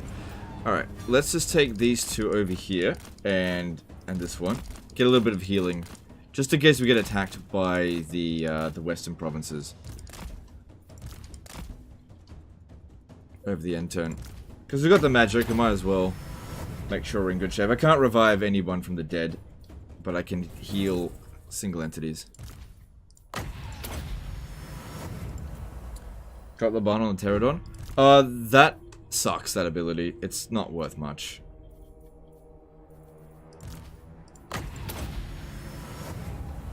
I had too many other things to manage. It was low impact. It's not a big deal. If it was one of those tic-tac-toe bombs that he gets, then yeah, they're worth it. But the rock thing, it doesn't do very much.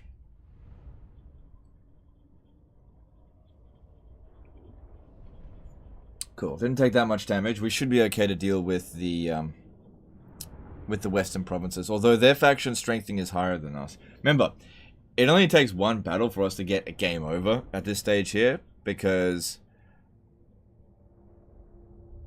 you know, all of our forces are together. We have no cities.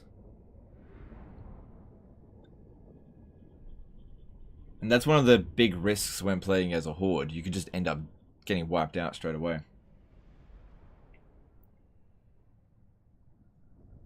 But we'll see how we go.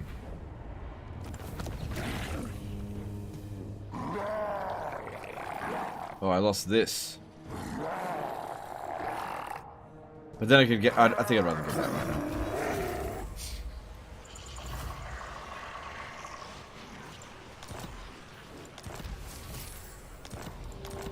Okay, the other Trickster Shard could be pretty good for you.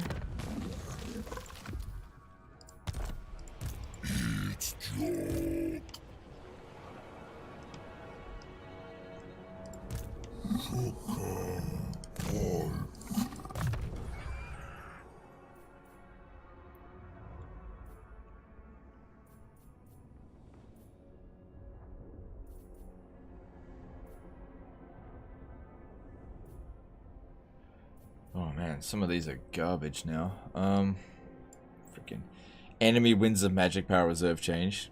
It's trash. I'm not gonna worry too much about growth with them now. Let's get you. Let's get towards Dwellers Below. That's just such a good spell. All right, just whatever.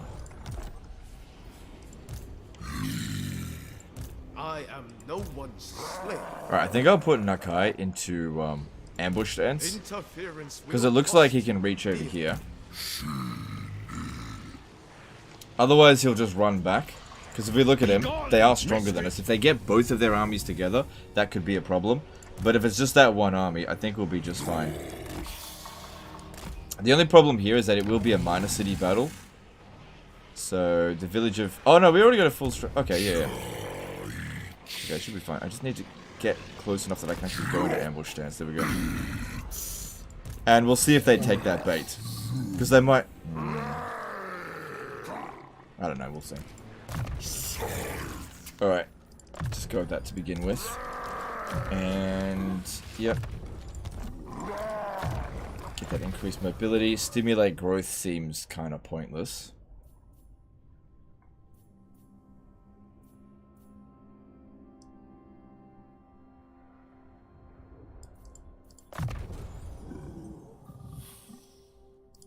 Eventually that lifespan's going to go somewhere else, so we'll need a healer.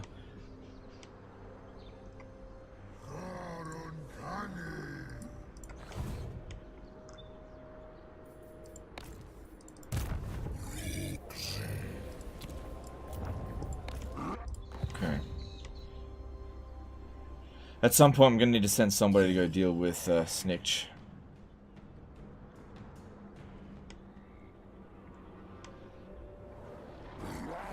Did I take out all their territory?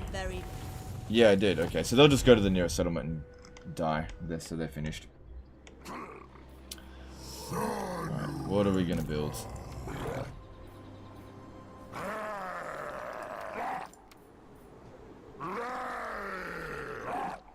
Alright, I think we can justify that. It's not too expensive. And leave him be. Moving on. Do you find the true horde mechanic like Nakai fun? Do you wish there was more of them? No, I'm not a big fan of horde mechanic. Oh, you got bushed, I think. Nice.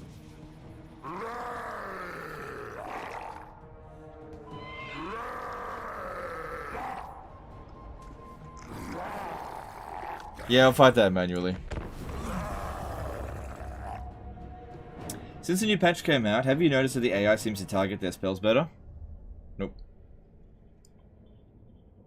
Not saying that they don't, I'm just saying I haven't noticed. Have you done the quest battle? No, his items kind of suck, and there's better things to do. It's just not worth it. Are you eventually going to plan to take a sea lane to Lustria to convert the other lizards? Well, there's not much value in confederating the other lizards when playing as Nakai, I think. Like, what are they going to add to us right now? Best to do that later on in the campaign, when you're already at your horde limit, and that way you can confederate them and get more hordes. As long as you don't lose those hordes, you can go over your horde limit. Alright, so what we want to do here, just target the missile infantry. Don't worry about the melee infantry, they're just not important. Keep these guys in reserve. Keep the... I'll have the Kroxigors charge down from here.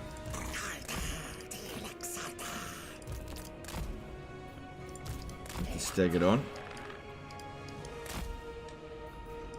And these... Oh, put this shit in the way. You stay out of it. You back here.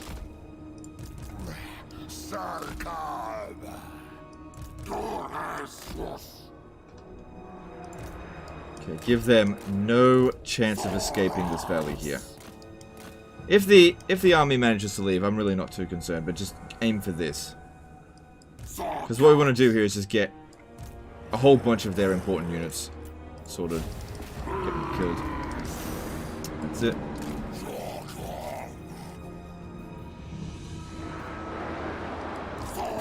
That's it. That's it. Don't give them any chance to shoot.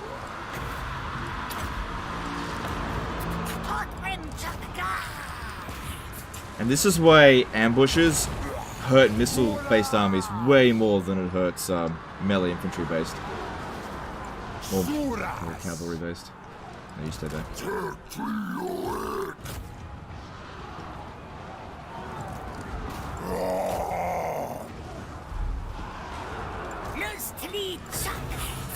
Ooh, that'd be pretty good. No, let's just go with this because I just don't want to hit my own units there.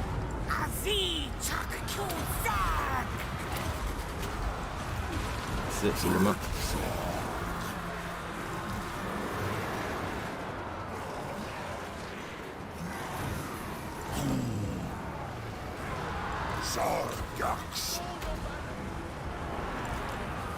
Alright, there's quite a few units coming in here. Whoa, whoa, whoa, whoa, whoa, whoa, whoa, whoa, where did that go?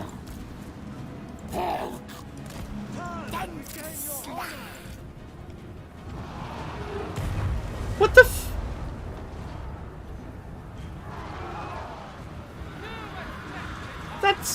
That's not where I put it! What? That's pretty different from here. I gave him a bit of a handicap then, I guess. What the fuck?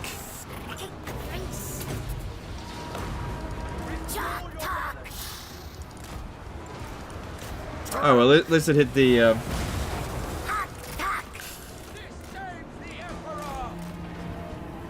whatever. It's done is done. This wasn't that big of a deal. This one here's taking a bit of a beating. I need to give it some support.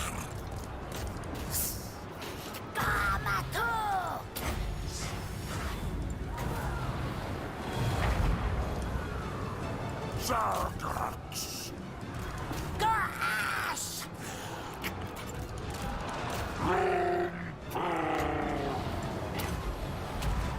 Cosmos skinks. Restore your balance! Zuritza. Asuras. Comment of Casadora, could you please cast this on the enemy? Oh, do you mean on your own units? Sure thing, mate. Goddess los.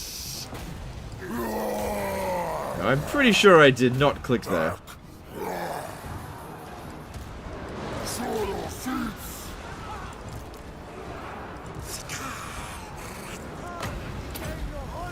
Thoras X. Soras.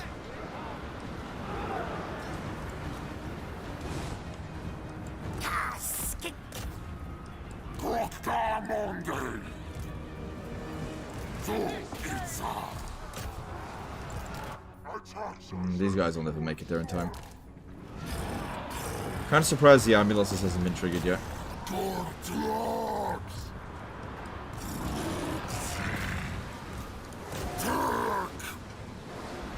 You clicked on the unit card with the spell? Can you do that?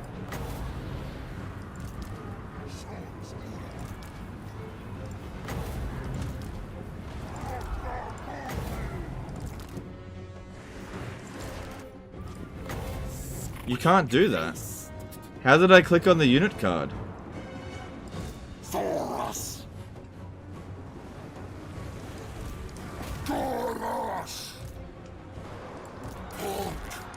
I mean, I was clicking like that. I don't know how that happened. It's alright, it's not that big of a deal.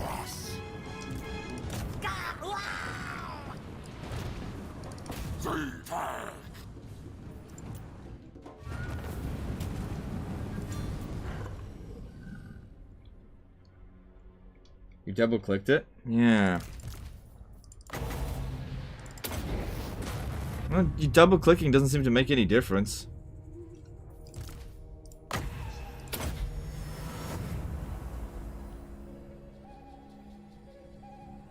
In your opinion, what makes Cathay boring to play? I've never said Cathay is boring to play. I don't mind playing Cathay.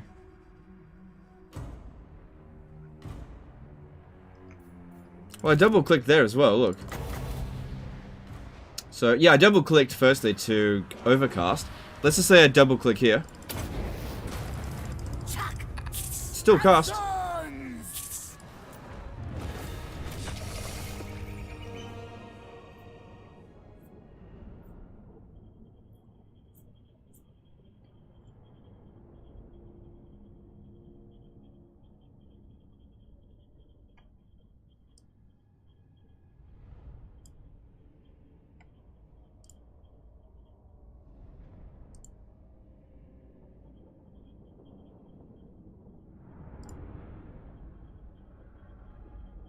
It's okay, we only lost 100 troops out of the whole thing.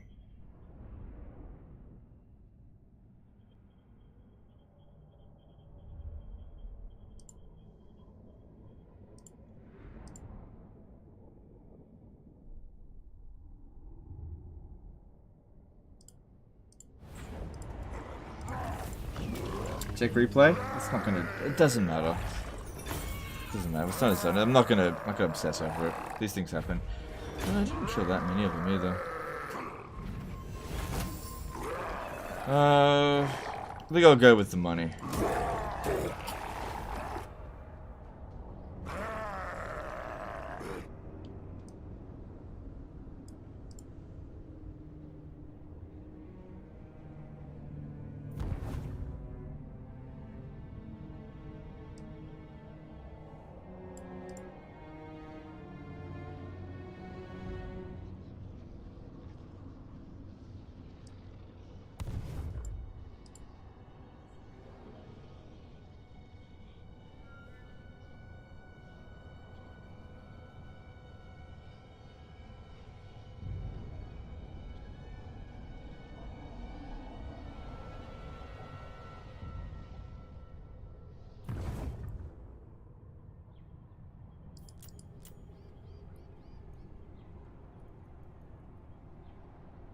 I think it attacked here and lost but didn't get wiped out.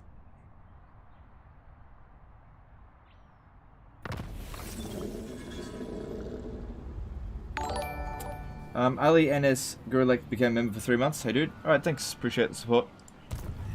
Alright. Alright, let's have a look here. So this one's not going to be able to run away again.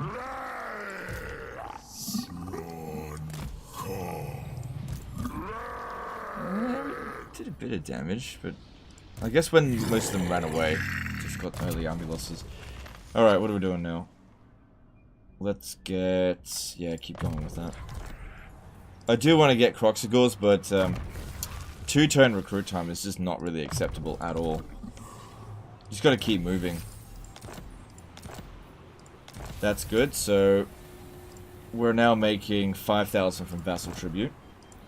PM CLH did a 5 super chat about Orion campaign. Quite insane. Take a hero to the north of the map, declare war on everyone there. Free armies, easiest free armies. Love it.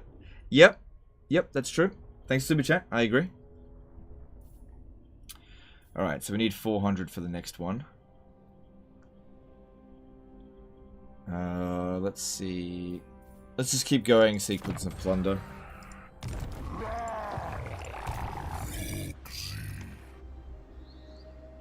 Here comes Snitch. He hasn't fully recovered, but his auto-resolve bonuses are able to wreck out garrisons really quickly. Obviously, if I fought the battle manually, I could really do something there, but I can't.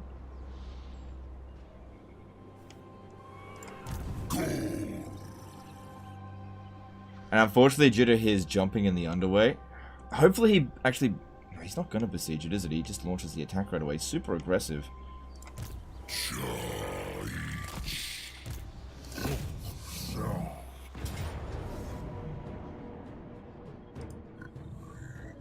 Will the new member GIF ever change?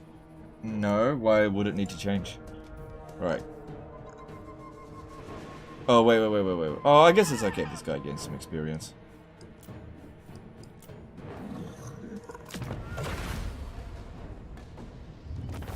Yeah, that damage is fine. That's fine. I probably would have done better, but that's fine. Saves a bit of time.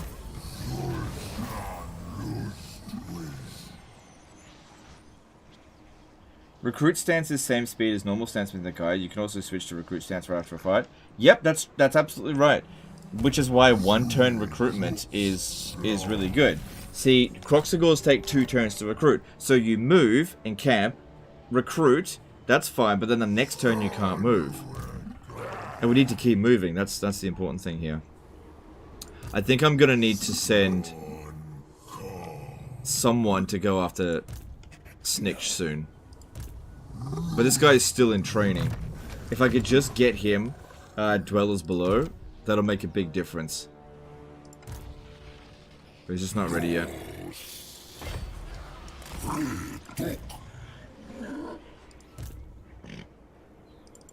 Dragon. Hopefully there's no more armies coming.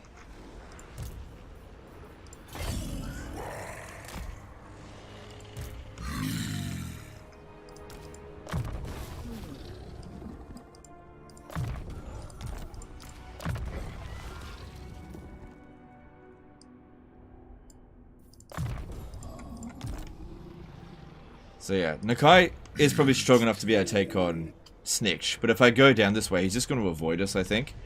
And this one here, Snitch might want to go and fight him, but he needs to be a bit stronger first. Yeah, what I really should have done was declare war on Snitch straight away. That way he wouldn't have been able to capture any of these settlements. What I really hope is that he besieges the settlement and just tries to starve it out a little bit, because his army is a little bit damaged. But yeah, I can't recruit a lord from there. And I can't send him back down just yet. He still needs more time to train.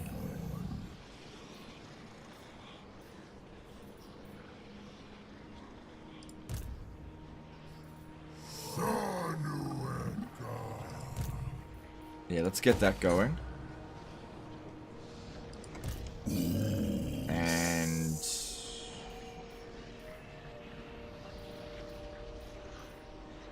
a skink chief would be good. Let's start working towards that. And also a Soroscar veteran wouldn't hurt either. And there goes my money. Moving on. A strange decision to make Kroxigors take 2 turns to recruit. Yeah, I agree. Yeah, I agree. I don't think a lot of people realize just how bad it is on Legendary difficulty to take 2 turns to recruit something. Especially in the early stages of the campaign. Especially for something that's a tier 3 unit. Because even if it is your thematic unit of the campaign. Okay, come on, besiege, besiege, besiege. Okay, good. Buys us some time. Even if it's the thematic unit of your campaign, losing a full turn sitting around can completely destroy your momentum. I forgot my super chat now. Wood Elves can only recruit 2 units at the same, or 4 if you get the Orion trait.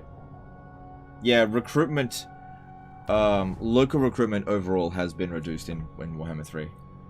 Alright, they're gone. The secondary armies can recruit Kroxigors in 1 term, I believe. Yes, it is possible for them to do it, but we have to research certain things, so we're not quite there yet. Alright, so... yeah, he backed off there. Maybe I should have gone to ambush stance. It's too late now. But yeah, with him besieging it, like, he'll probably win, but at least that buys us some time. He's losing momentum by doing that. And as long as we keep going, the main purpose is to try to outpace him, gain territories faster than he takes them away from us. And then soon I'll just redirect him to go and deal with them.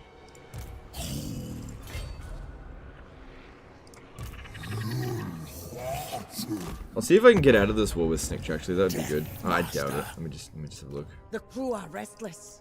Child of Admiral of the... natural. Only this one is even contemplating peace. Is the Battle for Lord Kroak viable now? It's available, but I don't think it'd be a good idea to do it right now. It'd totally wreck my army, assuming I even won.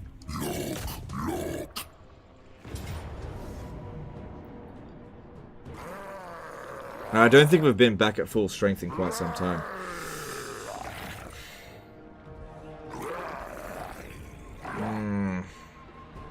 Tempting to auto-resolve it, but...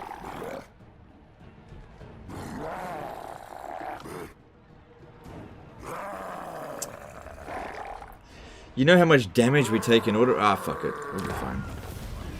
Yeah, I would not have lost that many troops. Alright.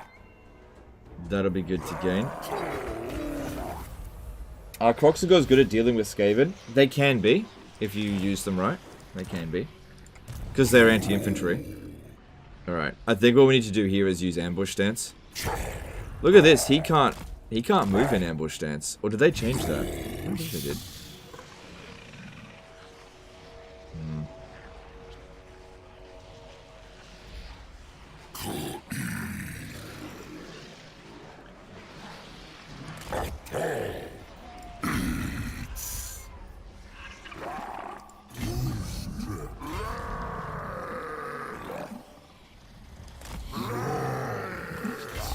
Alright, so hopefully, if we manage to stay in ambush stance, they'll consider attacking Temple of Elemental Winds, so that we can actually catch their army. Because otherwise, they're just going to avoid us.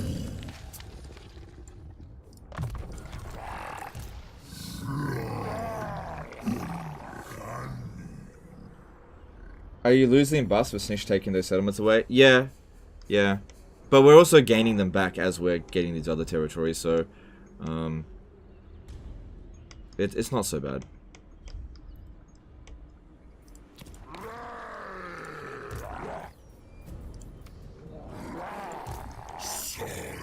Yeah, the problem here is that I'm fighting a war on 2 fronts, and I just can't do it without raising more forces. We'll get there, it's fine. Losing ground is not a big deal with Nakai. The main thing here is to level up our characters and keep getting the growth. Yeah, they're going for it. No, they're not. Okay, I might be able to attack him. What about some more HP for Nakai? We'll get there. We'll get there. It's more important to boost his army than to make Nakai a better fighter at this stage. Giving him a bit of extra hit points is not going to make a big difference. Looks like he just sacked the city. Mars Acton. No, I think he set up an Undercity there. Good. Buys me time. Oh man, look at those armies.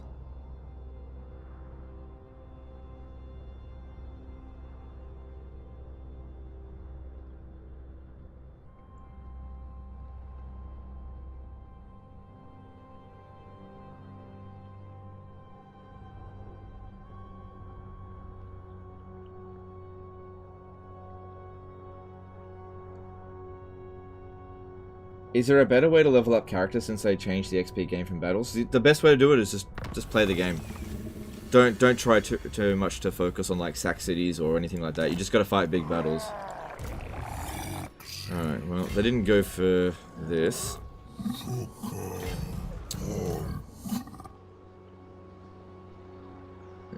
11, 12 damaged units. He picks up some units from Nakai. I guess he could have the rest of these. And maybe it's time to have them split up. See, what if this guy gets the rest of the Saurus warriors without shields? And Nakai just goes on by himself, and the Slan takes this out and then makes its way back this way, maybe. How'd this go? Yeah, smashed. Wolf Joringa becoming a member. Alright, thanks dude, appreciate the support. Alright, well, let's do that. 18 units.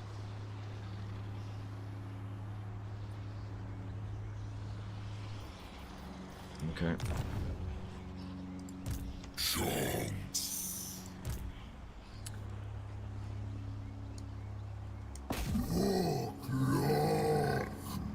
Good. Okay, you can handle that. Alright, so now I kind of feel like this guy's trained enough on his own. Yeah, we'll figure it out. Nakai, however, just trying to keep track of where Zhao Ming is, because if we have a look at the strength ranking of their faction, you know, it's about even. I'll send this one just to scout ahead, just so I know what's going on out this way.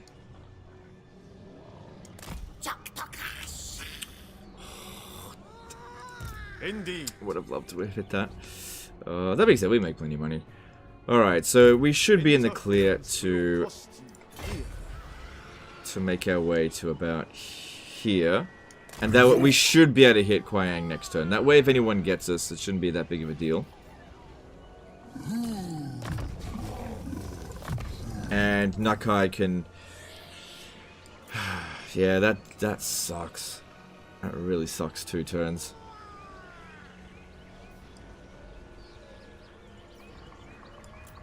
And that's one of the main reasons I don't get Temple Guard either. Alright, oh, we lost our buff. Alright, just get regular Saurus Warriors for now. And that gives us back up to full strength with this guy coming back. And, yep, you're on your own now. Don't forget to hire heroes. Yep, that's a good point as well. We should hire some heroes. Alright, I'll have to fight this manually. I don't think it'll be a problem. There's nothing in here that's too concerning. Even though we don't have any anti-large, I just don't think Jade Lancers are going to do much to us. Even if it says anti-infantry, they're just shit cavalry. Plus we got this.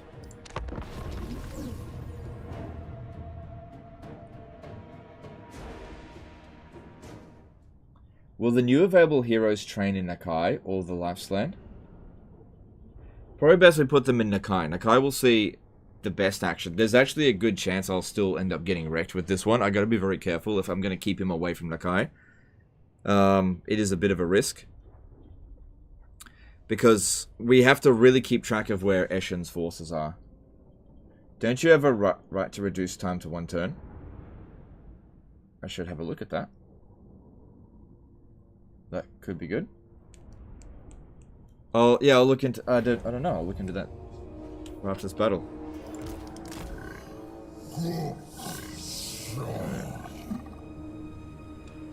What type of wizard is this? Yeah, they always pick that one. Okay. Blobbing up's not the best of ideas.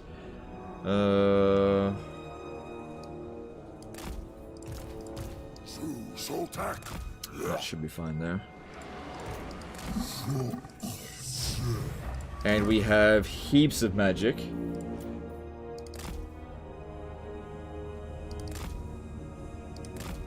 And they're coming straight for us.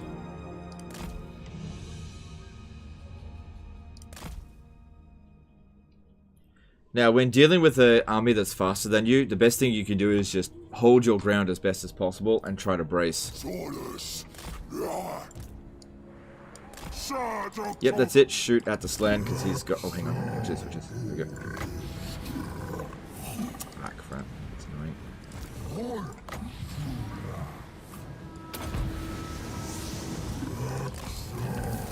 Stay within range. Just a bit longer, and...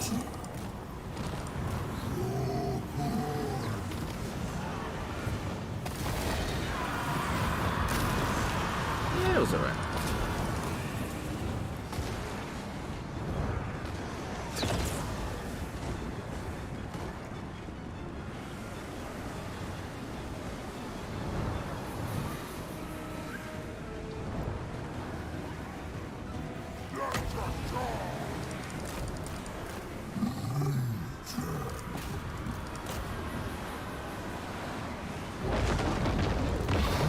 This is why we didn't want to blob up too much.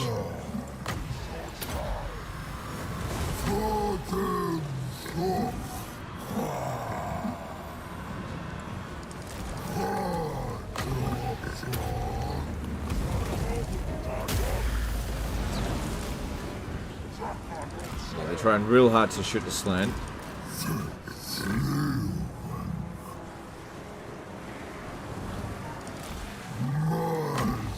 Barrier back. So this one here is not doing that much damage. It's fine. I reckon this spell here will be good. Plus their cavalry just can't really do anything here.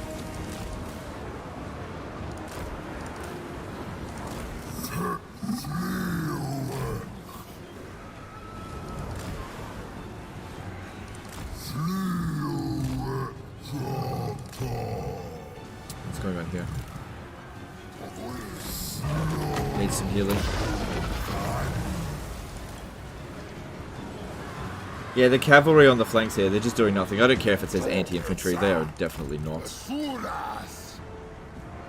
We're also debuffed because of that stuff.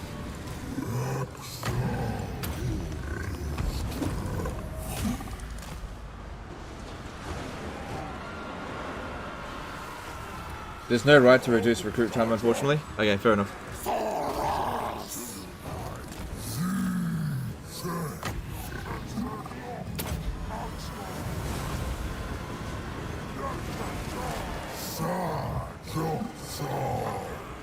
I can't do much about that though. Probably should have saved this up for when this blob here, because I didn't even kill many of them.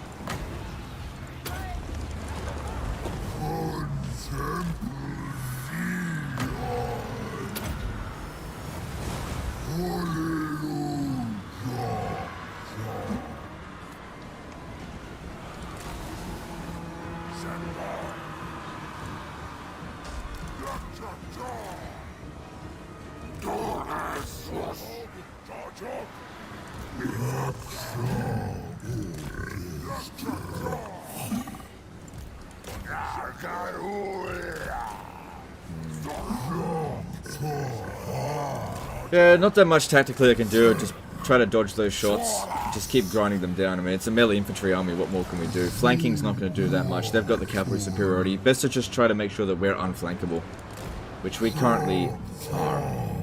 And then just have this one here do as little damage as possible. 6,000 damage is not that bad, especially considering we're healing it. How much damage has this one done? Not that much. So if we look here with the cavalry, they are, yeah, they're doing a bit of damage. Activate the attrition rod, or not worth it? Nah, I always find that doing attrition on enemies is not worth it. It's up to you. If you want to do that kind of stuff, it's fine. Using 200 marks of the old ones, or whatever they're called, I just think that that's a huge waste. For something that'll only do like a tiny amount of damage to them. And then they'll just replenish it straight away anyway. Typically speaking, trying to do attrition on enemy armies is a pretty poor return on investment, no matter what you do, even when playing as Nurgle.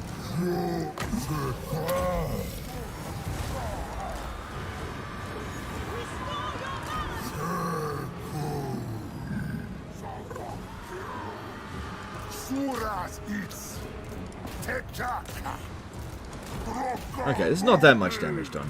And they're starting to run out of puff now.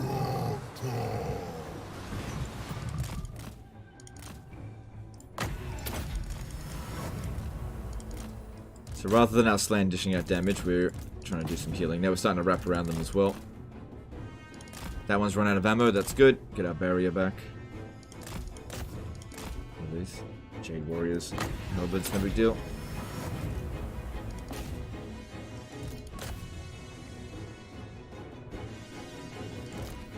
Yeah, that breath attack spell doesn't really do much because it is... I think it's 0 armor piercing. Yeah. And Saurus Warriors have, you know, some armor. There we go. Got through it. I think it's alright. The only attrition that seems to be worth it, doing decent enough, is Cathay Compass Dragon Emperor's Wrath. I've heard people say that that's pretty crap, but I don't know.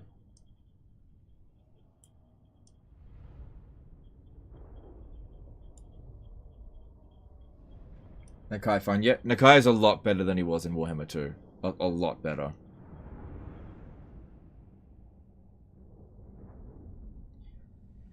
Yeah, so if we really want to get a hold of this situation, I think I might need to just recruit like tons of troops. Meaning also recruit more armies. I think I can recruit another one. And just really put the smackdown on all of our enemies out here, because we are a little bit overextended, I suppose. With 3,700, could I even raise another army? Let me have a look. Yeah, I could raise another army of about equal strength. Okay, that's good.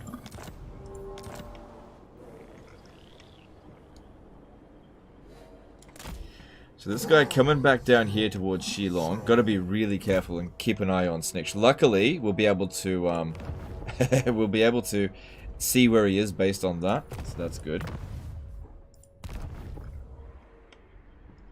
So yeah, we could do the Rite of Allegiance. I just don't think it's worth the cost. Yeah, there's nothing in here for reduced recruit cost time.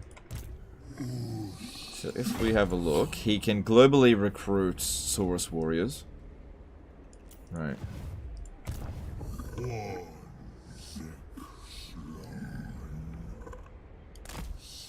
Also, he's now got access to Dwellers Below. With this, and with a lot of winds of that's a lot of winds actually, we should be able to handle early game Eshin. But we gotta watch out for shit like Warp Grinders, and I know he's got like a bomber unit. So it would be good to replenish in the meantime. Building here, let's have a look. Replenish rate 2%. Ugh. Reduce upkeep cost. Well, if I get this, we can globally recruit Saurus Warriors a bit quicker. Reduce the recruitment duration for Kroxigor units. What are they currently in global? Nah, take too long.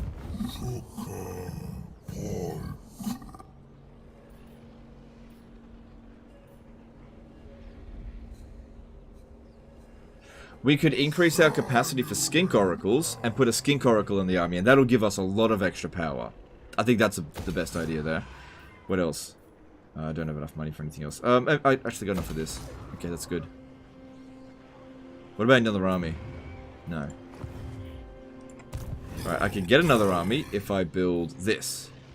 Let's do that. Okay.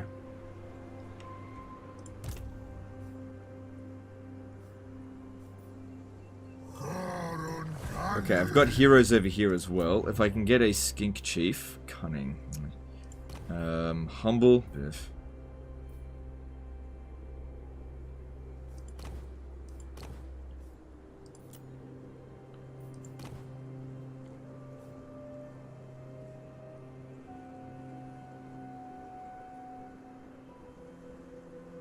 Kind of need a skink chief in this army more than I need it in Nakai's. There's no good... Oh, there's something. Skink... Oh, there... Okay, we'll get another one next turn. That's good. Okay. And yeah, as for skink chief, just grab the humble one. Yeah. And it'll go try to catch up over that way. And I'm out of money. There we go. Skink chief building gives movement range. Oh, I'll build that next then. Alright, well we see that there's quite a lot there.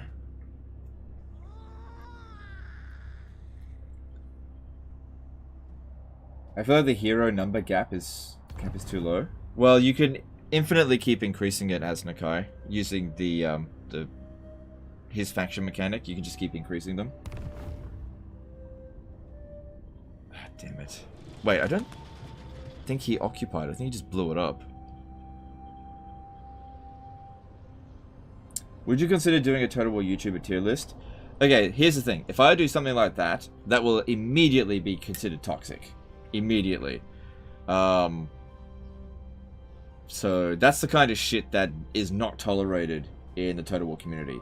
If you're going to do like a Total War YouTuber tier list, it has to be like really...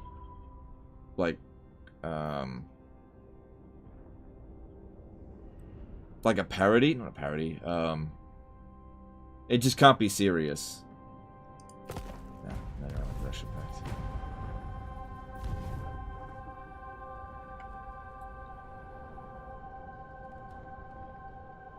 Yeah, people can really take that shit the wrong way if you're careful, so...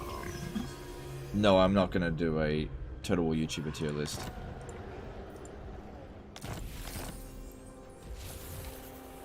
You can't increase capacity for heroes infinitely? Are you sure?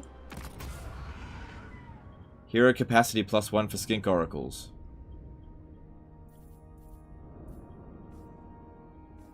Hero capacity +1 for skink priests. Hero capacity for skink chiefs. And hero capacity for Soroscar veterans. According to this you can. And what I mean by infinitely is that you can get 100 of them, because that's the cap normally.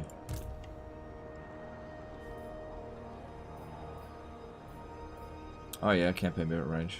Okay. Alright, well the problem here is that I have... Oh, I've got a full strength army though.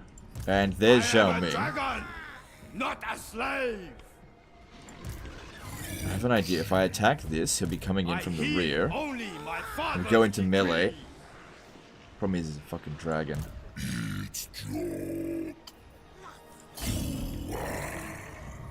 I can do it.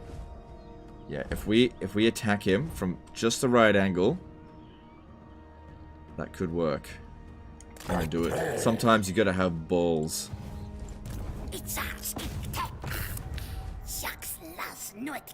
Ooh, shit. We're not gonna have much movement left.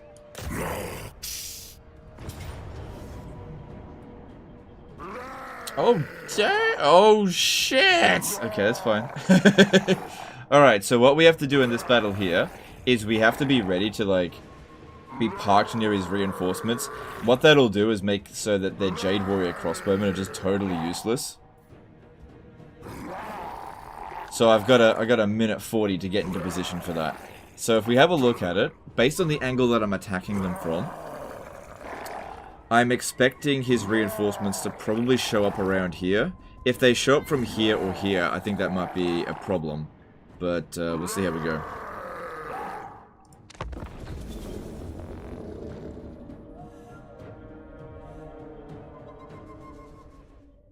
It's a buff, not a one-time usage. I tested it. You can't increase it more than like 15. It's a buff, not a one-time usage. So it's temporary. Oh. Oh, okay. Sorry. Shows how much I know about this then.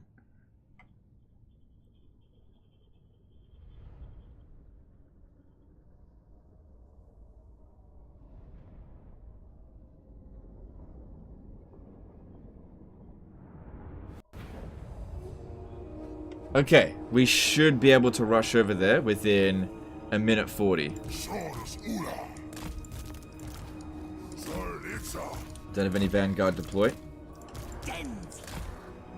They'll just sit there and wait for him to come in.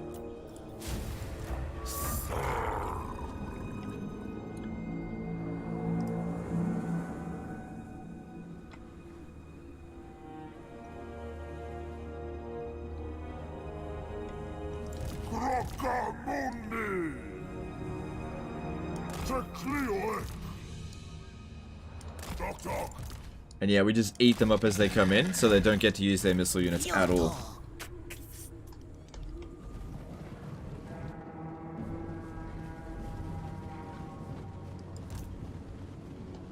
What are they doing? Are they coming at us? Not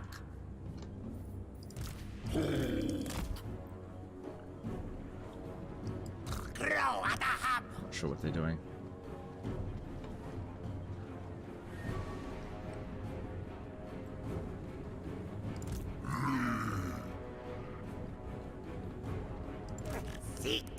Thing is, they do have a metal wizard. I think we need to take that out right away, because if they pop those searing dooms down, that could be quite deadly. These guys here might hit us in the rear while we're doing it, but I'm not too concerned about that.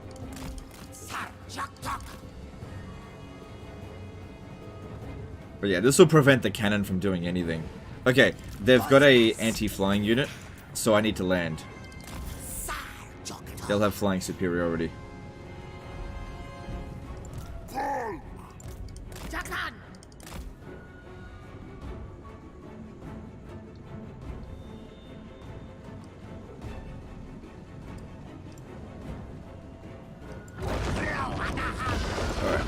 Nakai, you need to be going for this one here. This one. This one, this one, this one. Don't worry about him. Oh yeah, here we go. Wasn't quite in position, but this is good enough. Good. Metal Wizard's going down. Pop this shit down.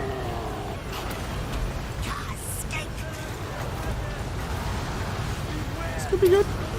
This time it actually cast it properly. I was trying to be a bit more careful this time. Okay, we got incoming here.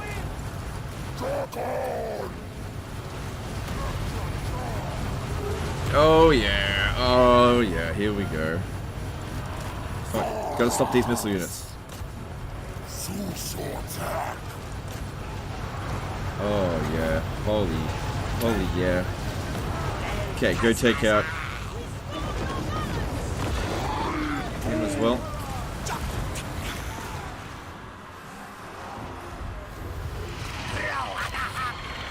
Alright, he's gone dragon mode. Almost shooting at you. That's not good. I'm gonna be focusing on damage magic more so than healing.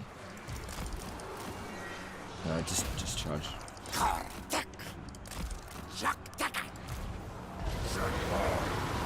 Okay, Zhao Ming is probably beating him. I'll overclass that. There's the artillery.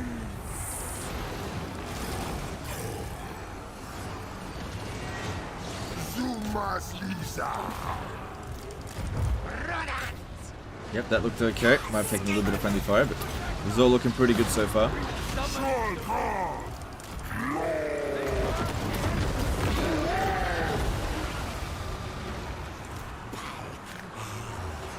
I would use Curse of the Midnight Wind, but we're fine.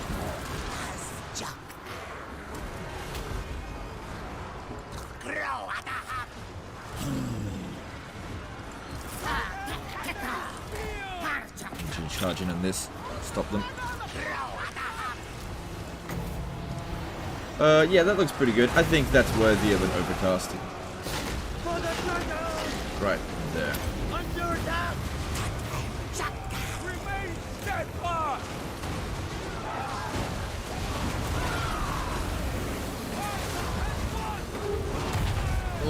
Yeah.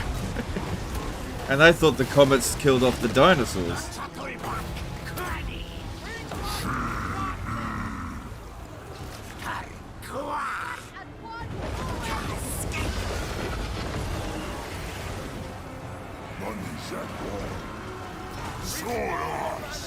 Okay, Nakai seems to be beating up Zhao Ming now, that's good.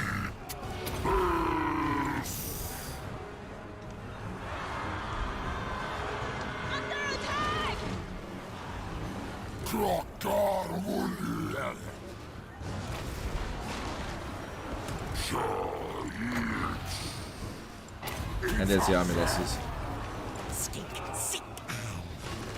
You accepted harmony. It'd be great if we could actually wound Zhao Ming, try to prevent him from leaving the battlefield. Although, he's pretty big.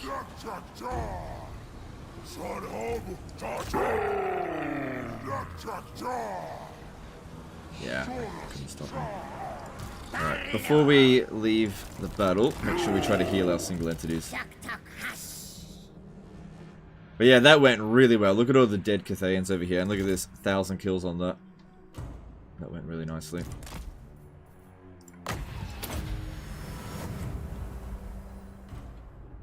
Yeah, just run them down as much as you can.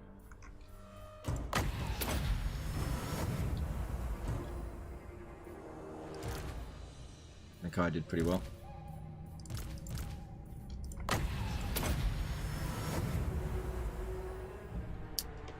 Yeah, our army's in good enough shape that we can keep pushing forward, and the great thing here is that we've done so much damage to Zhao Ming, plus we'll get his defeat trait, which is actually really good. Extra armor. So much damage to him, that's probably his last remaining forces. If we're aggressive enough, we'll finish him off really quickly. Secondary hordes have buildings to reduce global recruitment. I know that.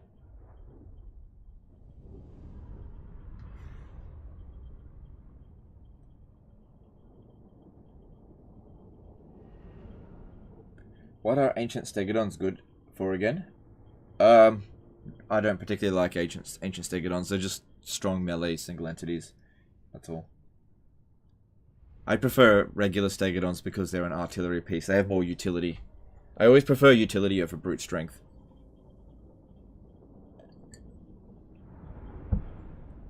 And they're only marginally stronger than a stegodon anyway. So I think losing utility for a bit of extra strength is just not really worth it. Yep, that looks good. Okay, 450 or 7%. I think I'll take the 7%. Because we're not done yet.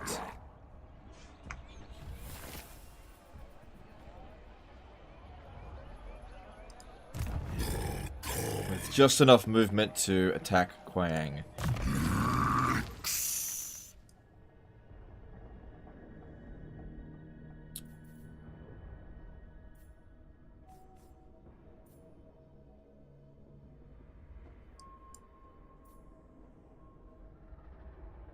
That'd be pretty good. All right, let's work towards that.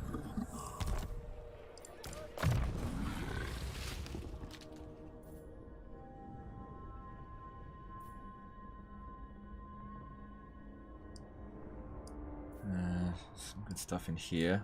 Get Flock of Doom.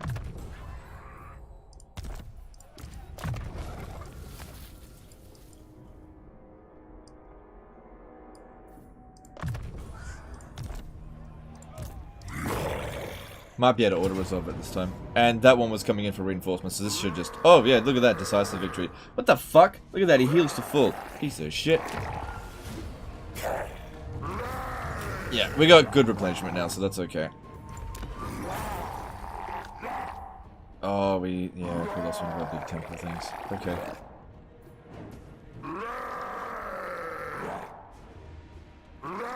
Let's get this, because that way we'll get the extra melee defense for Soros, which the other one will probably need. As much as I want to get that back, I think this is more important right now.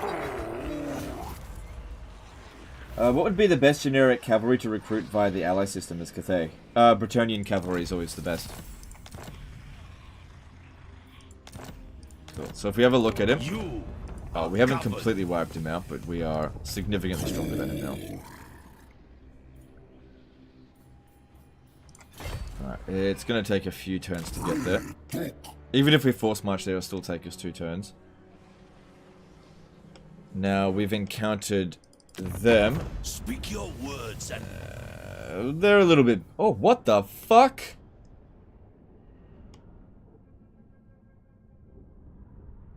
Grimgore is already here. Okay. That's interesting.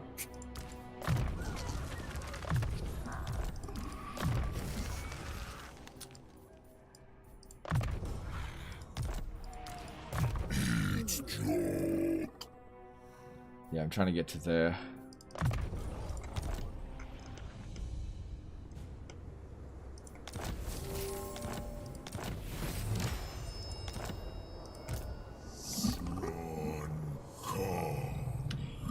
Alright, this guy shouldn't go too far without this one, so I'm going to attach it now. And I'm going to move to there while in camp stance. That way he's getting decent replenishment, and then he should be able to recruit this one here at rank 3, which I will rename Disciplined, and also save it. Hang on, we got to put the points in first. So that one, and don't need that one. That there. Cool.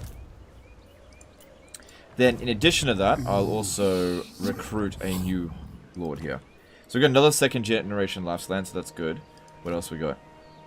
Cunning, disciplined. Oh, I could have gotten that humble one. Ah, no, it's fine. Yeah, let's get another one. Tom Wise did a £5 superchat. Hi Legend, thanks for the constant top quality content. I haven't been live in a while, as busy at work. Your content in Warhammer Total War is great. Alright, thanks Dylan. Glad you like the content. Alright. Now, with this one here, we need to be able to recruit Saurus warriors a bit quicker.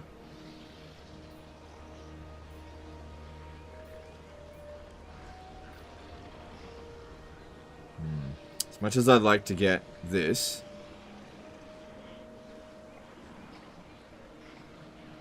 it takes 3 growth. This one here, for some reason, doesn't take any growth. So I guess I'll do it. Doesn't cost growth, just do it. And this one here, reduce upkeep cost. Fine. I don't intend to lose it, but we'll see how we go. And yeah, I need to recruit Kroxigors a bit faster. And that way we can... Not Kroxigors, Saurus Warriors. We'll be able to recruit the shielded variants. I just need to send just like a lot of force down here. Make sure we stay in camp stance. Because Skaven are going to hit pretty hard. Now that we've got 2 separate forces, we can expand. Although, really, we should be sending Nakai to deal with the hard stuff. We're sending Nakai to deal with the easy stuff and send these guys to send the hard stuff. However, we're sending more with them. So we'll see how that goes. Waka did a $5 super chat. In the same track of thinking, are Feral Carnosaurs better overall than Feral Troglodons? That ranged attack seems much worth it. Okay, so think of it like this.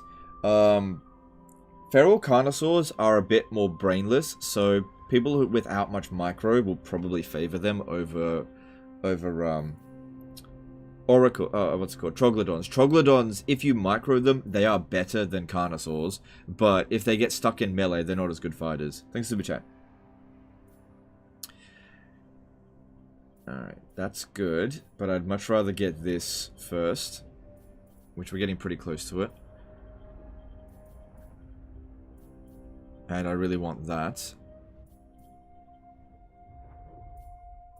let's get that going. And we're out of cash anyway. Alright, let's move on.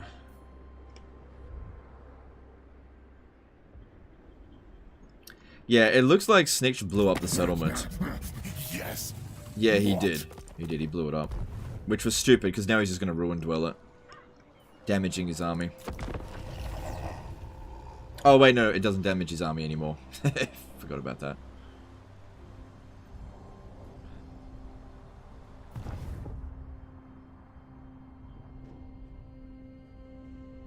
Are you enjoying Nakai? I've been thinking of playing it for a while. Yeah, this is actually not too bad. Not too bad at all.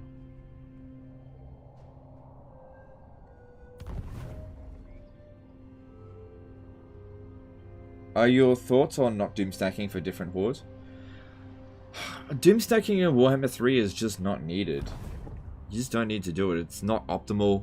I just don't doom stack in Warhammer 3 that much.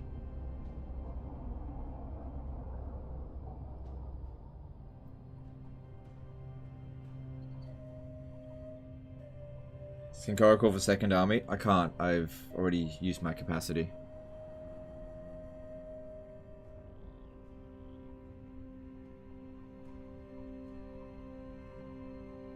That guy's rich or poor? Seems pretty rich. I haven't had any serious problems with money.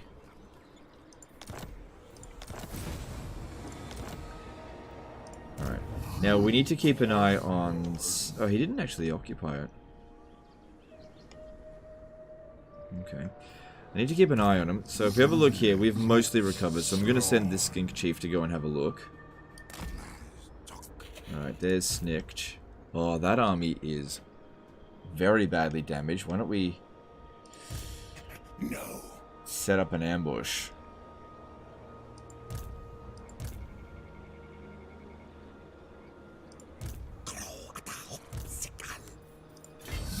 Bit risky. It's a bit risky because even at 75%, it's possible that he can ambush us. So if you stay right there, and you stand here. So, okay, this is what I'm thinking of doing, right? Rather than trying to ambush Snicked, which I don't think is really going to work, try to get him to attack this one. He'll see that as just being out in the open, like this.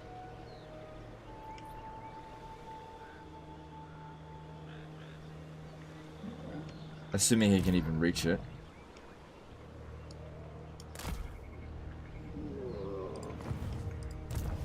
And as soon as he launches the attack and fails the ambush, this one will come in as reinforcements. Not now. And I think we can beat it. Because like most of this is just Skaven slaves, we'll be able to overpower that. We can heal, they can't heal. That's a bit of a problem. But all we're going to do is just not blob up and... We don't have that much ammo. That's a bit of a problem as well. Again, just don't blob up. I guess what I could do is use my Troglodon to take out this one. Okay, that should work.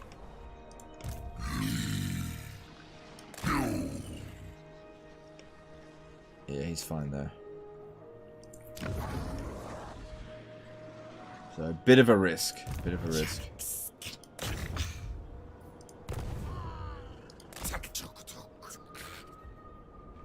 Put ambusher in forest, no?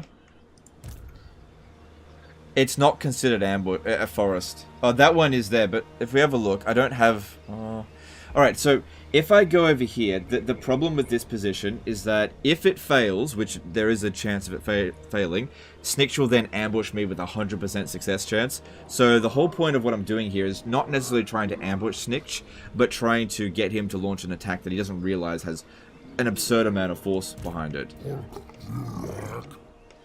So yeah. I think that is actually too risky. Alright, what do we got here? Yep.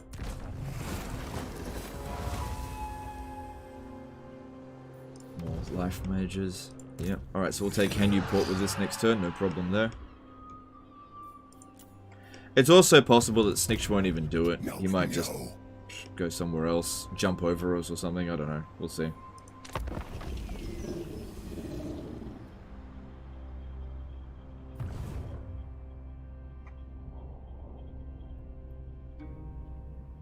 Do you plan on playing Carl Franz campaign? You'd have to really twist my arm to get me to play Carl Franz right now. I really don't want to. I'm trying to focus on the campaigns that I actually want to play. And I just think that Carl Franz's campaign is painful and not fun. If I play campaigns that are not fun, what'll end up happening is I'll get really shitty with the game and need to take a big break, and that's not good. Come on. Shouldn't ambush.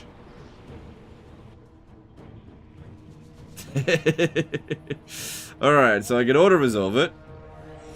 Alright, or we can wait minute 46 for them to show up.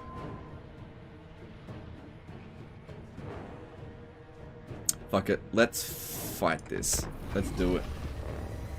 What does saving a hero do? It allows me to use it in a different campaign. Saves the trait and skills and level and any like defeat traits they might have. Alright, so yeah, we just have to hold out for a minute 45. So what I'll do, I don't really need this guy on the battlefield. If I put him over here and they chase after me, all I have to do is hold out for a few seconds. The gutter runners could be a problem. Especially because they... Oh, the AI doesn't really make use of Vanguard deployment. Another thing I guess I could do is go and hide in this forest. Alright, that reinforcement spot is fine. Yeah, if I hide in the forest here, they won't know where to go.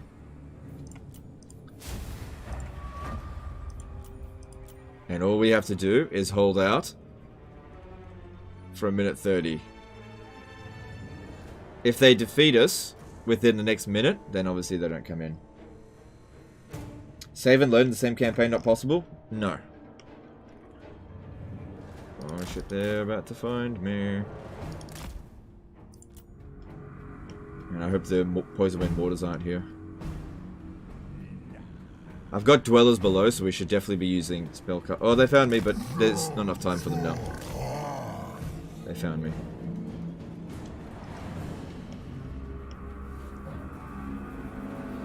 Alright, Skink Oracle. Your entire job is to sort out the...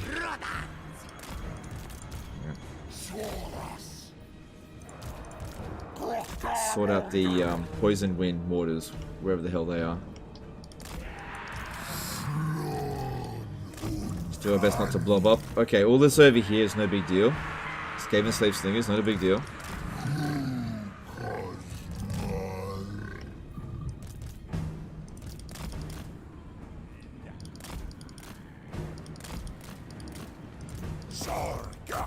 Yeah, they are. Oh god, they do some damage. Fucking get away from me, get away, get away. Fucking gutter runners. Where are those bombers? There they are. Shit, I gotta go all the way around. Okay, we're too blobbed up over here. It's gonna do a lot of damage. Shit. Fucking gutter runners, man. Move, move, move, move, move. Okay, time for dwellers below, maybe? Just wait a little bit. Yeah, actually, right there would be good.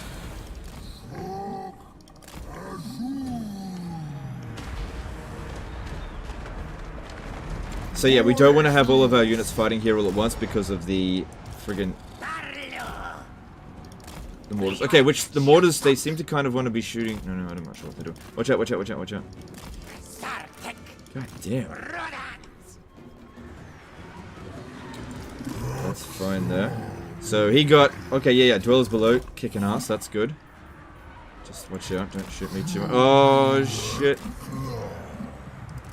Yeah, like I said, don't spread out too much. I gotta go after the...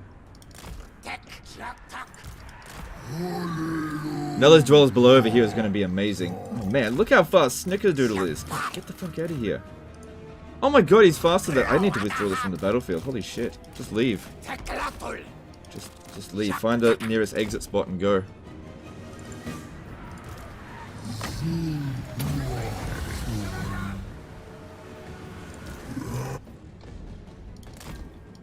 Yeah, he's not going to be able to handle that. I can't deal with it. Snitch is really goddamn fast. Yeah, we're just going to have to suck up some damage from the poison wind mortars. But for some reason, they seem to be aiming at my lord. So if I just keep everyone away from it, should be fine. If we have a look, yeah, god, look at this fucking Snitch. Okay, it looks like Snitch gave up on the chase there.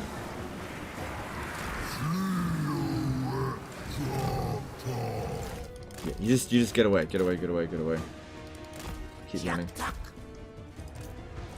We're definitely winning, but it's just a matter of trying to make sure we don't take too much damage. Alright, move this one back. There's those. Oh, right, they slowed me down. Yeah, they're aiming at a bad target there, that's good. You just keep running, keep running. If Snitch could just stay away from a little bit, that would be good. Alright, Dwellers below 17 wins of magic. But yeah, what they're doing there is very silly. Yeah, look, Snitch is coming in. Coming in hot. Still, this is good. Keeping Snitch away really helps. Get this one out of here. Alright, another Dwellers Below incoming. Not yet, not yet.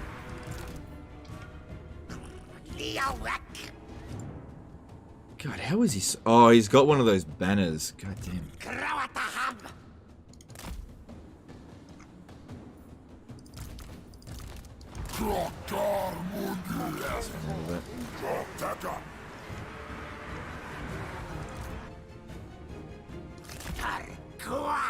Yeah, you're gonna have to leave the battlefield.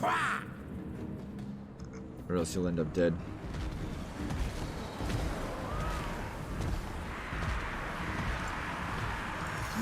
Okay, we got a bunch of units that are pretty much full strength. Move them up. Try to move the damaged ones into the rear.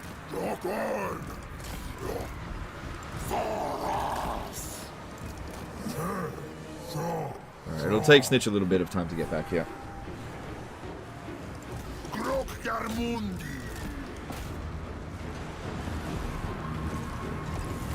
Yeah, the AI is actually being really stupid here with their mortars. They're aiming for bad targets.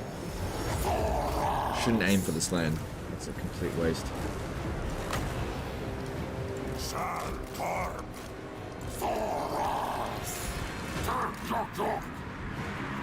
Can somebody get rid of these damn warp grinders? I'm sure they've done tons of damage. Yeah, they have. Okay.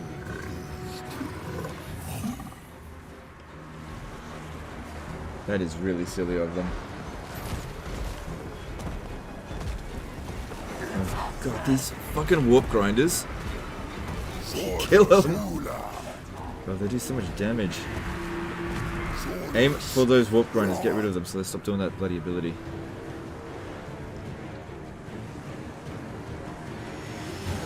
So Rada's faster than Dino. Yeah, in that particular case he was, yeah. Oh, good, good, good. Yeah, come over here into melee with us. Silly poison wind mortars. Very, very silly. Right, so damaged units. Get him out of here. Oh, that's not damaged.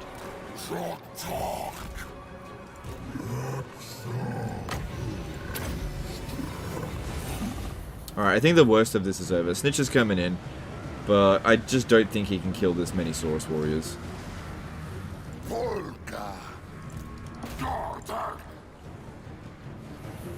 He does have Whirl of Weeping Blades, though. There's the army losses. There's no way I'll be able to catch him, he's way too fast. If we're lucky, we'll steal that banner off him so he's not so fast next time. Try to get rid of as many poison mortars as possible. But we just got our revenge on Snitch, so that's good.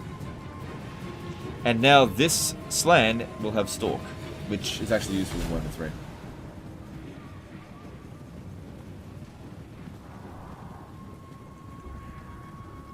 I think we got rid of the warp grinders.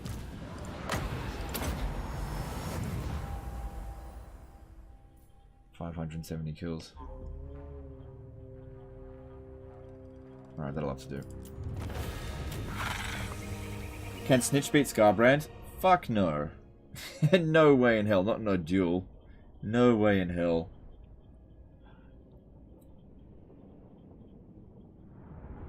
Scarbrand will just take one look at Snitch, hit him once, and basically kill him.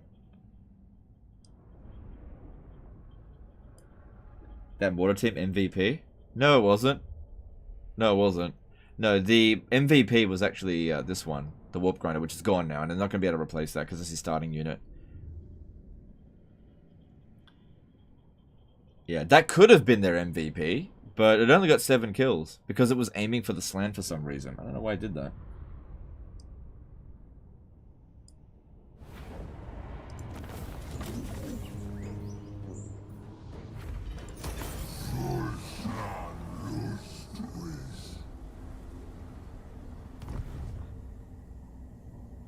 Alright, they've ruined well this, so we'll have to go back over there and get it.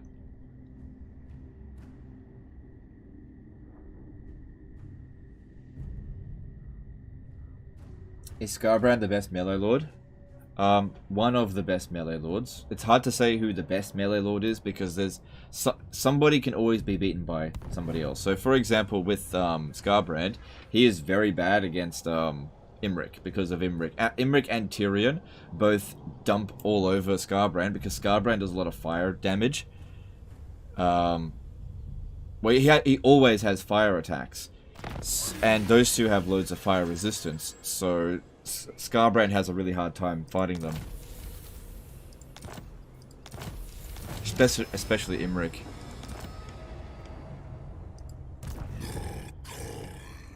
Good, Nakai has hit tier 5 now. And we now have enough to grab this, which will give us reduced upkeep cost, extra casualty replenishment rate, and also income from vassals plus 50%.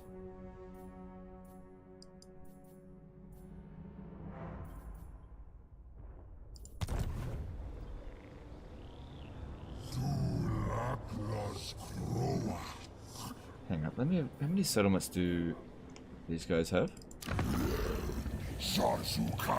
12. 12 times 150. Oh yeah, that's gone up massively because of the technologies. Yeah, definitely grab that. So that should be 75 extra income per region. That's all that's left of Snitch, so that's no problem, we can handle that. No downside, I think, in giving the Slan Stalk. So one of them's got it, might as well let the other one get it now.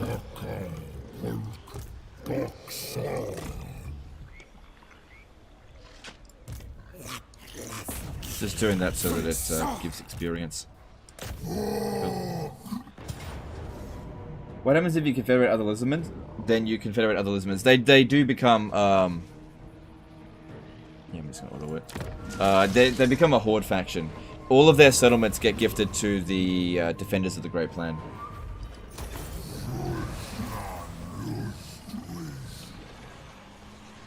Nice. Nice. Okay, good.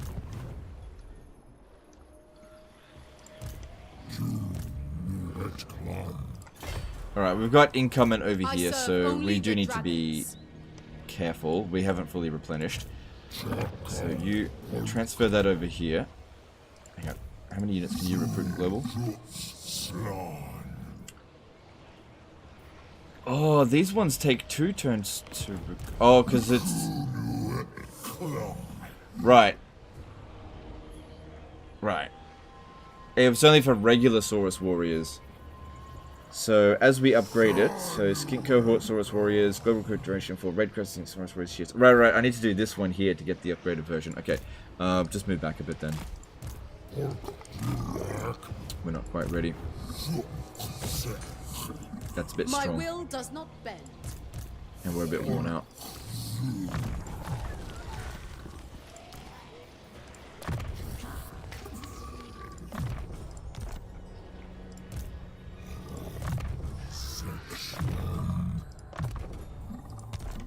Okay, that's fine. And at least good old Kroxigor Dundee over here will be able to take Hanyu Port. Looking at the western provinces, yeah, he's willing for peace now, but I don't care. I want to kill him. Right, he...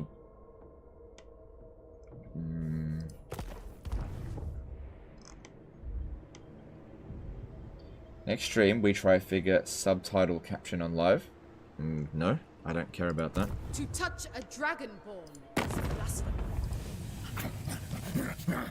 Yeah, one piece. We got 20 turns until the Vermintide happens as well, so it'll probably happen tomorrow.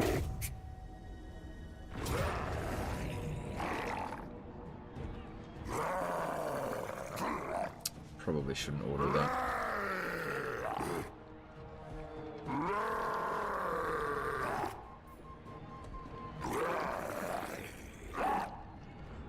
Yeah, probably shouldn't order that.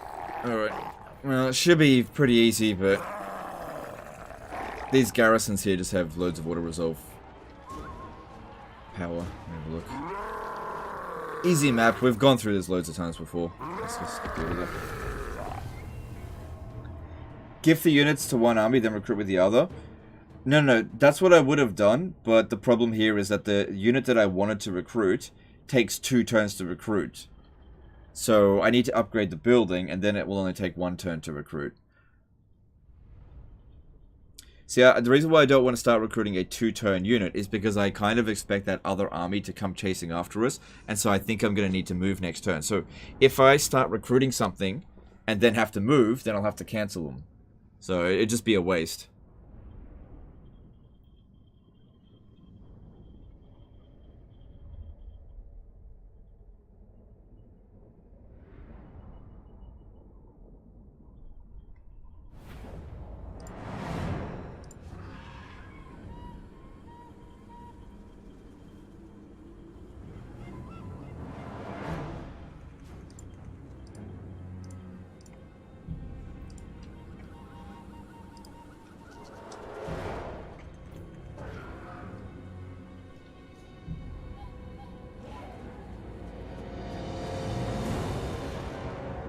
Yeah, I don't know anything about closed captions. I really don't know the first thing what to do with it.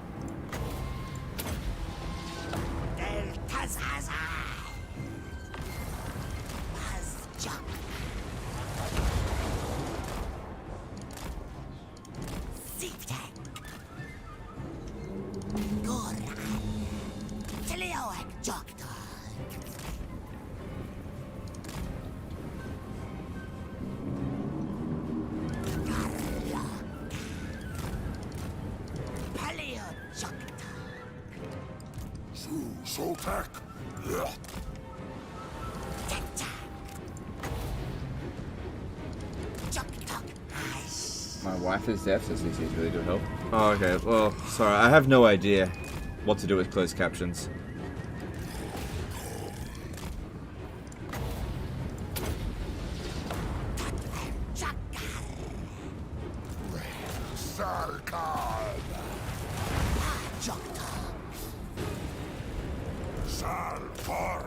Alright, I don't think I want to climb up on the wall. Every time I've done that so far, they've taken massive damage.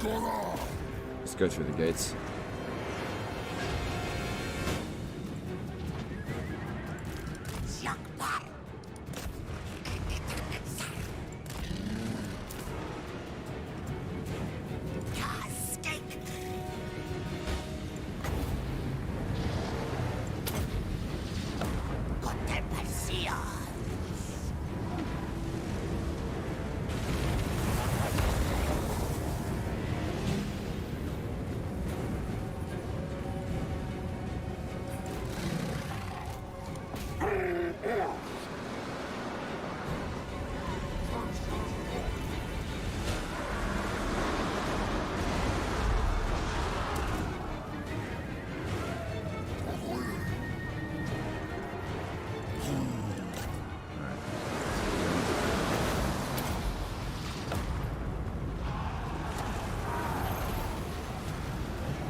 Cathay walled cities have really bad weak points. Yeah, they really do. Cathay probably has the worst settlement types in the entire game. They're really, really bad.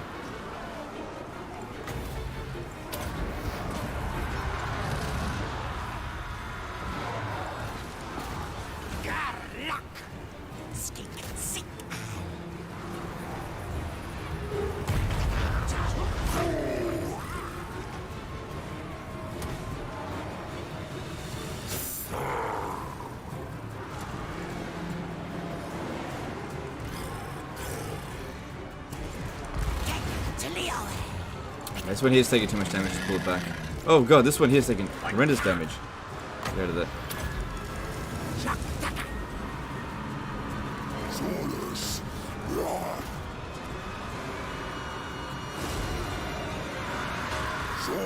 Shula. Skink. Jack Azon.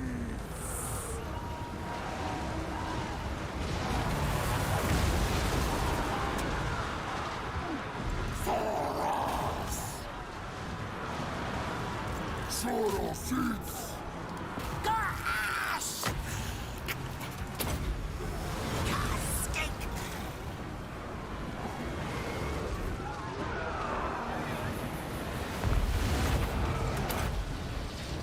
Adi Chunkuze.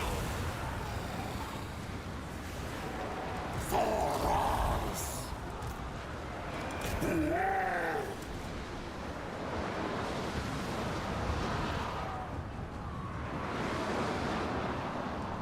Chuma's Lizard.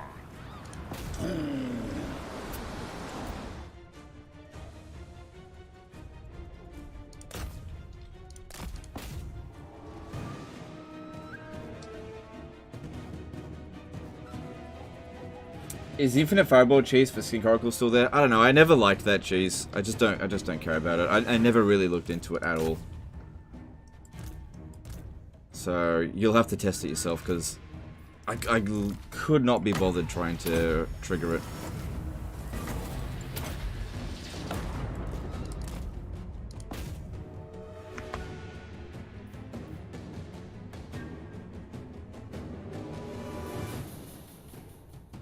Alright, army loss should be any moment now.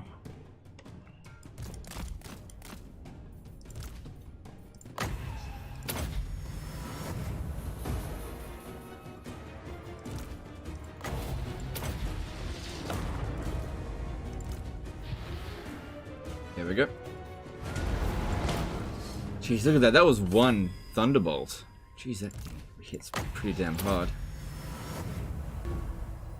You know cheese is bad when even Legend doesn't like it? Yeah, look, I don't like really finicky sort of cheeses that have low impact.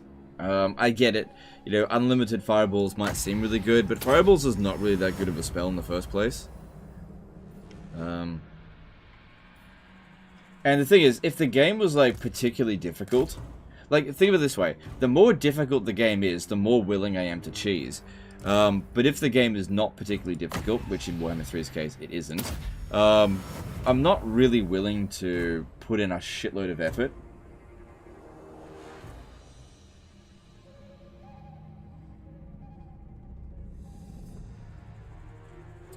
I don't think saying, hey, maybe don't be totally dismissive of deaf people. Sorry, if that's what it meant, if that's what it came across as, that's not what I meant at all. Yeah, I didn't mean that at all. Also, I really don't like it if I say something and then people interpret it in the most negative way possible. That really pisses me off.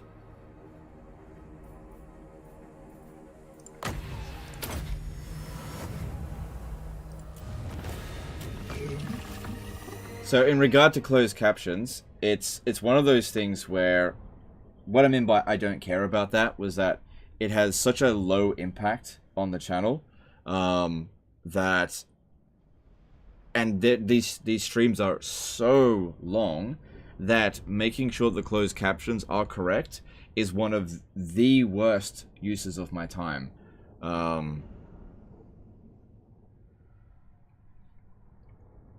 Like, I just cannot justify doing that. And I get that that might annoy people who want to watch the streams or the videos but can't because they can't hear anything. But it's so not feasible for me to do it that it's ridiculous.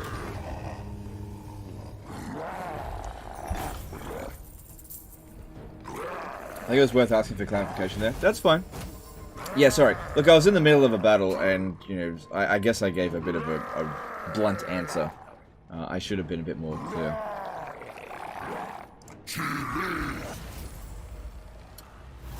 Like, I've actually done closed captions before on videos back in the early days of the channel, and I would spend maybe an hour to do 15 minutes of closed captions, and it was such a pain in the ass. To do a 6-hour stream with closed captions, oh my god. you know, at the end of the day, the bot does automatically do it. I know it gets a lot of things wrong. You know, Legend of Total Ball here, after all. But it's pretty accurate. It's pretty accurate. So, you know, every mistake here and there is just, it's fine. You know, just...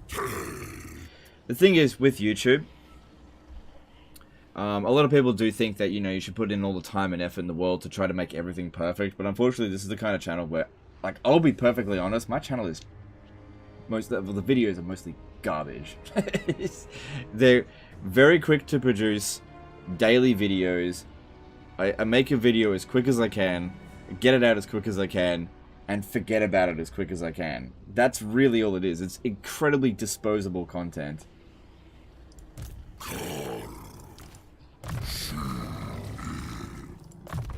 Yeah, people often ask, you know, what was your favorite disaster battle? Like, I'll oftentimes do a disaster battle and forget about it before I even release the video. Be like, what am I fucking releasing today? Oh, right, that one. I can't even remember how that battle went. I don't have Alzheimer's, by the way. But I just don't get attached to any video. Because even if you do get attached to the videos, it doesn't do any better. I've seen CC errors that can get someone demonetized in the algorithm. Bloody hell. Let me read that again. I've seen CC errors that could get someone demonetized if the algorithm notices them. Yes, I've actually had that happen before with Dark Elves by saying a certain city, you know. Blackguard of got me closed caption into trouble, but I reviewed it and they were like, yeah, you were fine. But the auto bot thought I was saying something else and was like, hey, you're not allowed to say that. And I didn't say anything bad.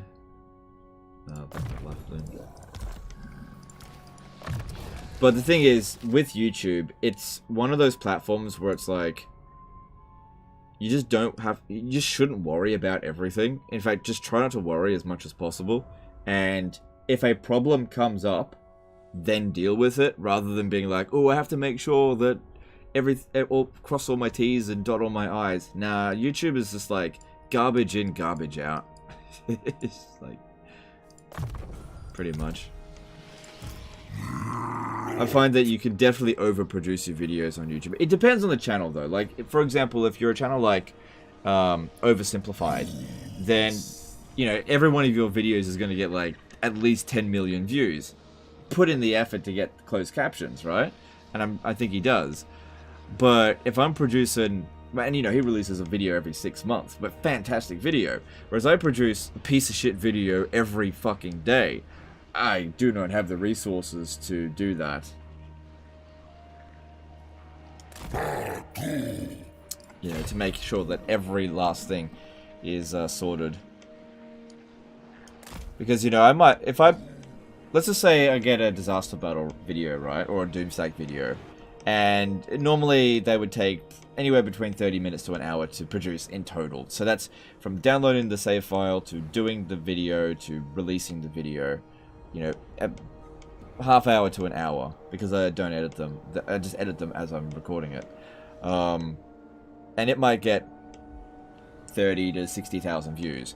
If I also take that video and then polish it like crazy, I'd be lucky to get 5% extra views. It's just not worth it.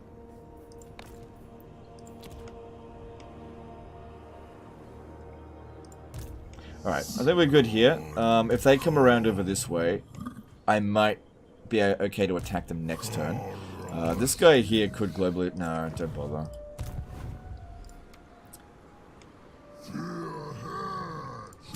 You should be fine.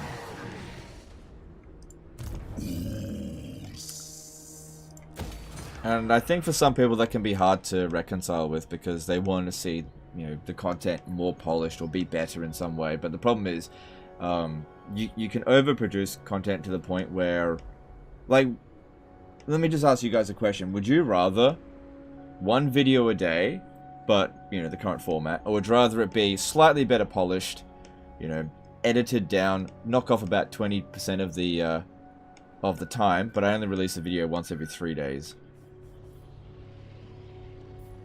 Because editing is that time consuming.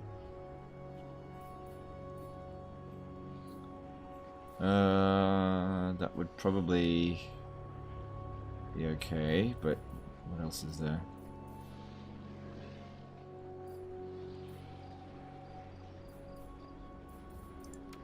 Might just not build anything this turn. Alright, let's see about getting money out of them again, because it's turn 31. Do a poll? I'm not doing a poll. I was just asking a basic question. Oops, too much. Okay, 1,400 should do it. Nope, just a little bit less. 350. Cool.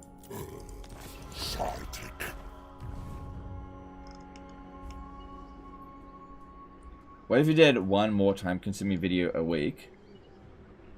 So, what you're asking me to do is even more work. do you know everybody in my life that knows me in real life has been telling me for years to cut the fuck back. You know? That I work a ridiculous amount of hours. And so what you're asking me to do is even more. I can't. I'm maxed out.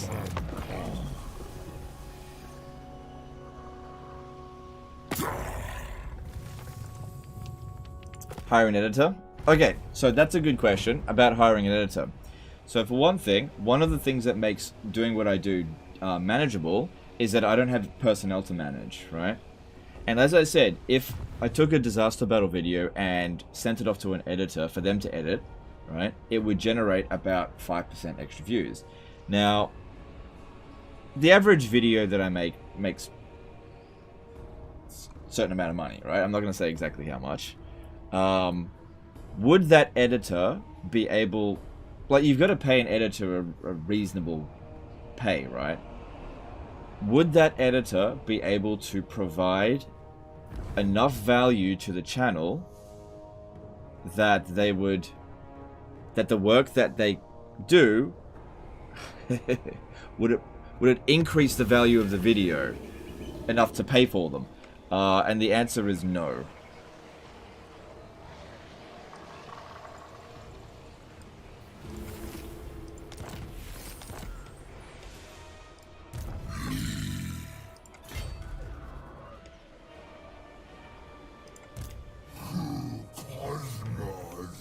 Because you got to consider this. There is literally nobody on YouTube that covers Total War that gets more views per day than me, right? That's just a fact, okay? No, it's not like... I'm not trying to brag or anything, it's just a fact. In terms of views per day, I get the most. And it's by a pretty large margin, right? So you show me a channel that that is more profitable by editing videos, you know, I might do that. But, you know, I've actually got the most profitable business model on YouTube, for Total War, that is. Because another thing you have to consider is that Total War is really niche. You know, it is. Unfortunately, it isn't one of those things that polishing it makes it any better. Alright, we should complete here, I think. Editing for big videos, but I think it's fine as it is. Well, the problem is that big videos, they don't come across very often at all. It just doesn't work. Then why do people get editors? Okay, well, it depends on what they're doing. So, name me a Total War channel that has an editor. That's what I'm asking. Like, it's all good and well if you're a Fortnite YouTuber and you have 2 million subscribers and you have an editor. That's different because an editor is going to be able to more than provide their worth to your channel. But if you're covering Total War and there's a market cap to Total War, and I know that there's a market cap because I fucking hit that market cap, right? There is a limit to how much you can get from Total War videos in a day. And unfortunately, editing those videos, while it might generate extra views, it won't generate its worth. Because Total War is just niche. It just is. And if you want to be profitable, you've got to cut costs. Alright, I'm going to go for that. Wrestle Clements at a $5 super chat. Happy birthday, just kidding. Thanks unironically for the content you've made over the years. No, it's my pleasure. Thanks for the chat. Surprised you haven't played Skaven yet, but I have played Skaven. What are you talking about? I did play Skaven. Alright, so now I'll get a peace treaty with them. Iron wind will strip the flesh. Because we want to be going down here. There's no sense of being at war with someone we're not actually fighting, so let's go down here. Do not think that. Alright, it's a little bit of a risk to do this, but sometimes you gotta risk it for the biscuit. I just don't think that they've got anything out here.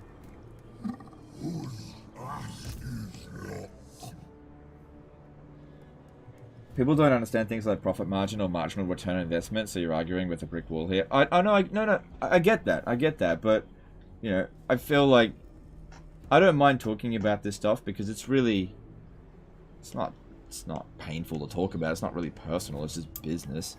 You know, that's, people can agree or disagree, but, you know, I've been on YouTube for 10 years, and like I said, I have the most profitable Total War channel in the world. That's just a fact. Okay, you can sit there and be like, ah, you're up your ass, or all the kind of shit, but like, I just have it. Okay, that's just how it is. If you can tell me a better business model, like by pointing to somebody else's example, by all means, I'll change how I do things. But I do not see it. I edit videos like Book of Choya with lore, but 1 video per week. No. No, I don't think that's more profitable than what I do. Let me just quickly check Social Blade with Book of Choya actually. How are they doing?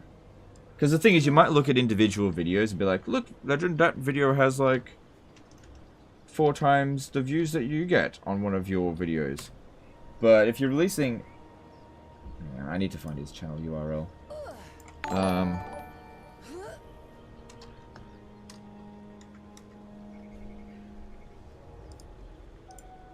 Rock Serek became a new member. Thanks, dude. Appreciate the support. Book of Choya. What's your custom? Alright, yeah, I forgot the Book of Choya. Okay, there we go. Because you can check this stuff. You just need to go to Social Blade and you can find out this information pretty easily. Alright, so Book of Choya. Oh my god. Okay, so look, I'll just tell you what Social Blade says. Right.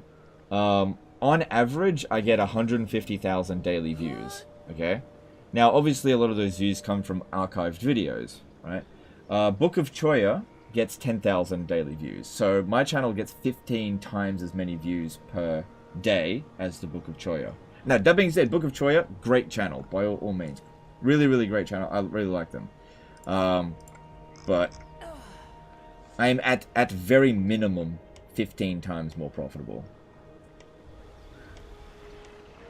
And also, 150,000 views per day, that's like, it's a fair loss compared to what last year was. But, you know, it's the situation. Why is it in every stream there's always a question about your income? Because people want to know about this kind of stuff. People just want to know this stuff. And I don't mind talking about it because it's not a sore subject for me at all. But I think part of the problem is that people always think that they know better, right? They always know better. Oh, Legend, if you just listened to me, you'd be a billionaire. You know, bullcrap like that. It's such a load of fucking shit. All right.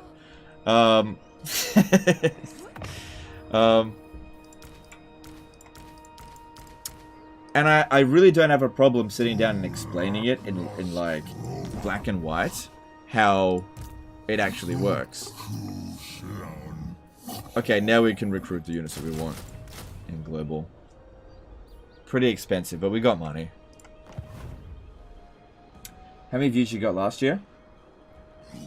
Well, the year isn't over yet, but alright, look, let me just go into my analytics really quickly and I can give you a rough idea.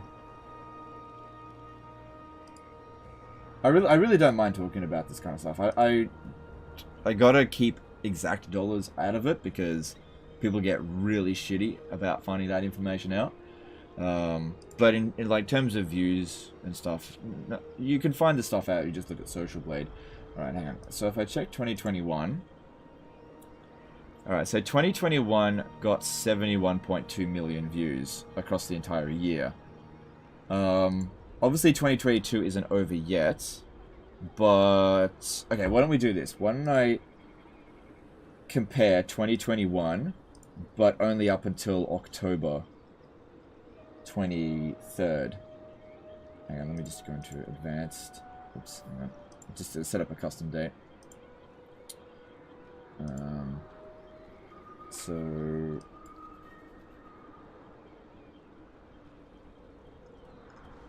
October 23rd. So okay, so in 2021, from January 1st to October 23rd, got 59.2 million views. So for 2022, it's 56.7. So it is less.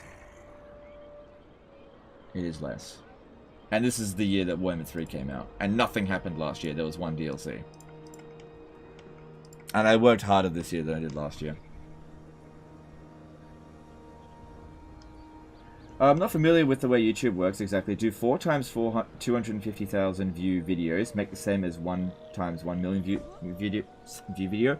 It depends on a number of factors. Okay, it's not the amount of money you make is not necessarily tied to the number of views you get. It's possible for you to get 1 million views and make no money whatsoever. It depends on a number of things. It depends on how many ads are in your video. It depends on whether or not your audience has ad block. Who's watching it with YouTube Premium. There's loads of different factors that can determine money, but typically speaking, on this exact same channel, using the same methods of how they do things. So let's just say I had 4 videos that got 250,000 views. It would be of exact same value as 1 times 1 million view. Yes, if it was for me. But different channels will earn different amounts based on how they manage their stuff.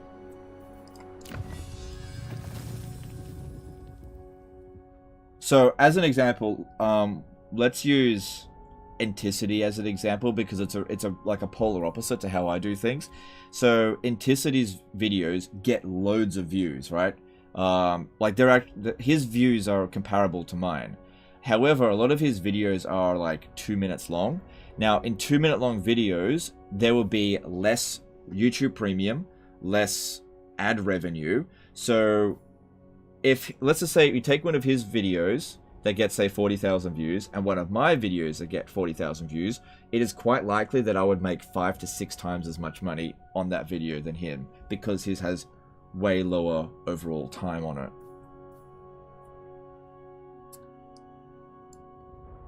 As an example. Not trying to throw shade at Inticity. He's a really good creator. Probably the next big Total War creator. Maybe, if he keeps it up. But typically speaking, shorter time videos make less money. How about Lionheart? Doesn't he edit his videos much either? I'm not sure exactly how much Lionheart edits his videos. I know he does a little bit of editing. Yeah, it's a bit different with Lionheart because he's kind of more of a Twitch streamer these days than a YouTuber, because a lot of his videos are just like VODs from Twitch, and I have no idea what he would be doing with Twitch. So it's hard to quantify that with Lionheart.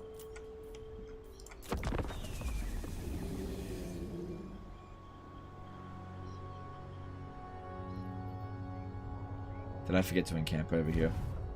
Oh no, I was in Force March and I can't encamp.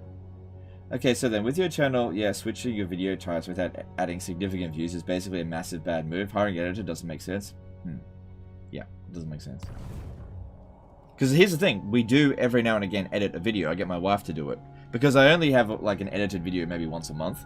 And typically speaking, that edited video is marginally better than a regular video. And the thing is, in order to justify that edited video, I have to get a sponsor on it. Otherwise, I can't justify it.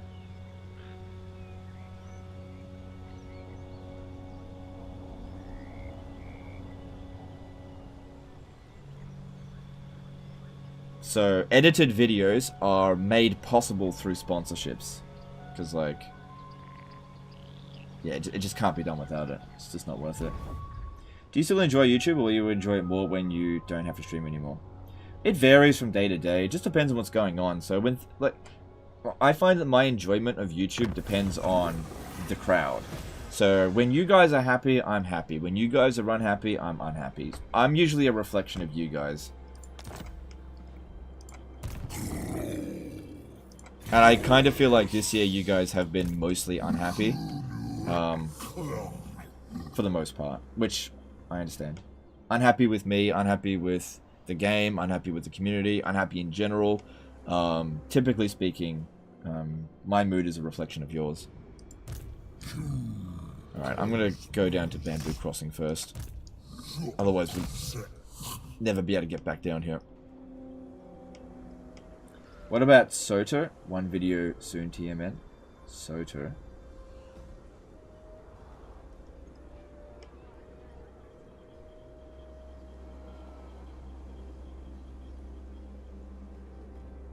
Wife's labor is free.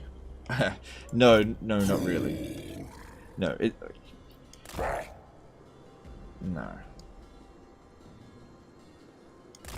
I pay my wife very well for any work that she does, okay? Very, very well. Because it's totally justified, because, you know, joint bank accounts anyway. Isn't that kind of unhealthy for one's mental health? Oh, for sure, but I don't have a choice. That's just how it is. I think we can justify autoing that. Yeah, okay, we're getting stronger in auto resolve. Yeah, why do you think this year I've had such a hard time? Oh, it's been terrible. It's fucking sucked. Like, honestly, if Warhammer 3 came out and you guys loved it and were just like, this is the best game ever, and like all channel analytics just went up, I probably would have just shut the fuck up about the game and tolerated it. But that is not what happened at all. Thalusa did a $5 super chat. I'm happy. That's good. I'm glad you're happy, dude. Thanks for the super chat. Do you think you enjoy Total War more since you don't have to stream it anymore? No, not necessarily. No, I think if I didn't stream, I would probably barely play Total War these days. I really don't have much desire to play it in my own time these days. What about shorts? Couldn't those be good times for videos? Yeah, shorts is weird because, like, shorts can generate loads of views, but they also don't really make much money, and it depends. I feel like with Total War, shorts are not really a big deal. It just depends. I have not cracked the short market. We made a couple of shorts with like edited from live streams, and they did absolute ass. We put in a lot of time and effort into editing those videos, and they made us like $2. It's like, it was just like a colossal waste of time and generated no sub whatsoever. So it just didn't do anything for the channel. So yeah, I'm always like open to trying new things, but the thing is, a lot of people don't understand, is I've tried a lot of things. You know, 10 years on this platform, tried a lot of different things. Did we already? I don't think we need any more troops here. If I upgrade this one, I don't think that's needed right now. I've got 17,000. What have you got, Nakai?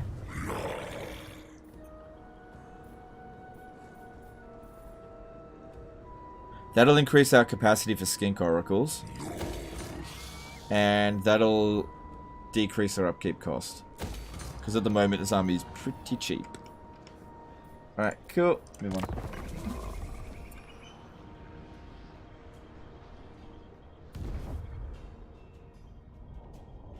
Do you think you'll stream if a big DLC comes out, like Thanquol Nagash? It depends. We'll see how I feel. The big thing is that I won't have to. So...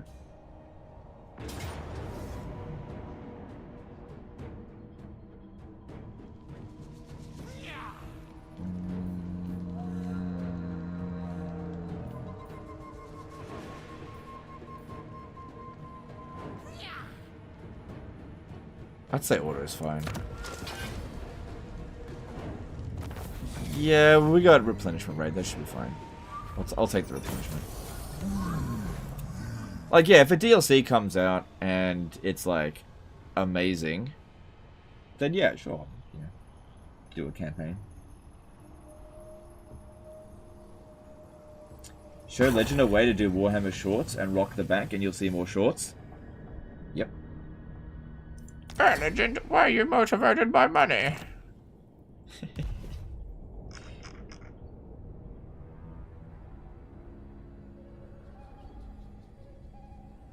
Do you play video games off camera for fun, or are you drained of it out of making videos? I do play video games off camera, a fair bit. And I used to play, like, Total Warhammer. Like, what I used to do was play Total Warhammer 2 on stream, and then I would actually play my own campaigns in my spare time. But I don't really do that much with Warhammer 3. I do it a little bit, but not much. Sometimes I might play it for like 20-30 minutes and be like, ah, I'm bored, and turn it off.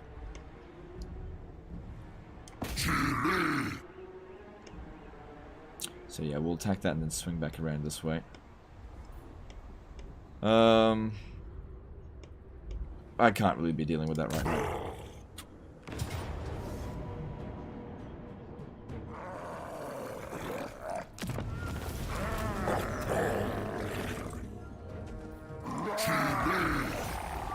So we're doing a fair bit of auto resolving now. What's your favorite media apart from video games? Oh, like watching TV. Like watching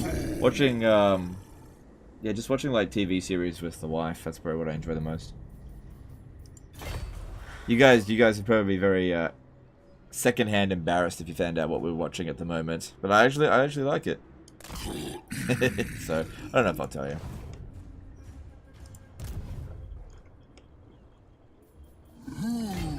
I don't know, like watching things with the wife is more enjoyable than if I was just watching it on my own.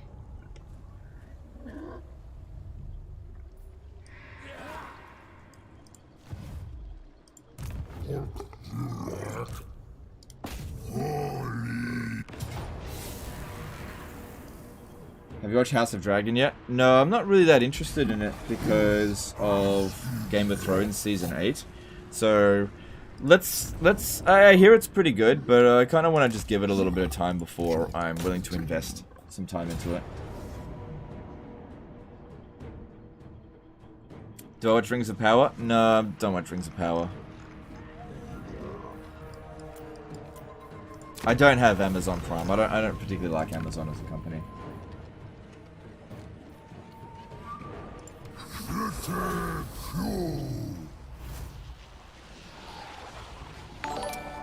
Jack Alexander became a member for 6 months. There's nothing wrong with keeping up with the Kardashians legend. Okay, it's not that. Thanks for Super Chat, but it's not that.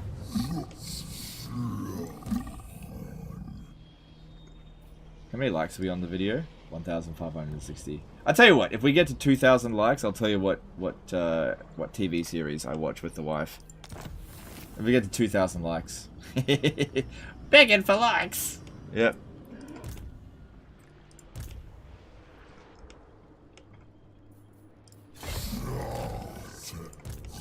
Oh crap. Left him behind. That's probably not a good idea, doing that next to Skaven. Can I not? Let me just see if there's another skink oracle to attach into him. Humble, fleet-footed, and I'll go with fleet-footed.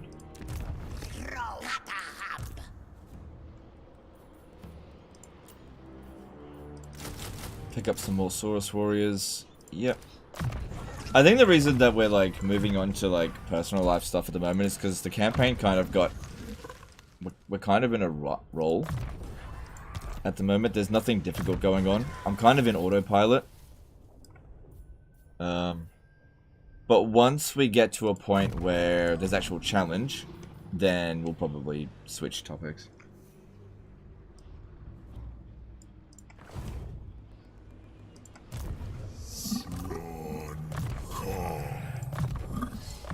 No, I want that fireball.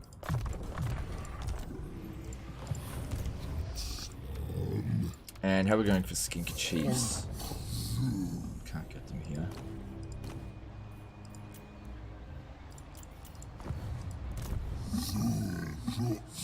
We got 3 grand, so don't bother with that. 2.5k likes now. Though that's concurrent views, it says 1,800 likes.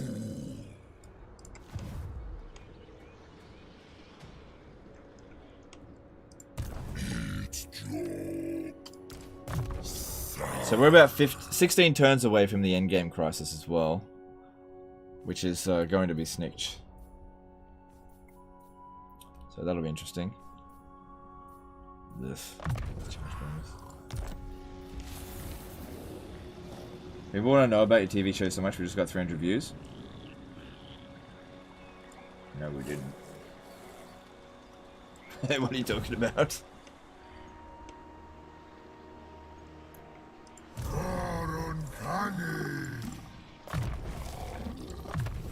Alright, let me just check with Clan Esh and see how strong they are. Yeah, I don't know where all their forces are. They're not necessarily over here, but...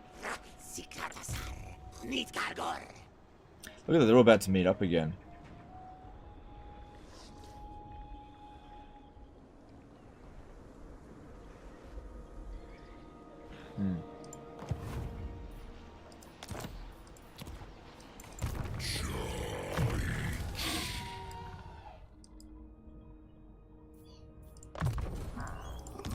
It's good that the magical reserves is no longer bugged.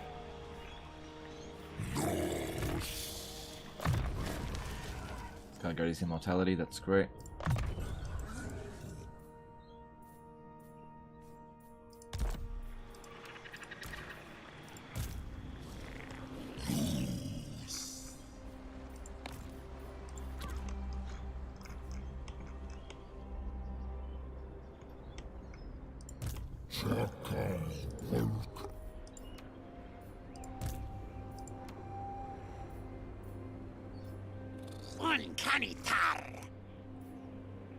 Yeah, go with the casualty replenishment rate, because that wasn't expensive, was it? Yeah, 1,500 for 2% is fine. Yeah, let's reduce the recruitment cost if we ever want to upgrade our army. Saving some cash on that could pay dividends. Okay, cool. Making 6 grand now. I think we've researched all the stuff that's going to give us income from vassals. I don't know if there's anything else in here.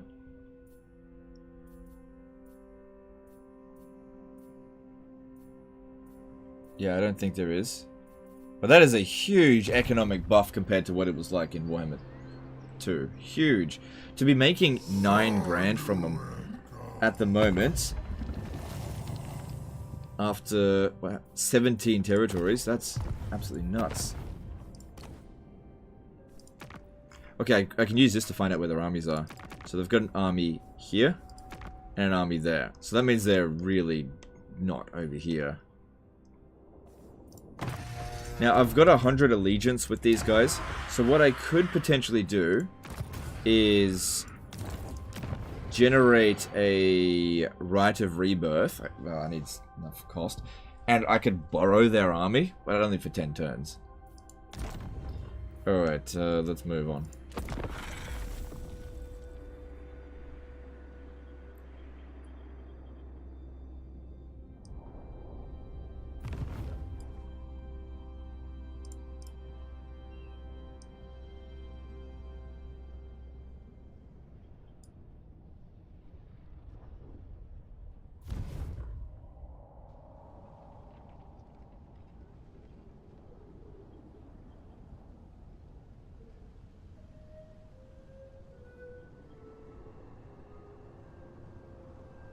That Nakai Warhammer 2 campaign was unbelievably painful. Yeah, this is pretty chill by comparison.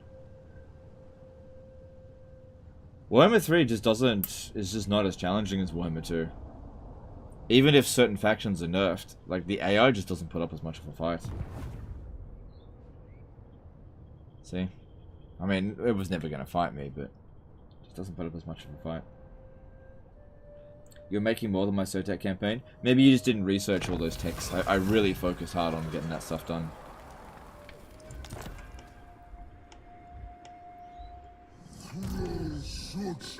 Alright, this guy's probably not going to be able to catch up to fights over here, but that's okay. Maybe he will, maybe he won't. Let's see. Oh no, he does. Lucky him.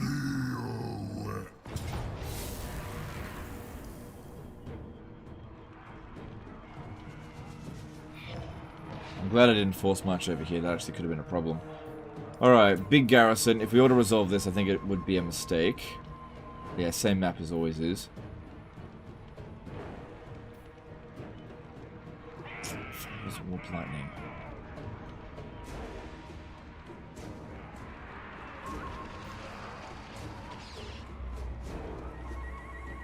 Okay, I think we can do this because if we use dwellers below, we can just wreck all their melee infantry. The only thing we have to worry about is this one, and this one. If we manage that, then we should be fine.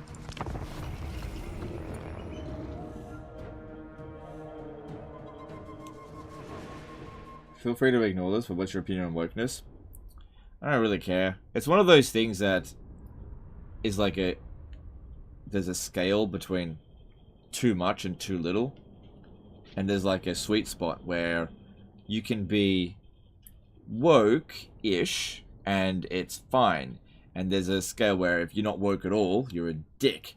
And then if there's another scale where you're too woke and it's just not cool, basically. So there's like a degrees. And it's like that with anything. Typically speaking, I think more moderate approaches to things are usually better than going extreme on anything. If that makes sense. Alright, so these damage units, I'm going to keep them at the back. What kind of towers are we looking at here? Very powerful towers. Well, that's great. We'll have to keep these up front.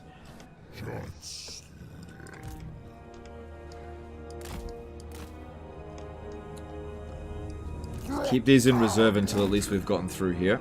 I'm not going to wait around for those reinforcements, just need to go straight at them.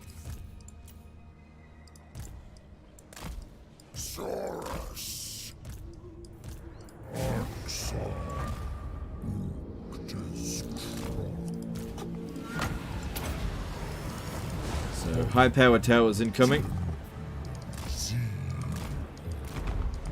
Nice. We can dodge them.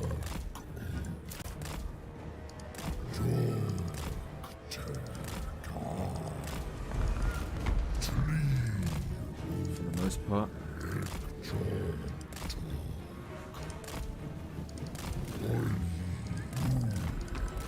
Okay, I don't need to be within range of this tower here. Let's move that over that way.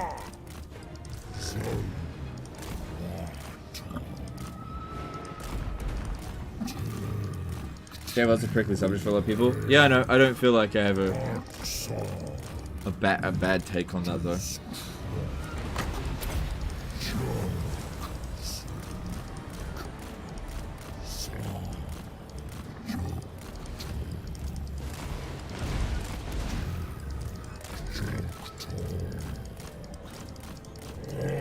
General rule of thumb is just don't be a dick. That's all it is. Or try to be as little of a dick as possible. As you possibly can. There will always be people that expect too much of you or ask or demand too much. You can't do anything about that. But just do the best you can. That's all anyone can ever really ask of you. And if they demand more, then fuck them. You know. Some people are just never happy. And if you're one of those people that are just never satisfied with people no matter what they do, you should keep in mind that if you're never satisfied with people, someone, what they'll end up doing is just stop trying to please you. So sometimes you need to just be grateful for what you get. Sometimes.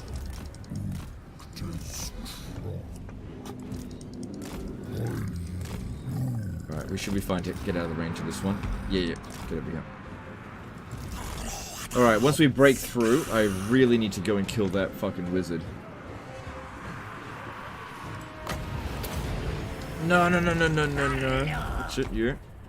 Okay, just keep these back. Yeah, it's gonna hurt a bit, but I just gotta get through.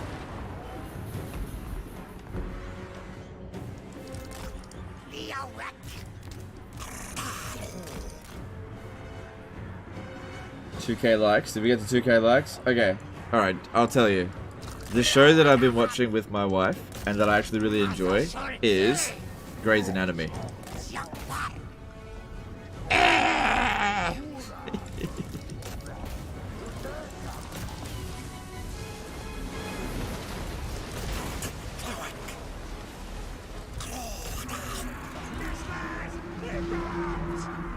So there's 3 units here that we really need to take out. It's the Warpfire Thrower, Globadiers, and this goddamn wizard.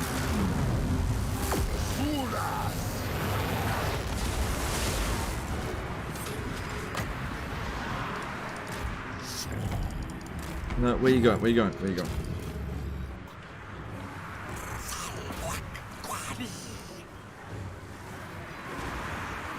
Disliking now. Oh well. Sometimes just watching a bit of trash drama is fun.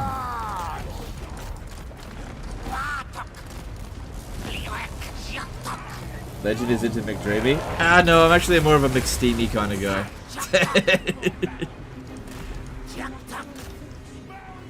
People who watch Grey's Anatomy will get it. Oh god, that was actually a very uncomfortable. Man, people are so friggin' sensitive. That's ridiculous. Why would you care? Why would you care? God damn it. Why would you care?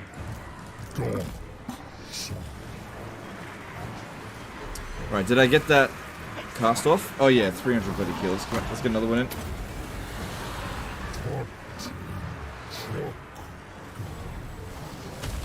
Yeah, our spell casting is way better than this. I'm trying to kill this guy here, but it's just not happening.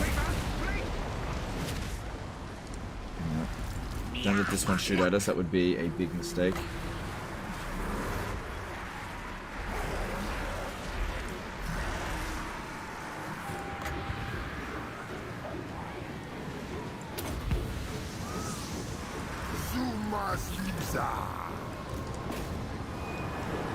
I prefer Scrubs. Yeah, I've watched Scrubs. I've actually been watching Scrubs at the same time.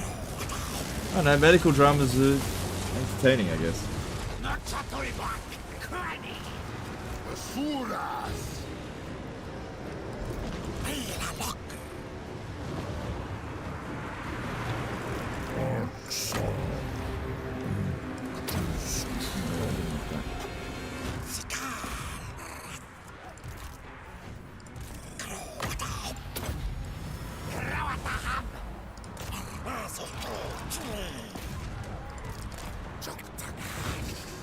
Nope, don't let this one shoot. The fat controller did a 1.79 times. But yeah, do you play in 1440p ultra graphics? Not everything is on ultra. A lot of the settings are on ultra, but I usually drop down the shadows because that's like really intensive. But I do play in 1440p, yeah.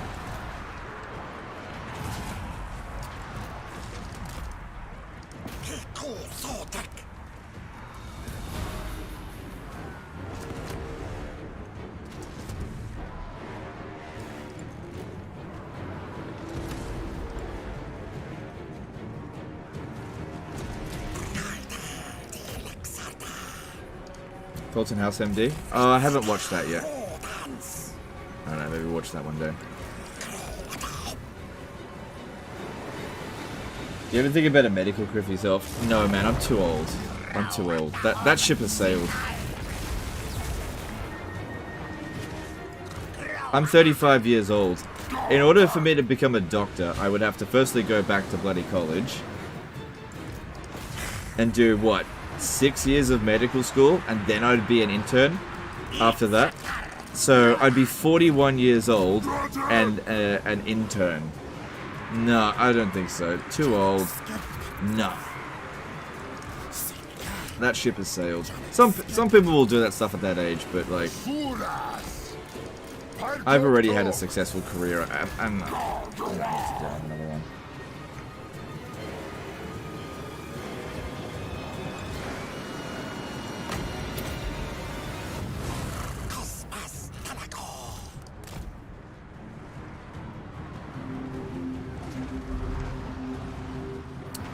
Get a drills below in there. What the fuck?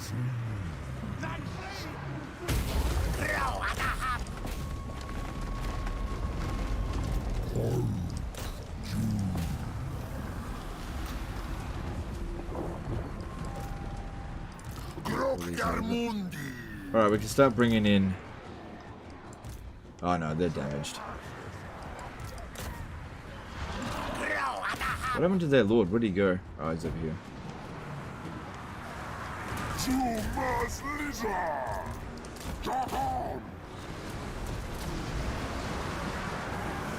got plenty of wins.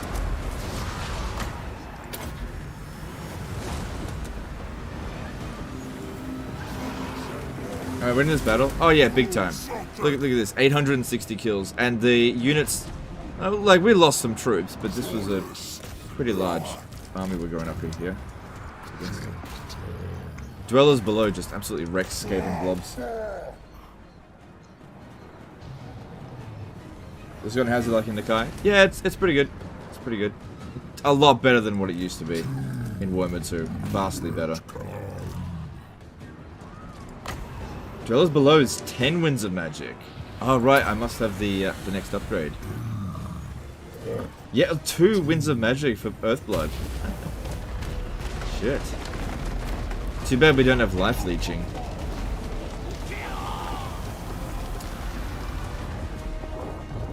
Yeah, that's what it's all about.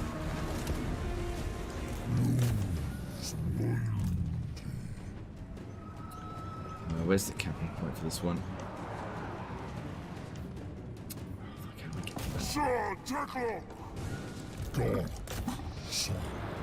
Waka135 did a $5 super chat. Legend of Total Organ here.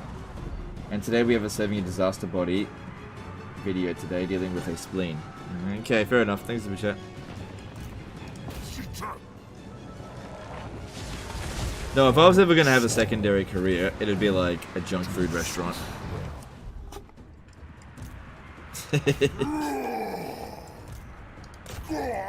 It'd be like the fattiest, greasiest food you'd ever eat.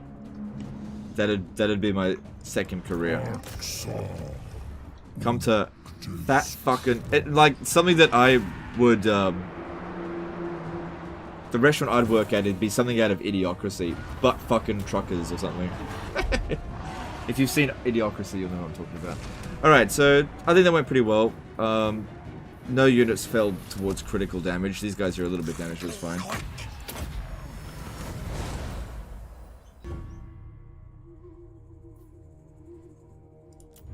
No cheese shop. Oh, the junk food would just have lots of cheese in it. It'd just be like burgers, cheeseburgers. Legend of Heart Attacks. Oh yeah. Yeah, it'd just be like the most unhealthy shit ever. It'd be like... there'd be like exposés about how much fat would be in the food. Eating one Legend of Total War burger will give you cancer. Something like that, I don't know.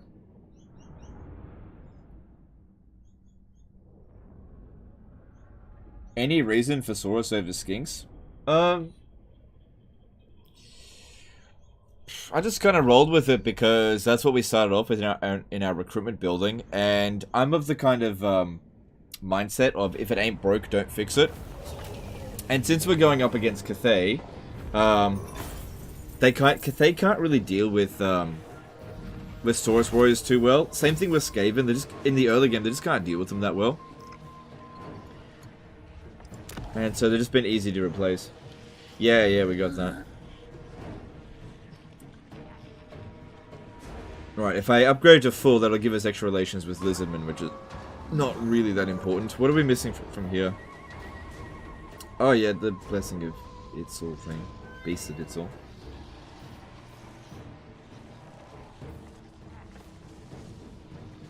Ward save. Alright, let's go down this a bit more.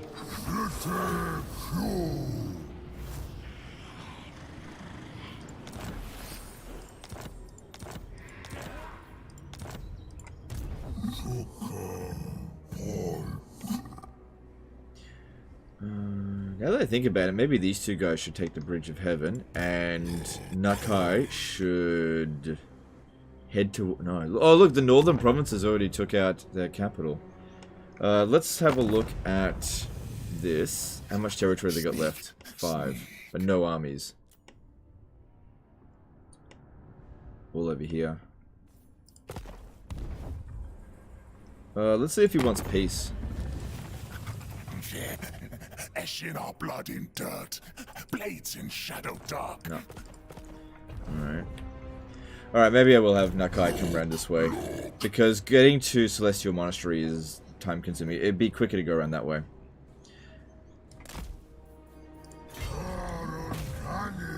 Ah, shit! I it's serve all only peasants. the dragons.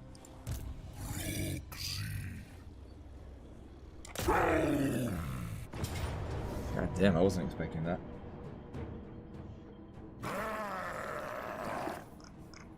With our pretty high replenishment rate now, I think this is fine. Yeah, we recover pretty quickly. See, you wouldn't do that in the early stages of the campaign because it takes forever to recover. But right now, it's kind of okay.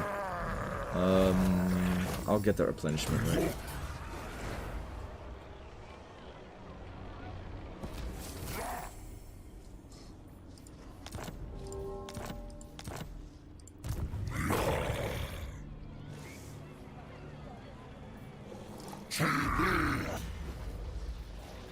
Yeah, see, our recovery rate's pretty good. And he doesn't even have a skink chief in there.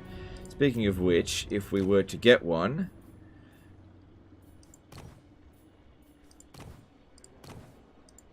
Ooh, there's a disciplined skink oracle there. But if I recruit it here... Yeah, okay, and that will put that one in the thing. Thalusa did a $5 super chat.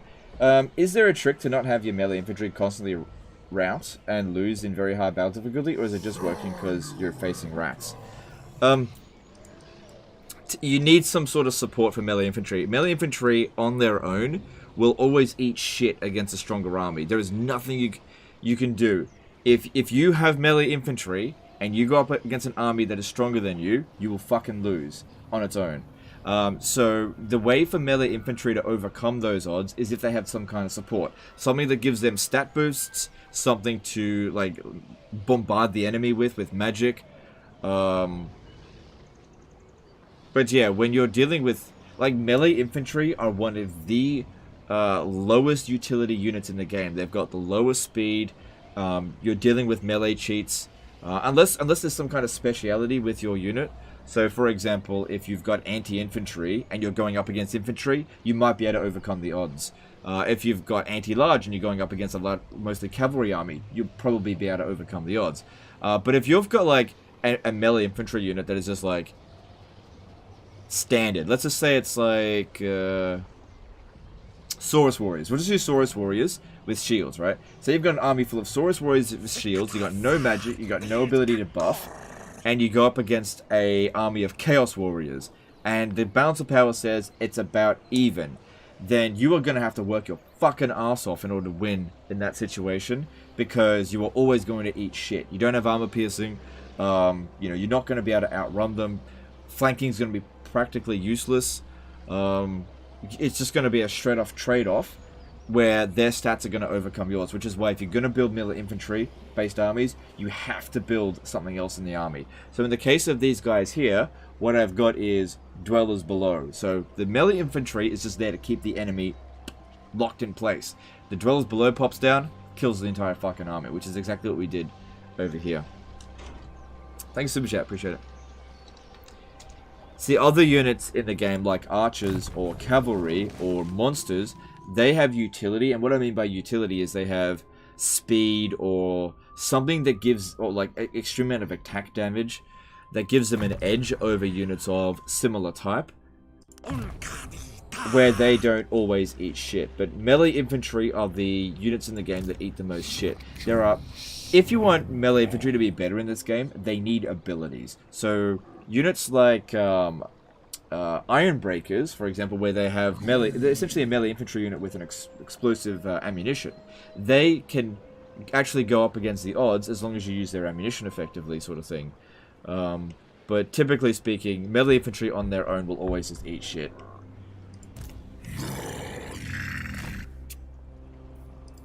If that makes sense.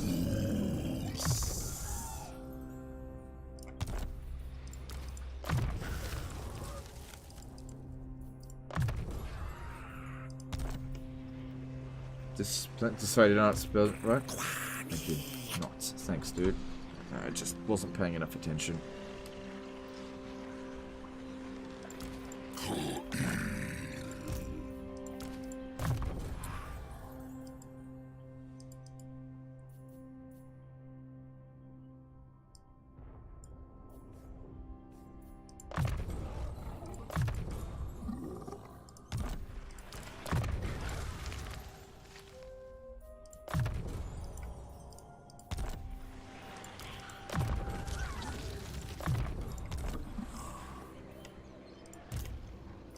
What other heroes are available? Yeah, I was gonna... I don't really need a skink chief in his army, it's fine. I'll wait for a better trait to show up. In fact, I'm gonna recruit... It's only 400, just recruit and disband. Until something good shows up. I don't... hang on, let me just check. Do I have anything saved? I do. I've got 2 pompous ones here saved. What about skink chiefs? I got 2 pompous skink chiefs saved. Skink oracles. I've got 2 pompous... Oh, these are both skink chiefs. What the... Wait. Oh, right, it's only... Okay, I was looking at the fucking wrong thing. I prefer disciplined, but I'll take pompous. Chanic skink.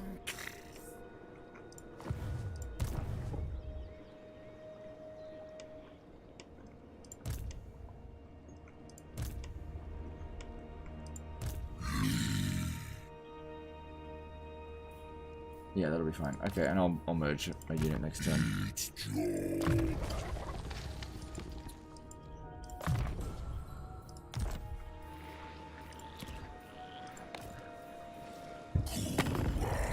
I stand apart.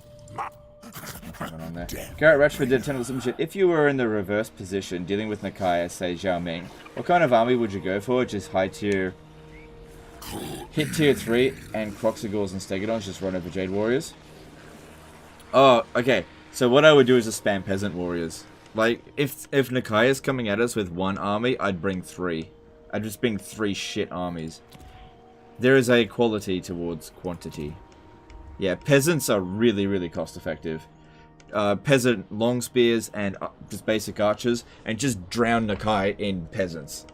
He won't be able to handle it. That's what I would do. What are we doing here? Got a bit of money. I'm just wondering what I should upgrade.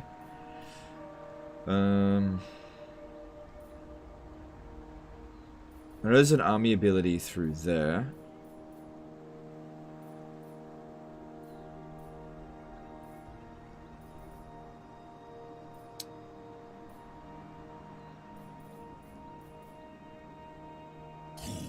That's just not important right now. Yeah, that's not important. Alright, let's get this upgraded. This will give us access to feral cold ones.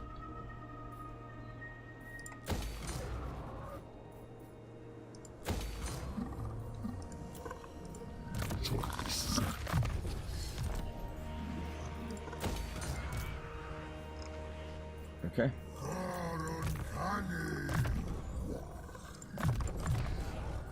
Actually, it might benefit you to have that.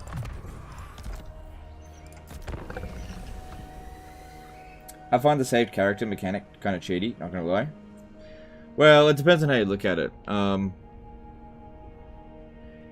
The cost of the hero goes up exponentially as they get higher and higher level, so I tend to just save them at rank 1.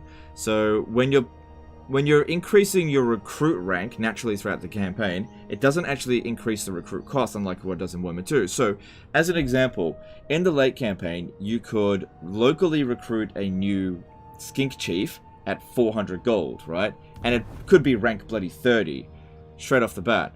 Or you could download a saved character with a specific trait that's rank 30, and it could cost you 20 grand.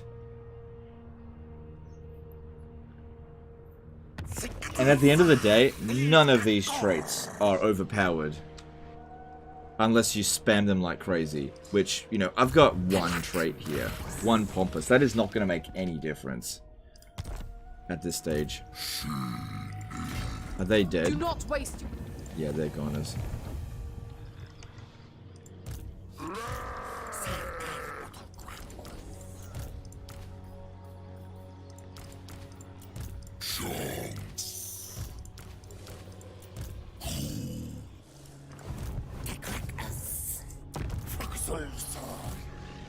I'll get... No, this guy's about to hit. You risk your very life by demanding... I'm just going to ignore it. They can't possibly capture any of these settlements, and it's just going to delay me from getting to Zanshi, and I want to get over there now. So, let's do that.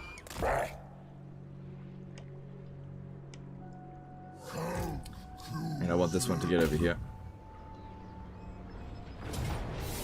Are you having fun with Nakai? I like him quite a lot now. I do, yeah, he's a lot better than he used to be, for sure. I do like him now. Is this a fake stream? Legend is using Saurus Warriors? Okay, so you got to keep in mind something. Warhammer 3 is vastly different from Warhammer 2. And I get it. In Warhammer 2, I would avoid melee infantry like the plague. But in Warhammer 3, you really don't need to avoid melee infantry.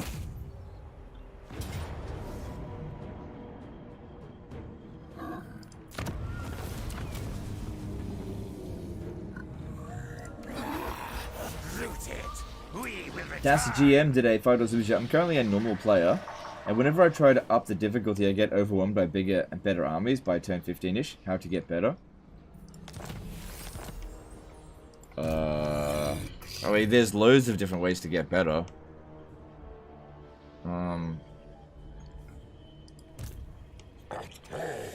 I think getting better is going to be a different process. Oh, I got this on the wrong. Oh shit! I got like 4 of these fuckers. Yeah, it's gonna be a different process for everyone. Yeah, I got 4 of them. Skink Oracle. Where the fuck is this?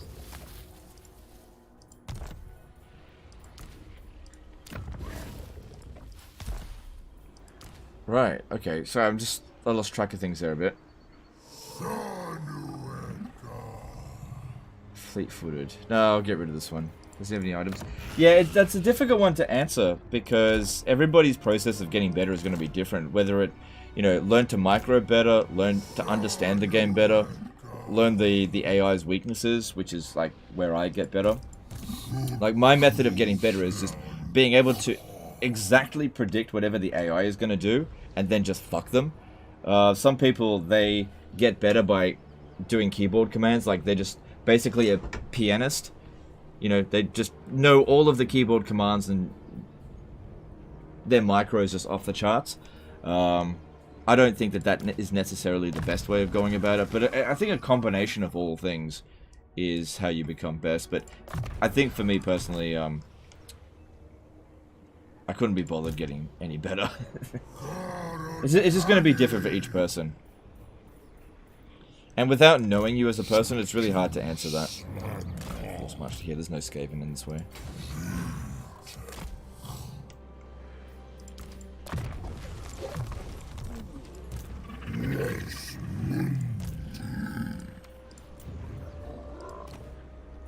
Look, legend knowledgeable.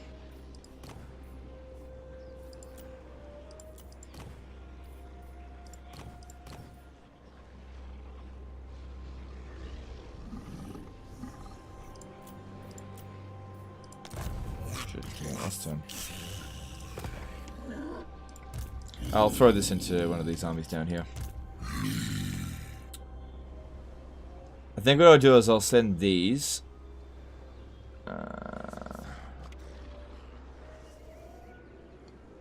Could send them to Fu Chao. No, there's going to be a lot of fighting out this way. We'll send them up through here. Yeah, I know I can do that right of rebirth, but there might be some other things that might be better. Horde growth. Tribute from vassals could be a lot of money.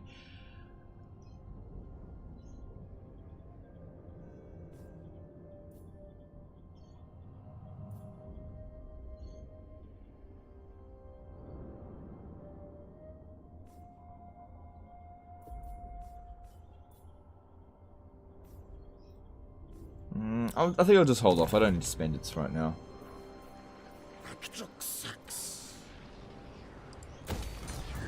We do have more army capacity.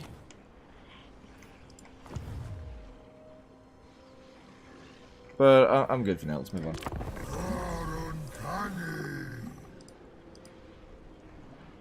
What kind of army would you recommend for Oxyodal? Just chameleon skinks? Yeah, pretty much just chameleon skinks. That'll keep you going up until the late campaign, I think. It's just really cost effective with him. Uh-oh.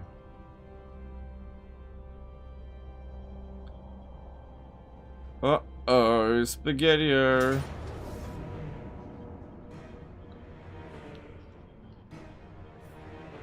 Alright, what do you got? He's got some artillery. We're a little bit damaged.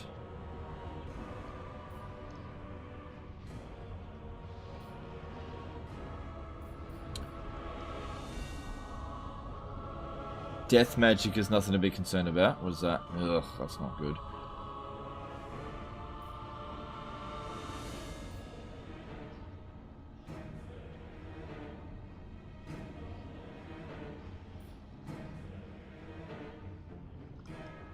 Yeah, I can do it.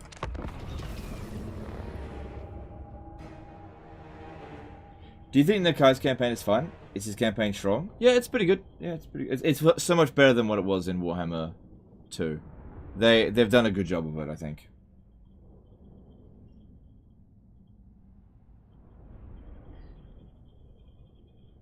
Yeah, the biggest problem here is going to be the artillery, because it's going to make being in a blob kind of difficult. But if we go into the trees over here, that'll be able to block most of their shots. Now, the reason why we want to be into a blob is because Comet of Cassandora. Like I said, melee infantry will eat shit in this situation here. So we need to use our magic. If we go wide, we will possibly win, but we'll probably get fucked in the process. Now, I'm not trying to hide. What I'm trying to do here is use these trees as a shield.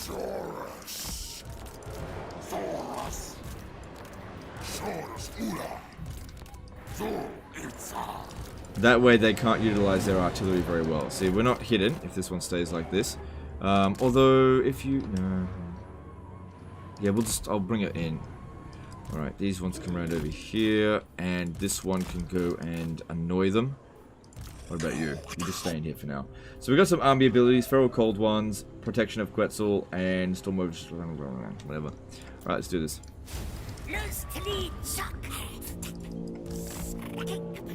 Does he have any Black Arc abilities? No, none of his Black Arcs are nearby here. Yeah, he's waiting for reinforcements. Alright, so we've got 3 Feral Cold Ones. Those are what we could use to get rid of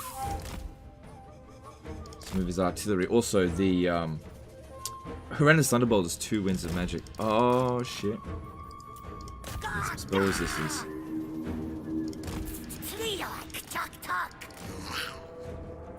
Alright, you just get back over here.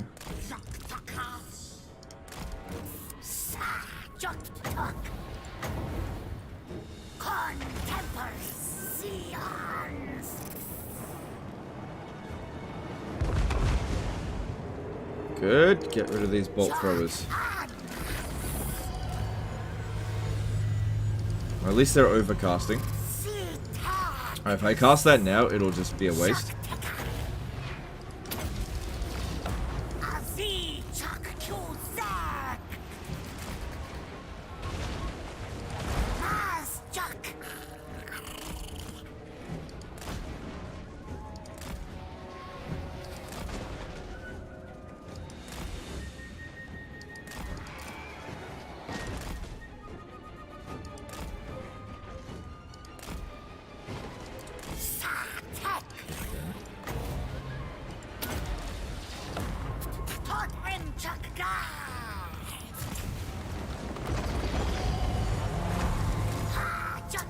Stop dodging me. Okay, I need to go back. We're getting hit too heavy by the bloody Death Wizard.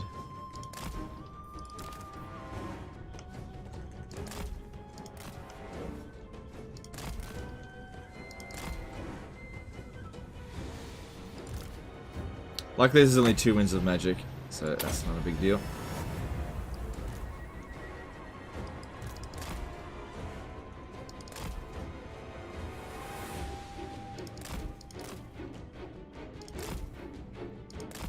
important to point out that they are the attacker in this situation. Oh god, they did it again.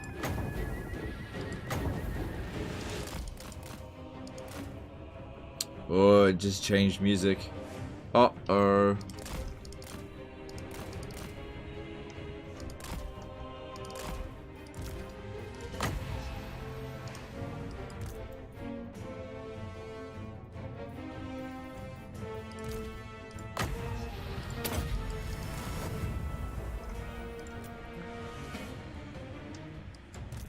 Okay, Manticore's incoming. That's fine.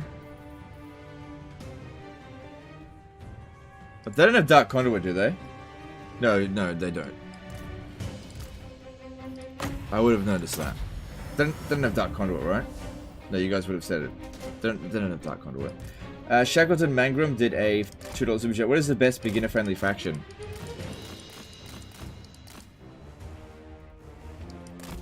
Scarbrand?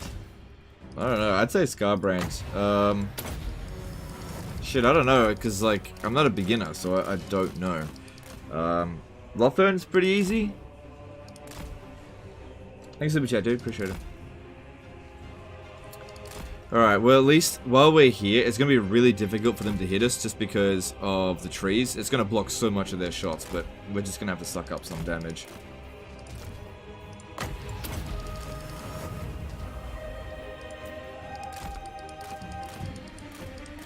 This? Oh, it's just doing fireball, just fine.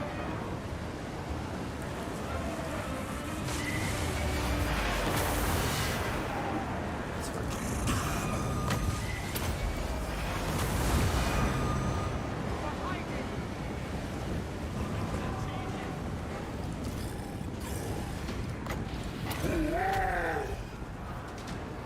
Their cavalry will fight like shit in here.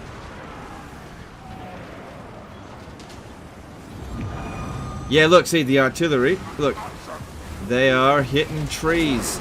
Yes, they are. Occasionally hitting us, but they're mostly hitting trees.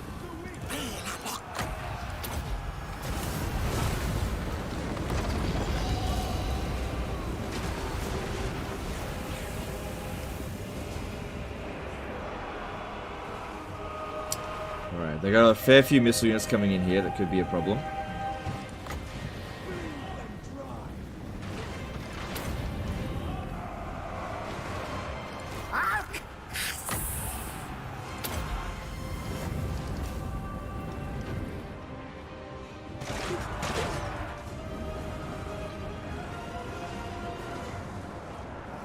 Sometimes you just gotta suck up a bit of damage because good things are coming.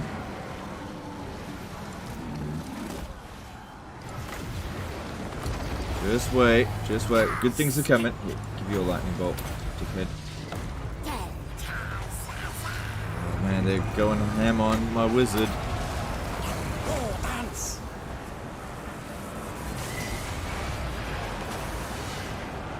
Okay, ready for one of these? Man, they are really going ham on those fucking abilities.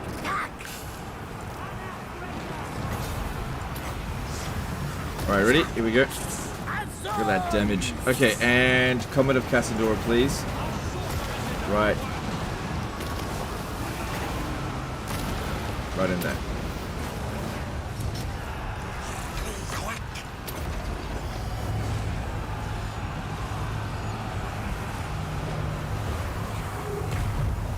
Oh my god, it hit a fucking tree. Alright, we'll just use Flock of Doom then. Aiming for my guy over here. Get him out. Ooh, trying to terror out my dudes.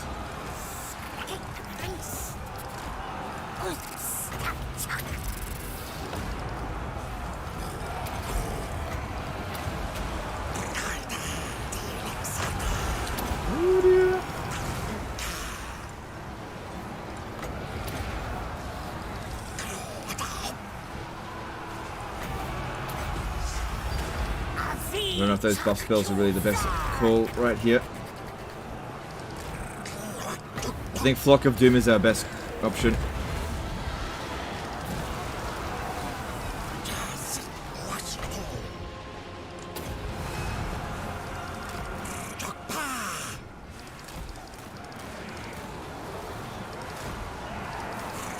Alright, start pushing in at these fucking Blackheart Corsairs.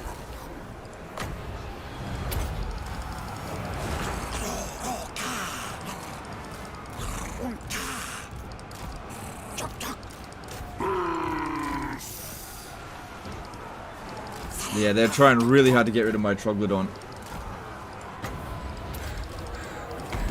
Come on, move it, boy. Move it, move it, move it, move it, move it.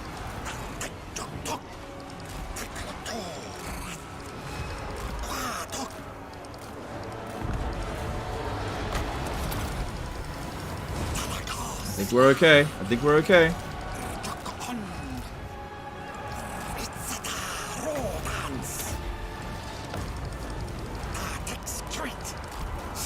We're okay. No need to panic.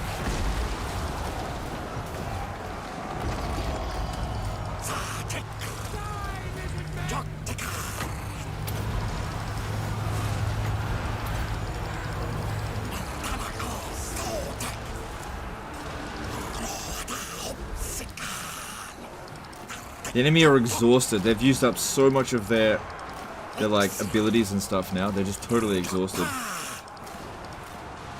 He's getting smashed. Get it back.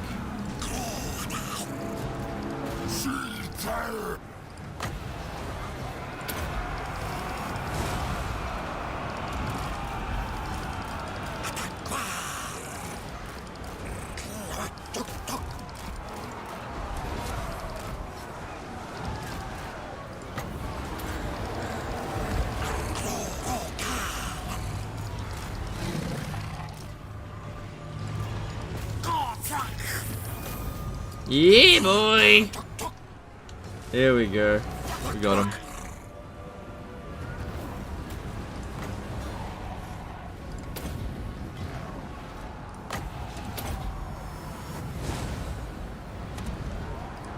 Lockyer, where do you think you're going? How fast is he? 53. Ooh, faster than him.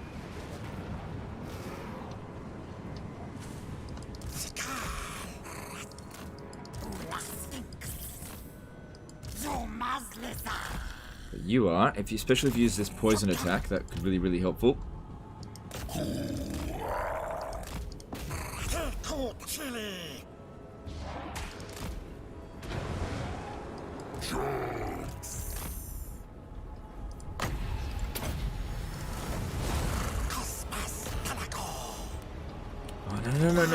No, don't you dare leave the battlefield. I'm not done with you. You need to be wounded so you don't get that fucking dragon.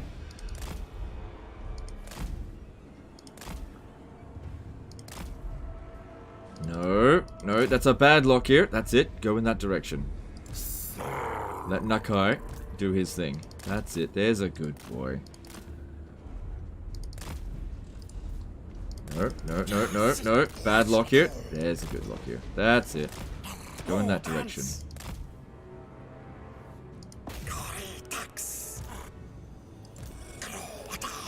Let's spit him.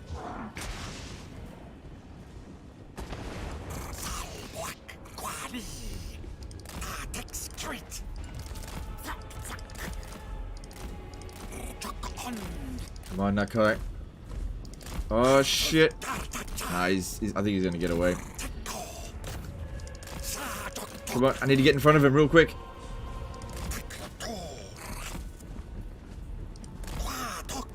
Turn around, turn around, turn around! Ah, piece of crap. He's too close to the edge.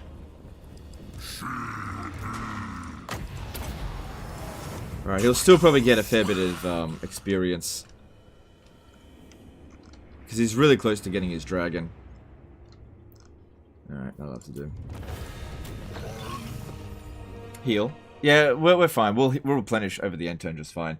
I can't recover dead entities here.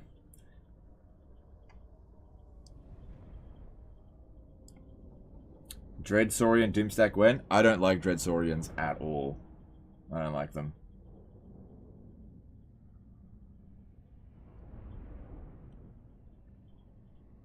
Yeah, look at their casualties compared to ours.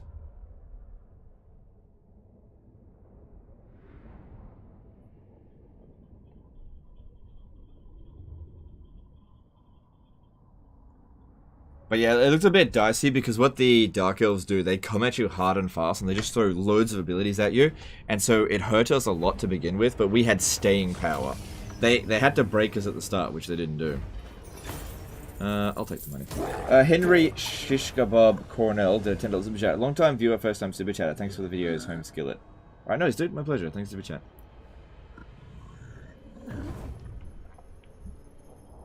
Is Nakai the strongest Lizardman campaign now? No, I don't think so. That'd still be Cult of Sotek. Cult of Sotek stuff is like ridiculously overpowered. Is there any plans to do a Halloween special? I don't celebrate Halloween personally, so I don't care about it.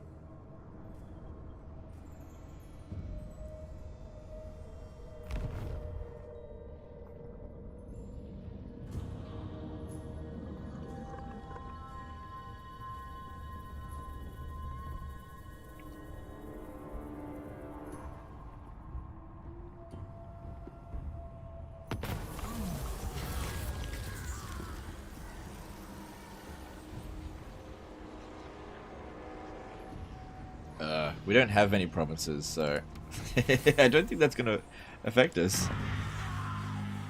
Yeah, it doesn't affect us at all.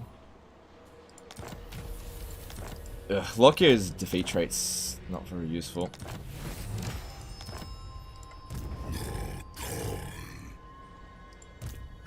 Yeah, look at that. We're nearly full strength after that. Nice. That would have been very helpful in that battle.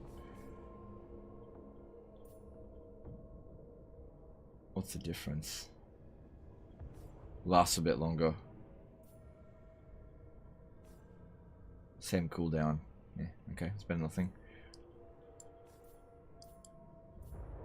Yeah, give him more melee defense. It's good. How do we go here? We're going for magic. 126 reserves and increasing, that's good. I'm glad that they fixed that bug. That was really pissing me off. Yeah, give me that. That's good. And, yep, that missile resistance, especially against Dark Elves. And you need some spell resistance. Now you're on a Stegodon. But do we need you on a Stegodon? I kind of feel like you being on the Pterodon is more useful.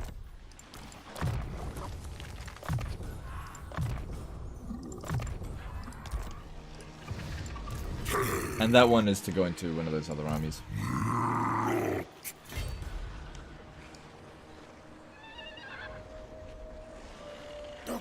Could use ambush attack, but yeah, actually, why not? Oh, Nakai can't! Son of a bitch! Nakai can't use ambush attack. God damn. Oh well.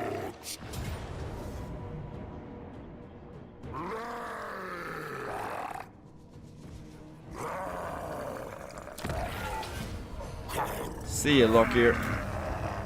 Good.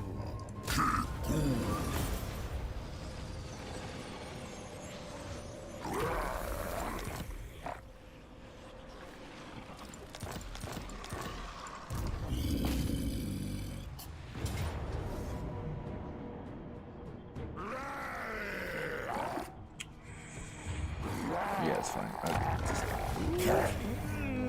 It should be fine. None of our enemies are particularly strong now. Alright, if we get to here... Yeah, ward save for various units that we are actually using. The Beast of Itzel ability is good.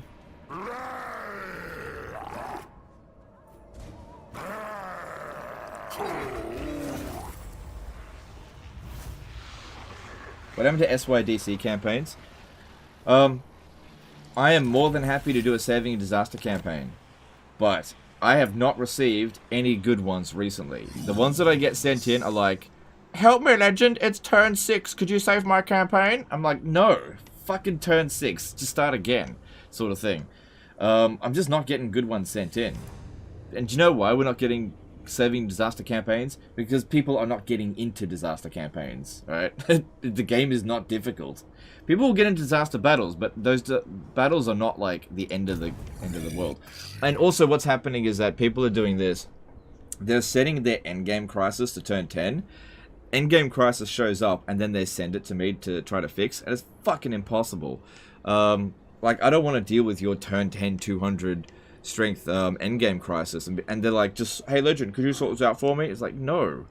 So, more than happy to do saving disaster campaigns, but all of the campaigns that have been sent in for that have been complete and utter rubbish.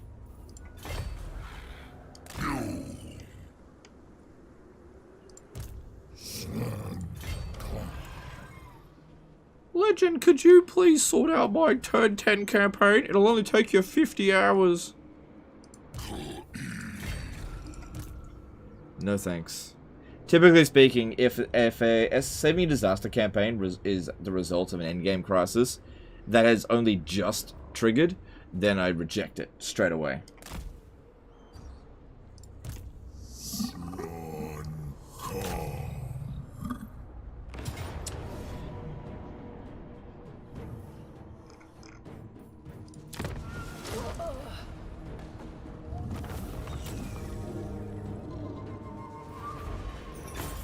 But yeah, I'm more than happy to do saving disaster campaigns, but they've got to be good. They've got to be something that, you know, would be entertaining and not like just, oh, okay, so here in today's saving disaster campaign, I'm going to fight 40 battles over the course of 40 episodes sort of thing. No thanks. No thanks, I'm not doing that. You know, you want to set your endgame crisis to turn 10 and put it to 200 strength, all the more power to you. But don't fucking send it to me on the very first battle and be like, could you save this for me? Just start your campaign again. It's just a waste of time.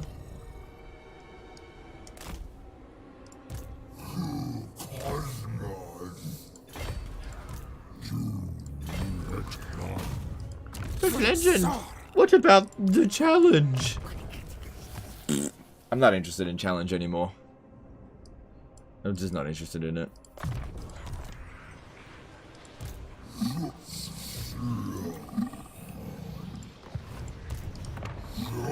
Alright, I'm going to transfer...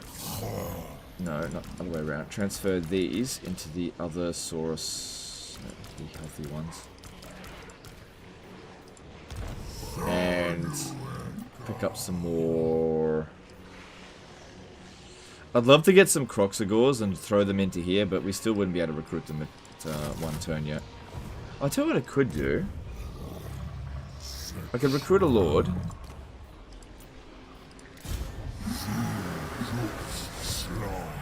And not now, but soon, I can just recruit the Kroxigors and just give it to him later. Or should I do Sacred... in order to get Sacred Kroxigors, we're going to need to upgrade that. What's better, anyway? Yeah, I got Sacred Kroxigors. Shackleton Mangrum did $2 in chat. Would you take a modded disaster campaign? Depends on the mod. If I can load up your save file without having to download your mod, then yes. If it is like a mod that drastically changes the game, then no. Because oftentimes mods, if it's too heavily modded, most of my audience will not give a shit about your mods. And we'll lose interest right away. Because at the end of the day, saving disaster campaigns and saving disaster battles, Doomstack videos, all this shit, everything they do is here to entertain you. And if it doesn't do that, then I'm not doing it.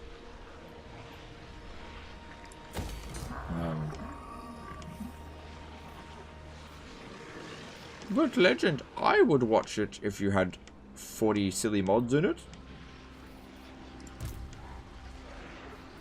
Yeah, like, I gotta be a hard ass with this kind of stuff. I gotta say no more than yes, because if you say yes to everything, you just end up,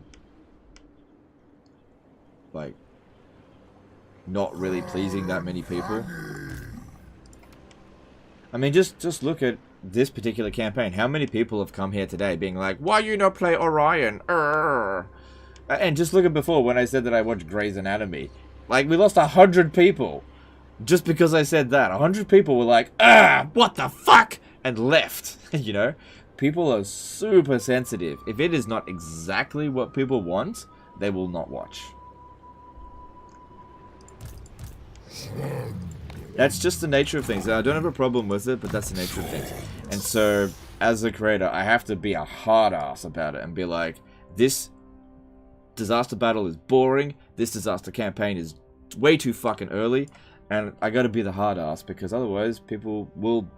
If I just accept everything that gets sent in, what ends up happening is the Viewers give me a hard time about it. Oh, Legend, you should not have accepted this. This is boring. Why is he doing this one? He should have done my one.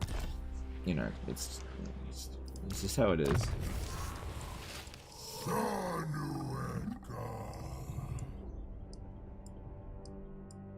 She said it again. It's fine, I don't care.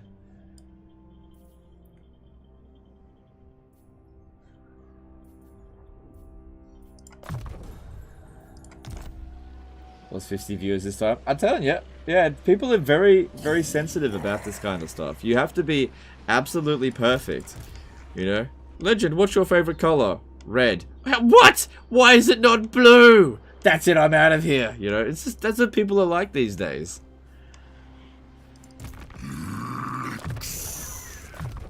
How does he not agree with me on everything? Ah, I'm out of here. Crunch Crime's a £2 super chat, Grey's Anatomy. Man, I'm out of here. Yeah, that's fine. That's fine. Thanks, super chat. Did you see Anticity and the other YouTuber try to rush 8 picks and both lost? Oh, that's just some fun. No, I didn't see it, but that's fine. Yeah, the thing is with Anticity, like, he is a really skilled player, but he's also really friggin' reckless. He does not give a fuck if he loses a campaign. He just goes in and just, like, pushes himself really hard. But he is an amazing player. But, yeah, he will do some reckless shit. Absolutely reckless shit. And the thing is with me is, like, I'll do reckless things when I'm really comfortable, but in the beginning of a campaign, I will never put my campaign in jeopardy. You know?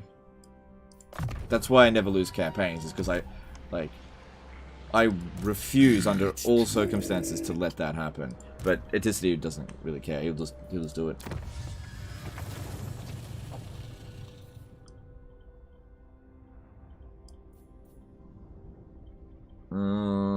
That would be good, but it costs 200. Well, it's only one turn. Let's just do it. I have no idea what Grey's Anatomy is, by the way. I can't leave because of that. Yeah, look, I'll be honest with you. Like, I initially thought it was, like, just going to be typical drama garbage. And maybe for the most part it is. But when you're watching stuff like that with your wife, it's just a lot easier to watch that kind of stuff with a spouse or whatever. I probably wouldn't watch it on my own, but I don't know. It's just time spent. I don't know. It's fine. Anticity just YOLOs it. Yeah, and sometimes it works for him and sometimes it doesn't. But, like, I don't do that. I don't do that. Getting a Swordmaster of Hoeth flashback? Do you mean Lawmaster of Hoeth flashback? From that campaign? Yeah, that was, like, the only battle we lost in the entire campaign. But, yeah, I thought I could win, but it just didn't. Not like we lost the campaign. This is the thing. Other YouTubers will lose battles left, right, and center. And even if they lose the campaign, their viewers will be like, oh, well, whatever. My viewers are like, if Legend loses one battle, I'm out of here. Oh, Legend, I can't believe you lost a battle. You fucking suck.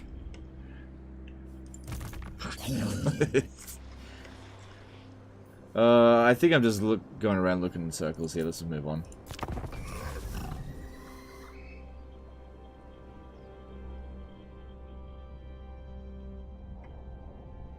Anticity is a great tactician, but he has an awful sense of strategy.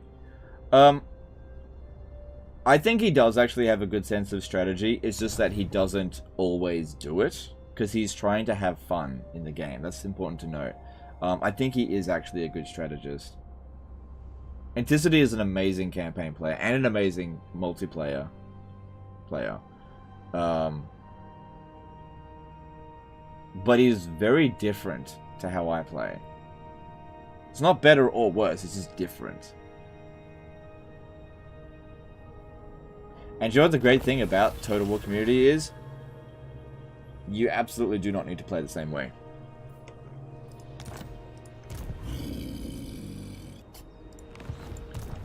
No. Alright, I'm gonna have this one just stay out over here. Because its only job is to recruit Kroxigors for Nakai.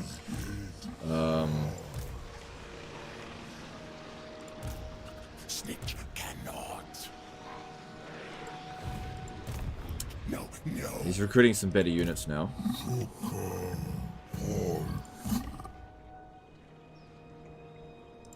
Alright, here's what we're going to do. I'm going to stand here in that stance. This one's going to go into ambush stance. Oh shit, I gotta move first. The purpose of this is to try to lure Snitch into a fight. I don't really care for Nakai getting it. He's just gonna focus on...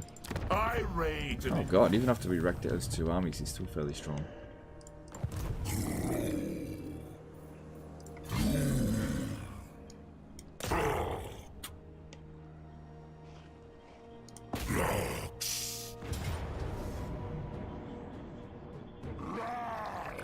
Now, if you lose, we mock the hell out of you. I remember that Orion battle after the Widows update 1 to 2. We mocked you savagely for it. Oh yeah, for sure. That's fair enough.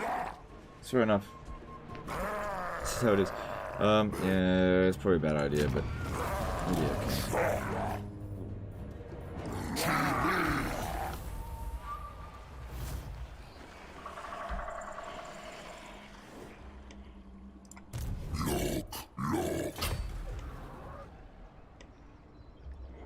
I don't really care about going it after his black arc.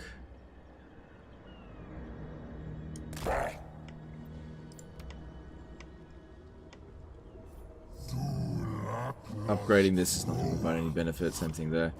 Over here, yeah, a bit of extra oh, actually, let's get rid of that. I don't really need the replenishment now that I've got a skink chief in here. And there's we should unlock more units because the other armies don't do that.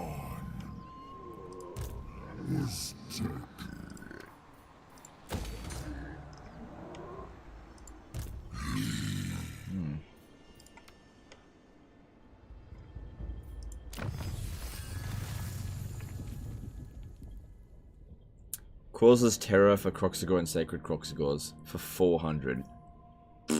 Crap. Recruit rank for skink units. Nah. That's okay.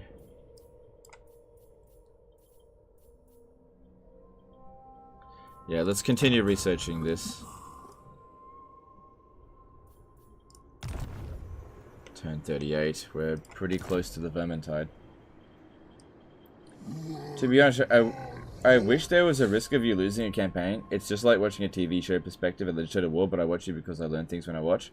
Yeah, that's fine. Like, look, in every campaign, there was always a chance that I'll lose. But you got to keep in mind that a lot of what I do is never to lose a campaign, right? I do my best to make sure that doesn't happen. It might happen one day. But I do my damned hardest to make sure it doesn't happen. And that's why it hasn't happened, because I don't typically speaking make ridiculously reckless moves. And maybe some people would like it if I did, but I wouldn't, so I don't. Do 3 terror routes shatter a unit? No, it doesn't count towards that. Nah. Terror routes are just like a free route that you can do a bit of damage to them and then they come back.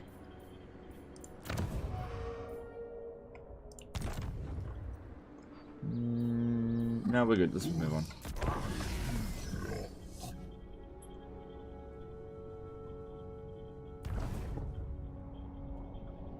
You almost lost that first battle, no?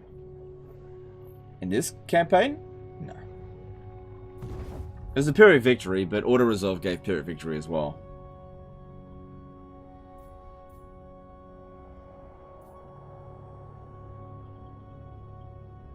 What is the cap on regen outside of battle, and is there an easy way to read your current amount?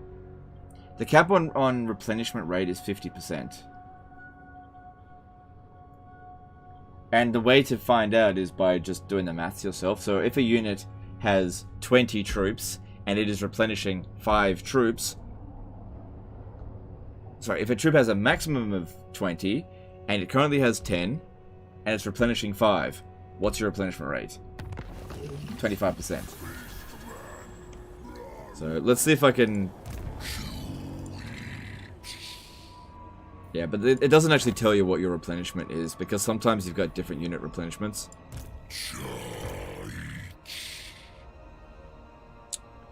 Yeah. Like, it doesn't really matter to me if they take Zane Shi.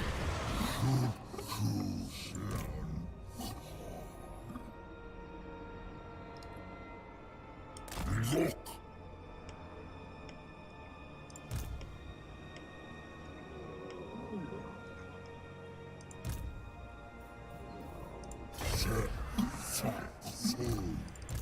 Many blade. Vermintide's coming real soon.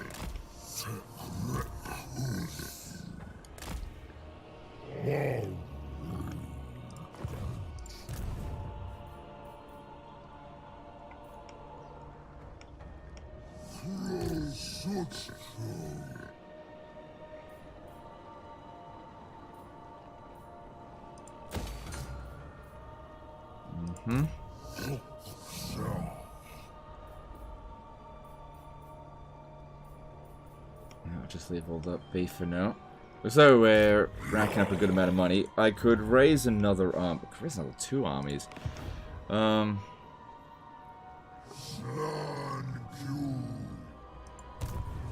I guess I'll just recruit them here.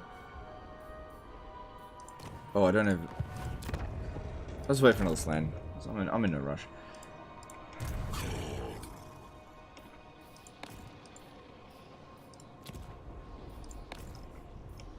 Alright, this is looking okay.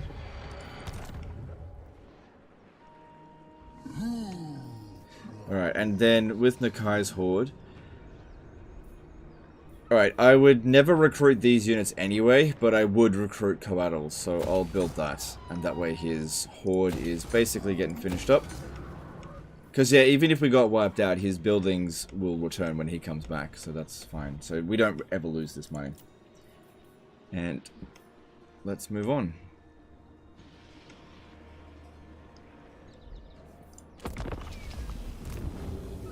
What counts as losing a campaign for you? Failing a goal, no defeats, giving up on doing new campaign, bored, low numbers, too tedious, or simply losing every settlement?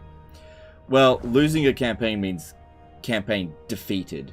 I've definitely not achieved my goals before. That's definitely happened, but I don't necessarily consider that like a defeated campaign. I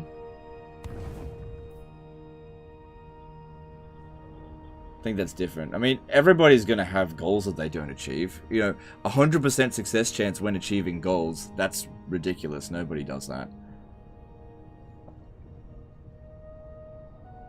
And if it means that you are achieving your goals, what that means is you just aren't pushing yourself very hard. Yeah, okay, so here's the goal for this campaign. I have to win at least half of the battles that I fight. Oh, look at that, I achieved my goal. You know? It's just, if you're achieving your goals always, then you're not really pushing yourself very far.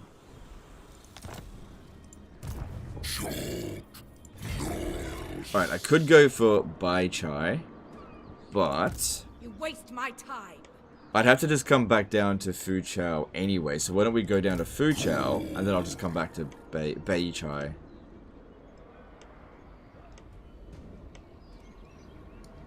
And why don't I do this? Why don't I come over to here and go into ambush stance? Let's see how that goes. Not Fuck now. is here.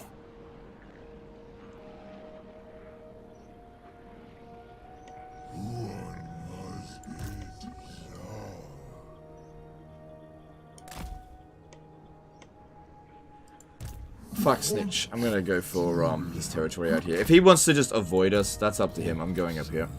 Take his territory. If he wants to take my territory, I'll just take it back. Who cares? He's being a bitch. Being a little bitch.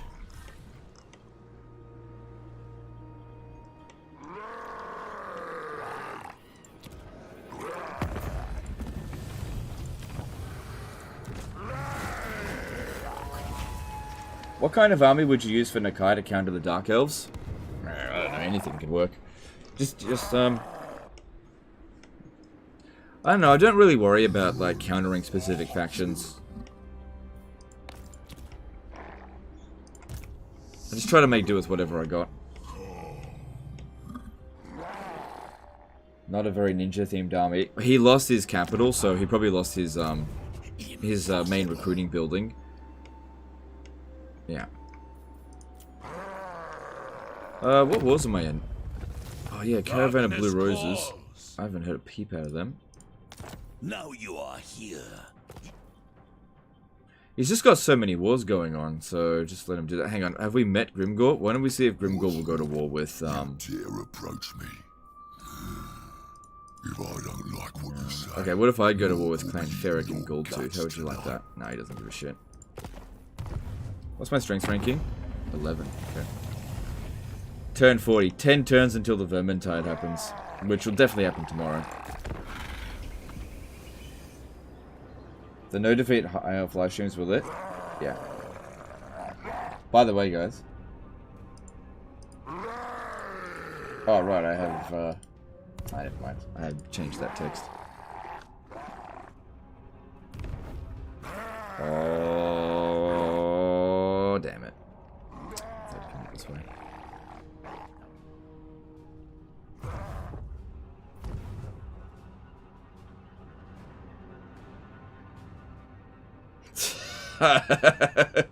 He's like, I sense an undefended army.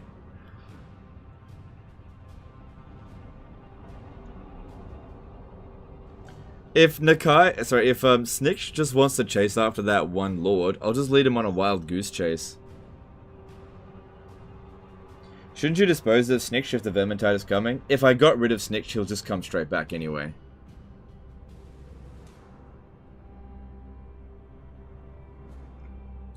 Do you think Vermintide will take Grimgor out?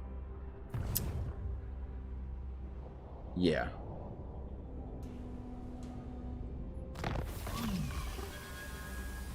Ooh.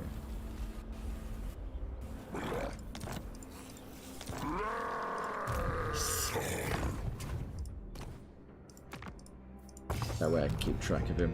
Yeah, look, he's trying really hard to chase after us here.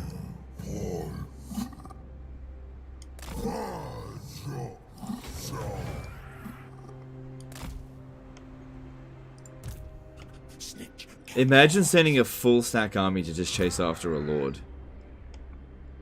Imagine that.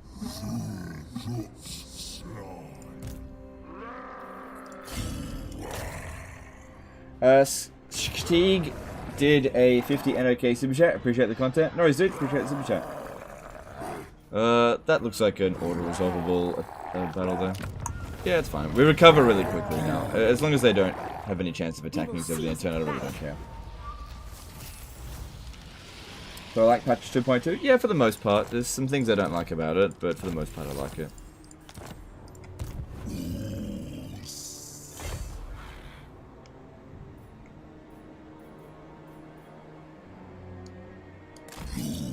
I kind of feel like this one's now going to rush back over to Beijai. They might attack Chimai, whatever.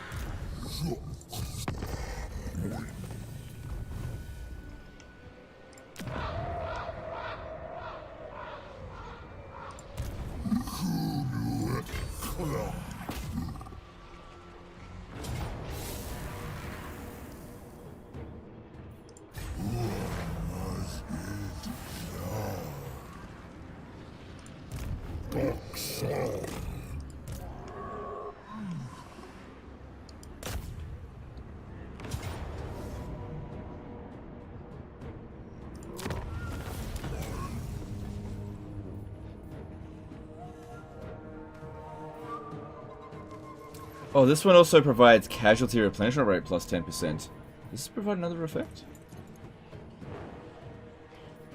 Winds of magic item drop chance. Okay. Yeah, the extra replenishment rate would be good. And also in enemy territory, so yeah, it's good.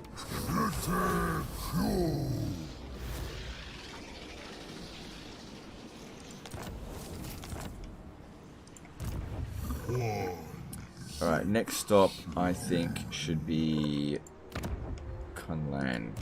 Take out their major settlements.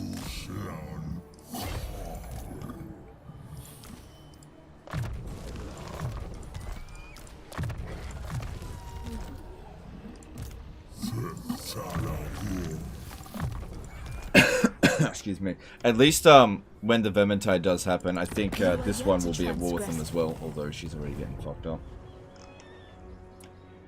Declare war on Beastmen, that way they reinforce Skaven. Oh, fucking hell. That's a good idea. It's too late now. That was a really good idea.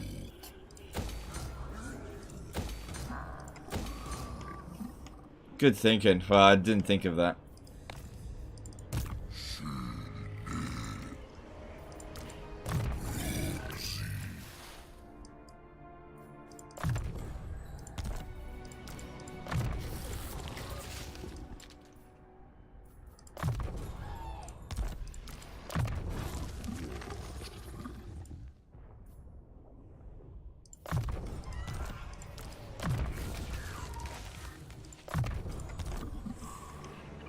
Are Slans the preferred lords for you? Yeah. I think so. I don't know which one I'd choose apart from Slans. I think they're pretty good. Especially in this campaign where Winds of Magic cost is reduced by so much. Alright, this one's magic line is done. So... let me see here. Focus of Mysteries. Region. Let's get this resistance.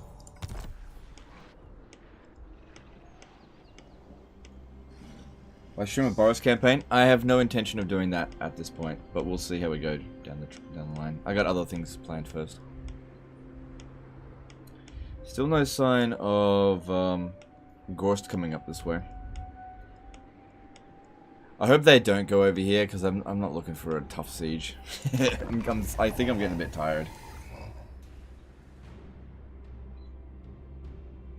Any thoughts about the Dirthu changes? I can't remember what the Dirthu changes are, sorry.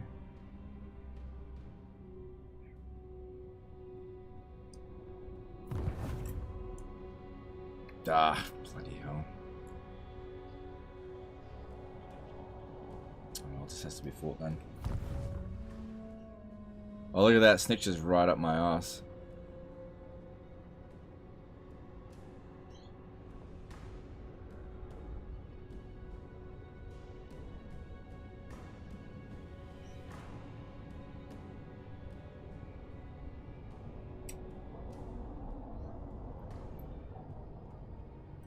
Excuse me.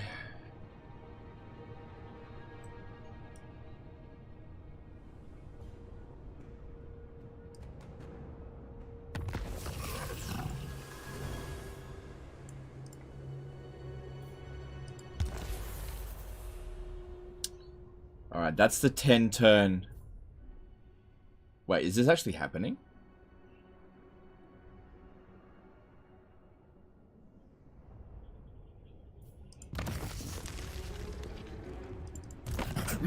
Oh shit.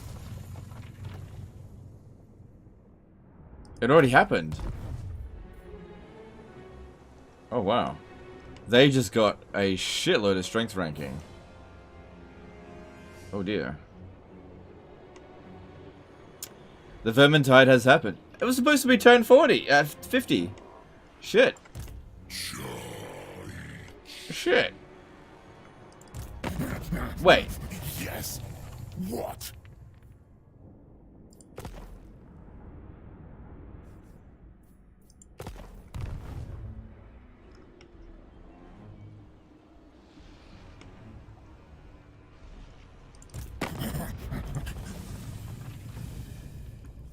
I can still do diplomacy with them.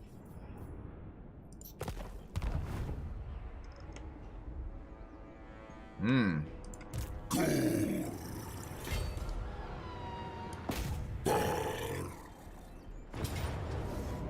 You said you didn't want any warning? Yeah, I know, but it's supposed to happen on turn 50 to turn 60. It's only turn 40. Yeah, we'll have to fight that manually. What's the map look like? Oh, look at that, he's allied with Eshin. Let's have a look at this map.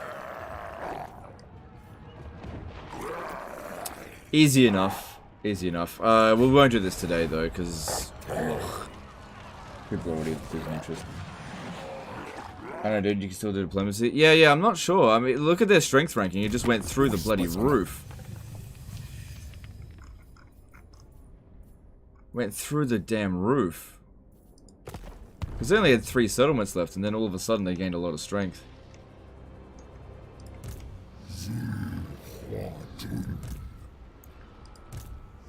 So yeah, what I think we should do is go deal with Locke here. That way we can present a united front over here. You can see Snitch really trying to come at us up this way. What I'll do is just keep sending him on a wild goose chase. If he wants to keep chasing after us, no big deal. It's not really costing me much. But yeah, I think the Vermintide is already here, a bit earlier than I thought. We'll have to fight that manually, and what I'm going to do here, I was going to send them to Kunlan, but since I can't see where their forces are, I could be walking right into a trap.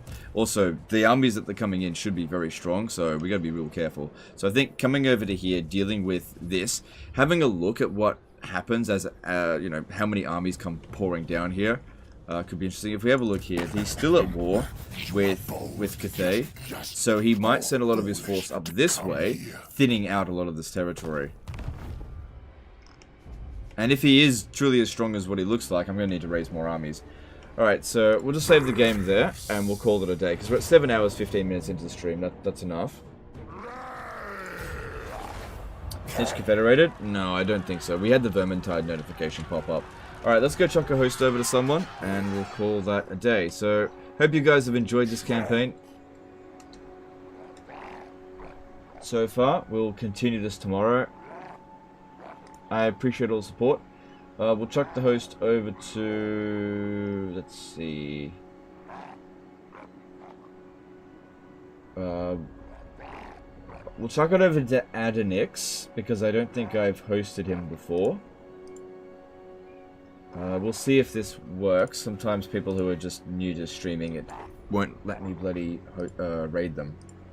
Just give me a sec.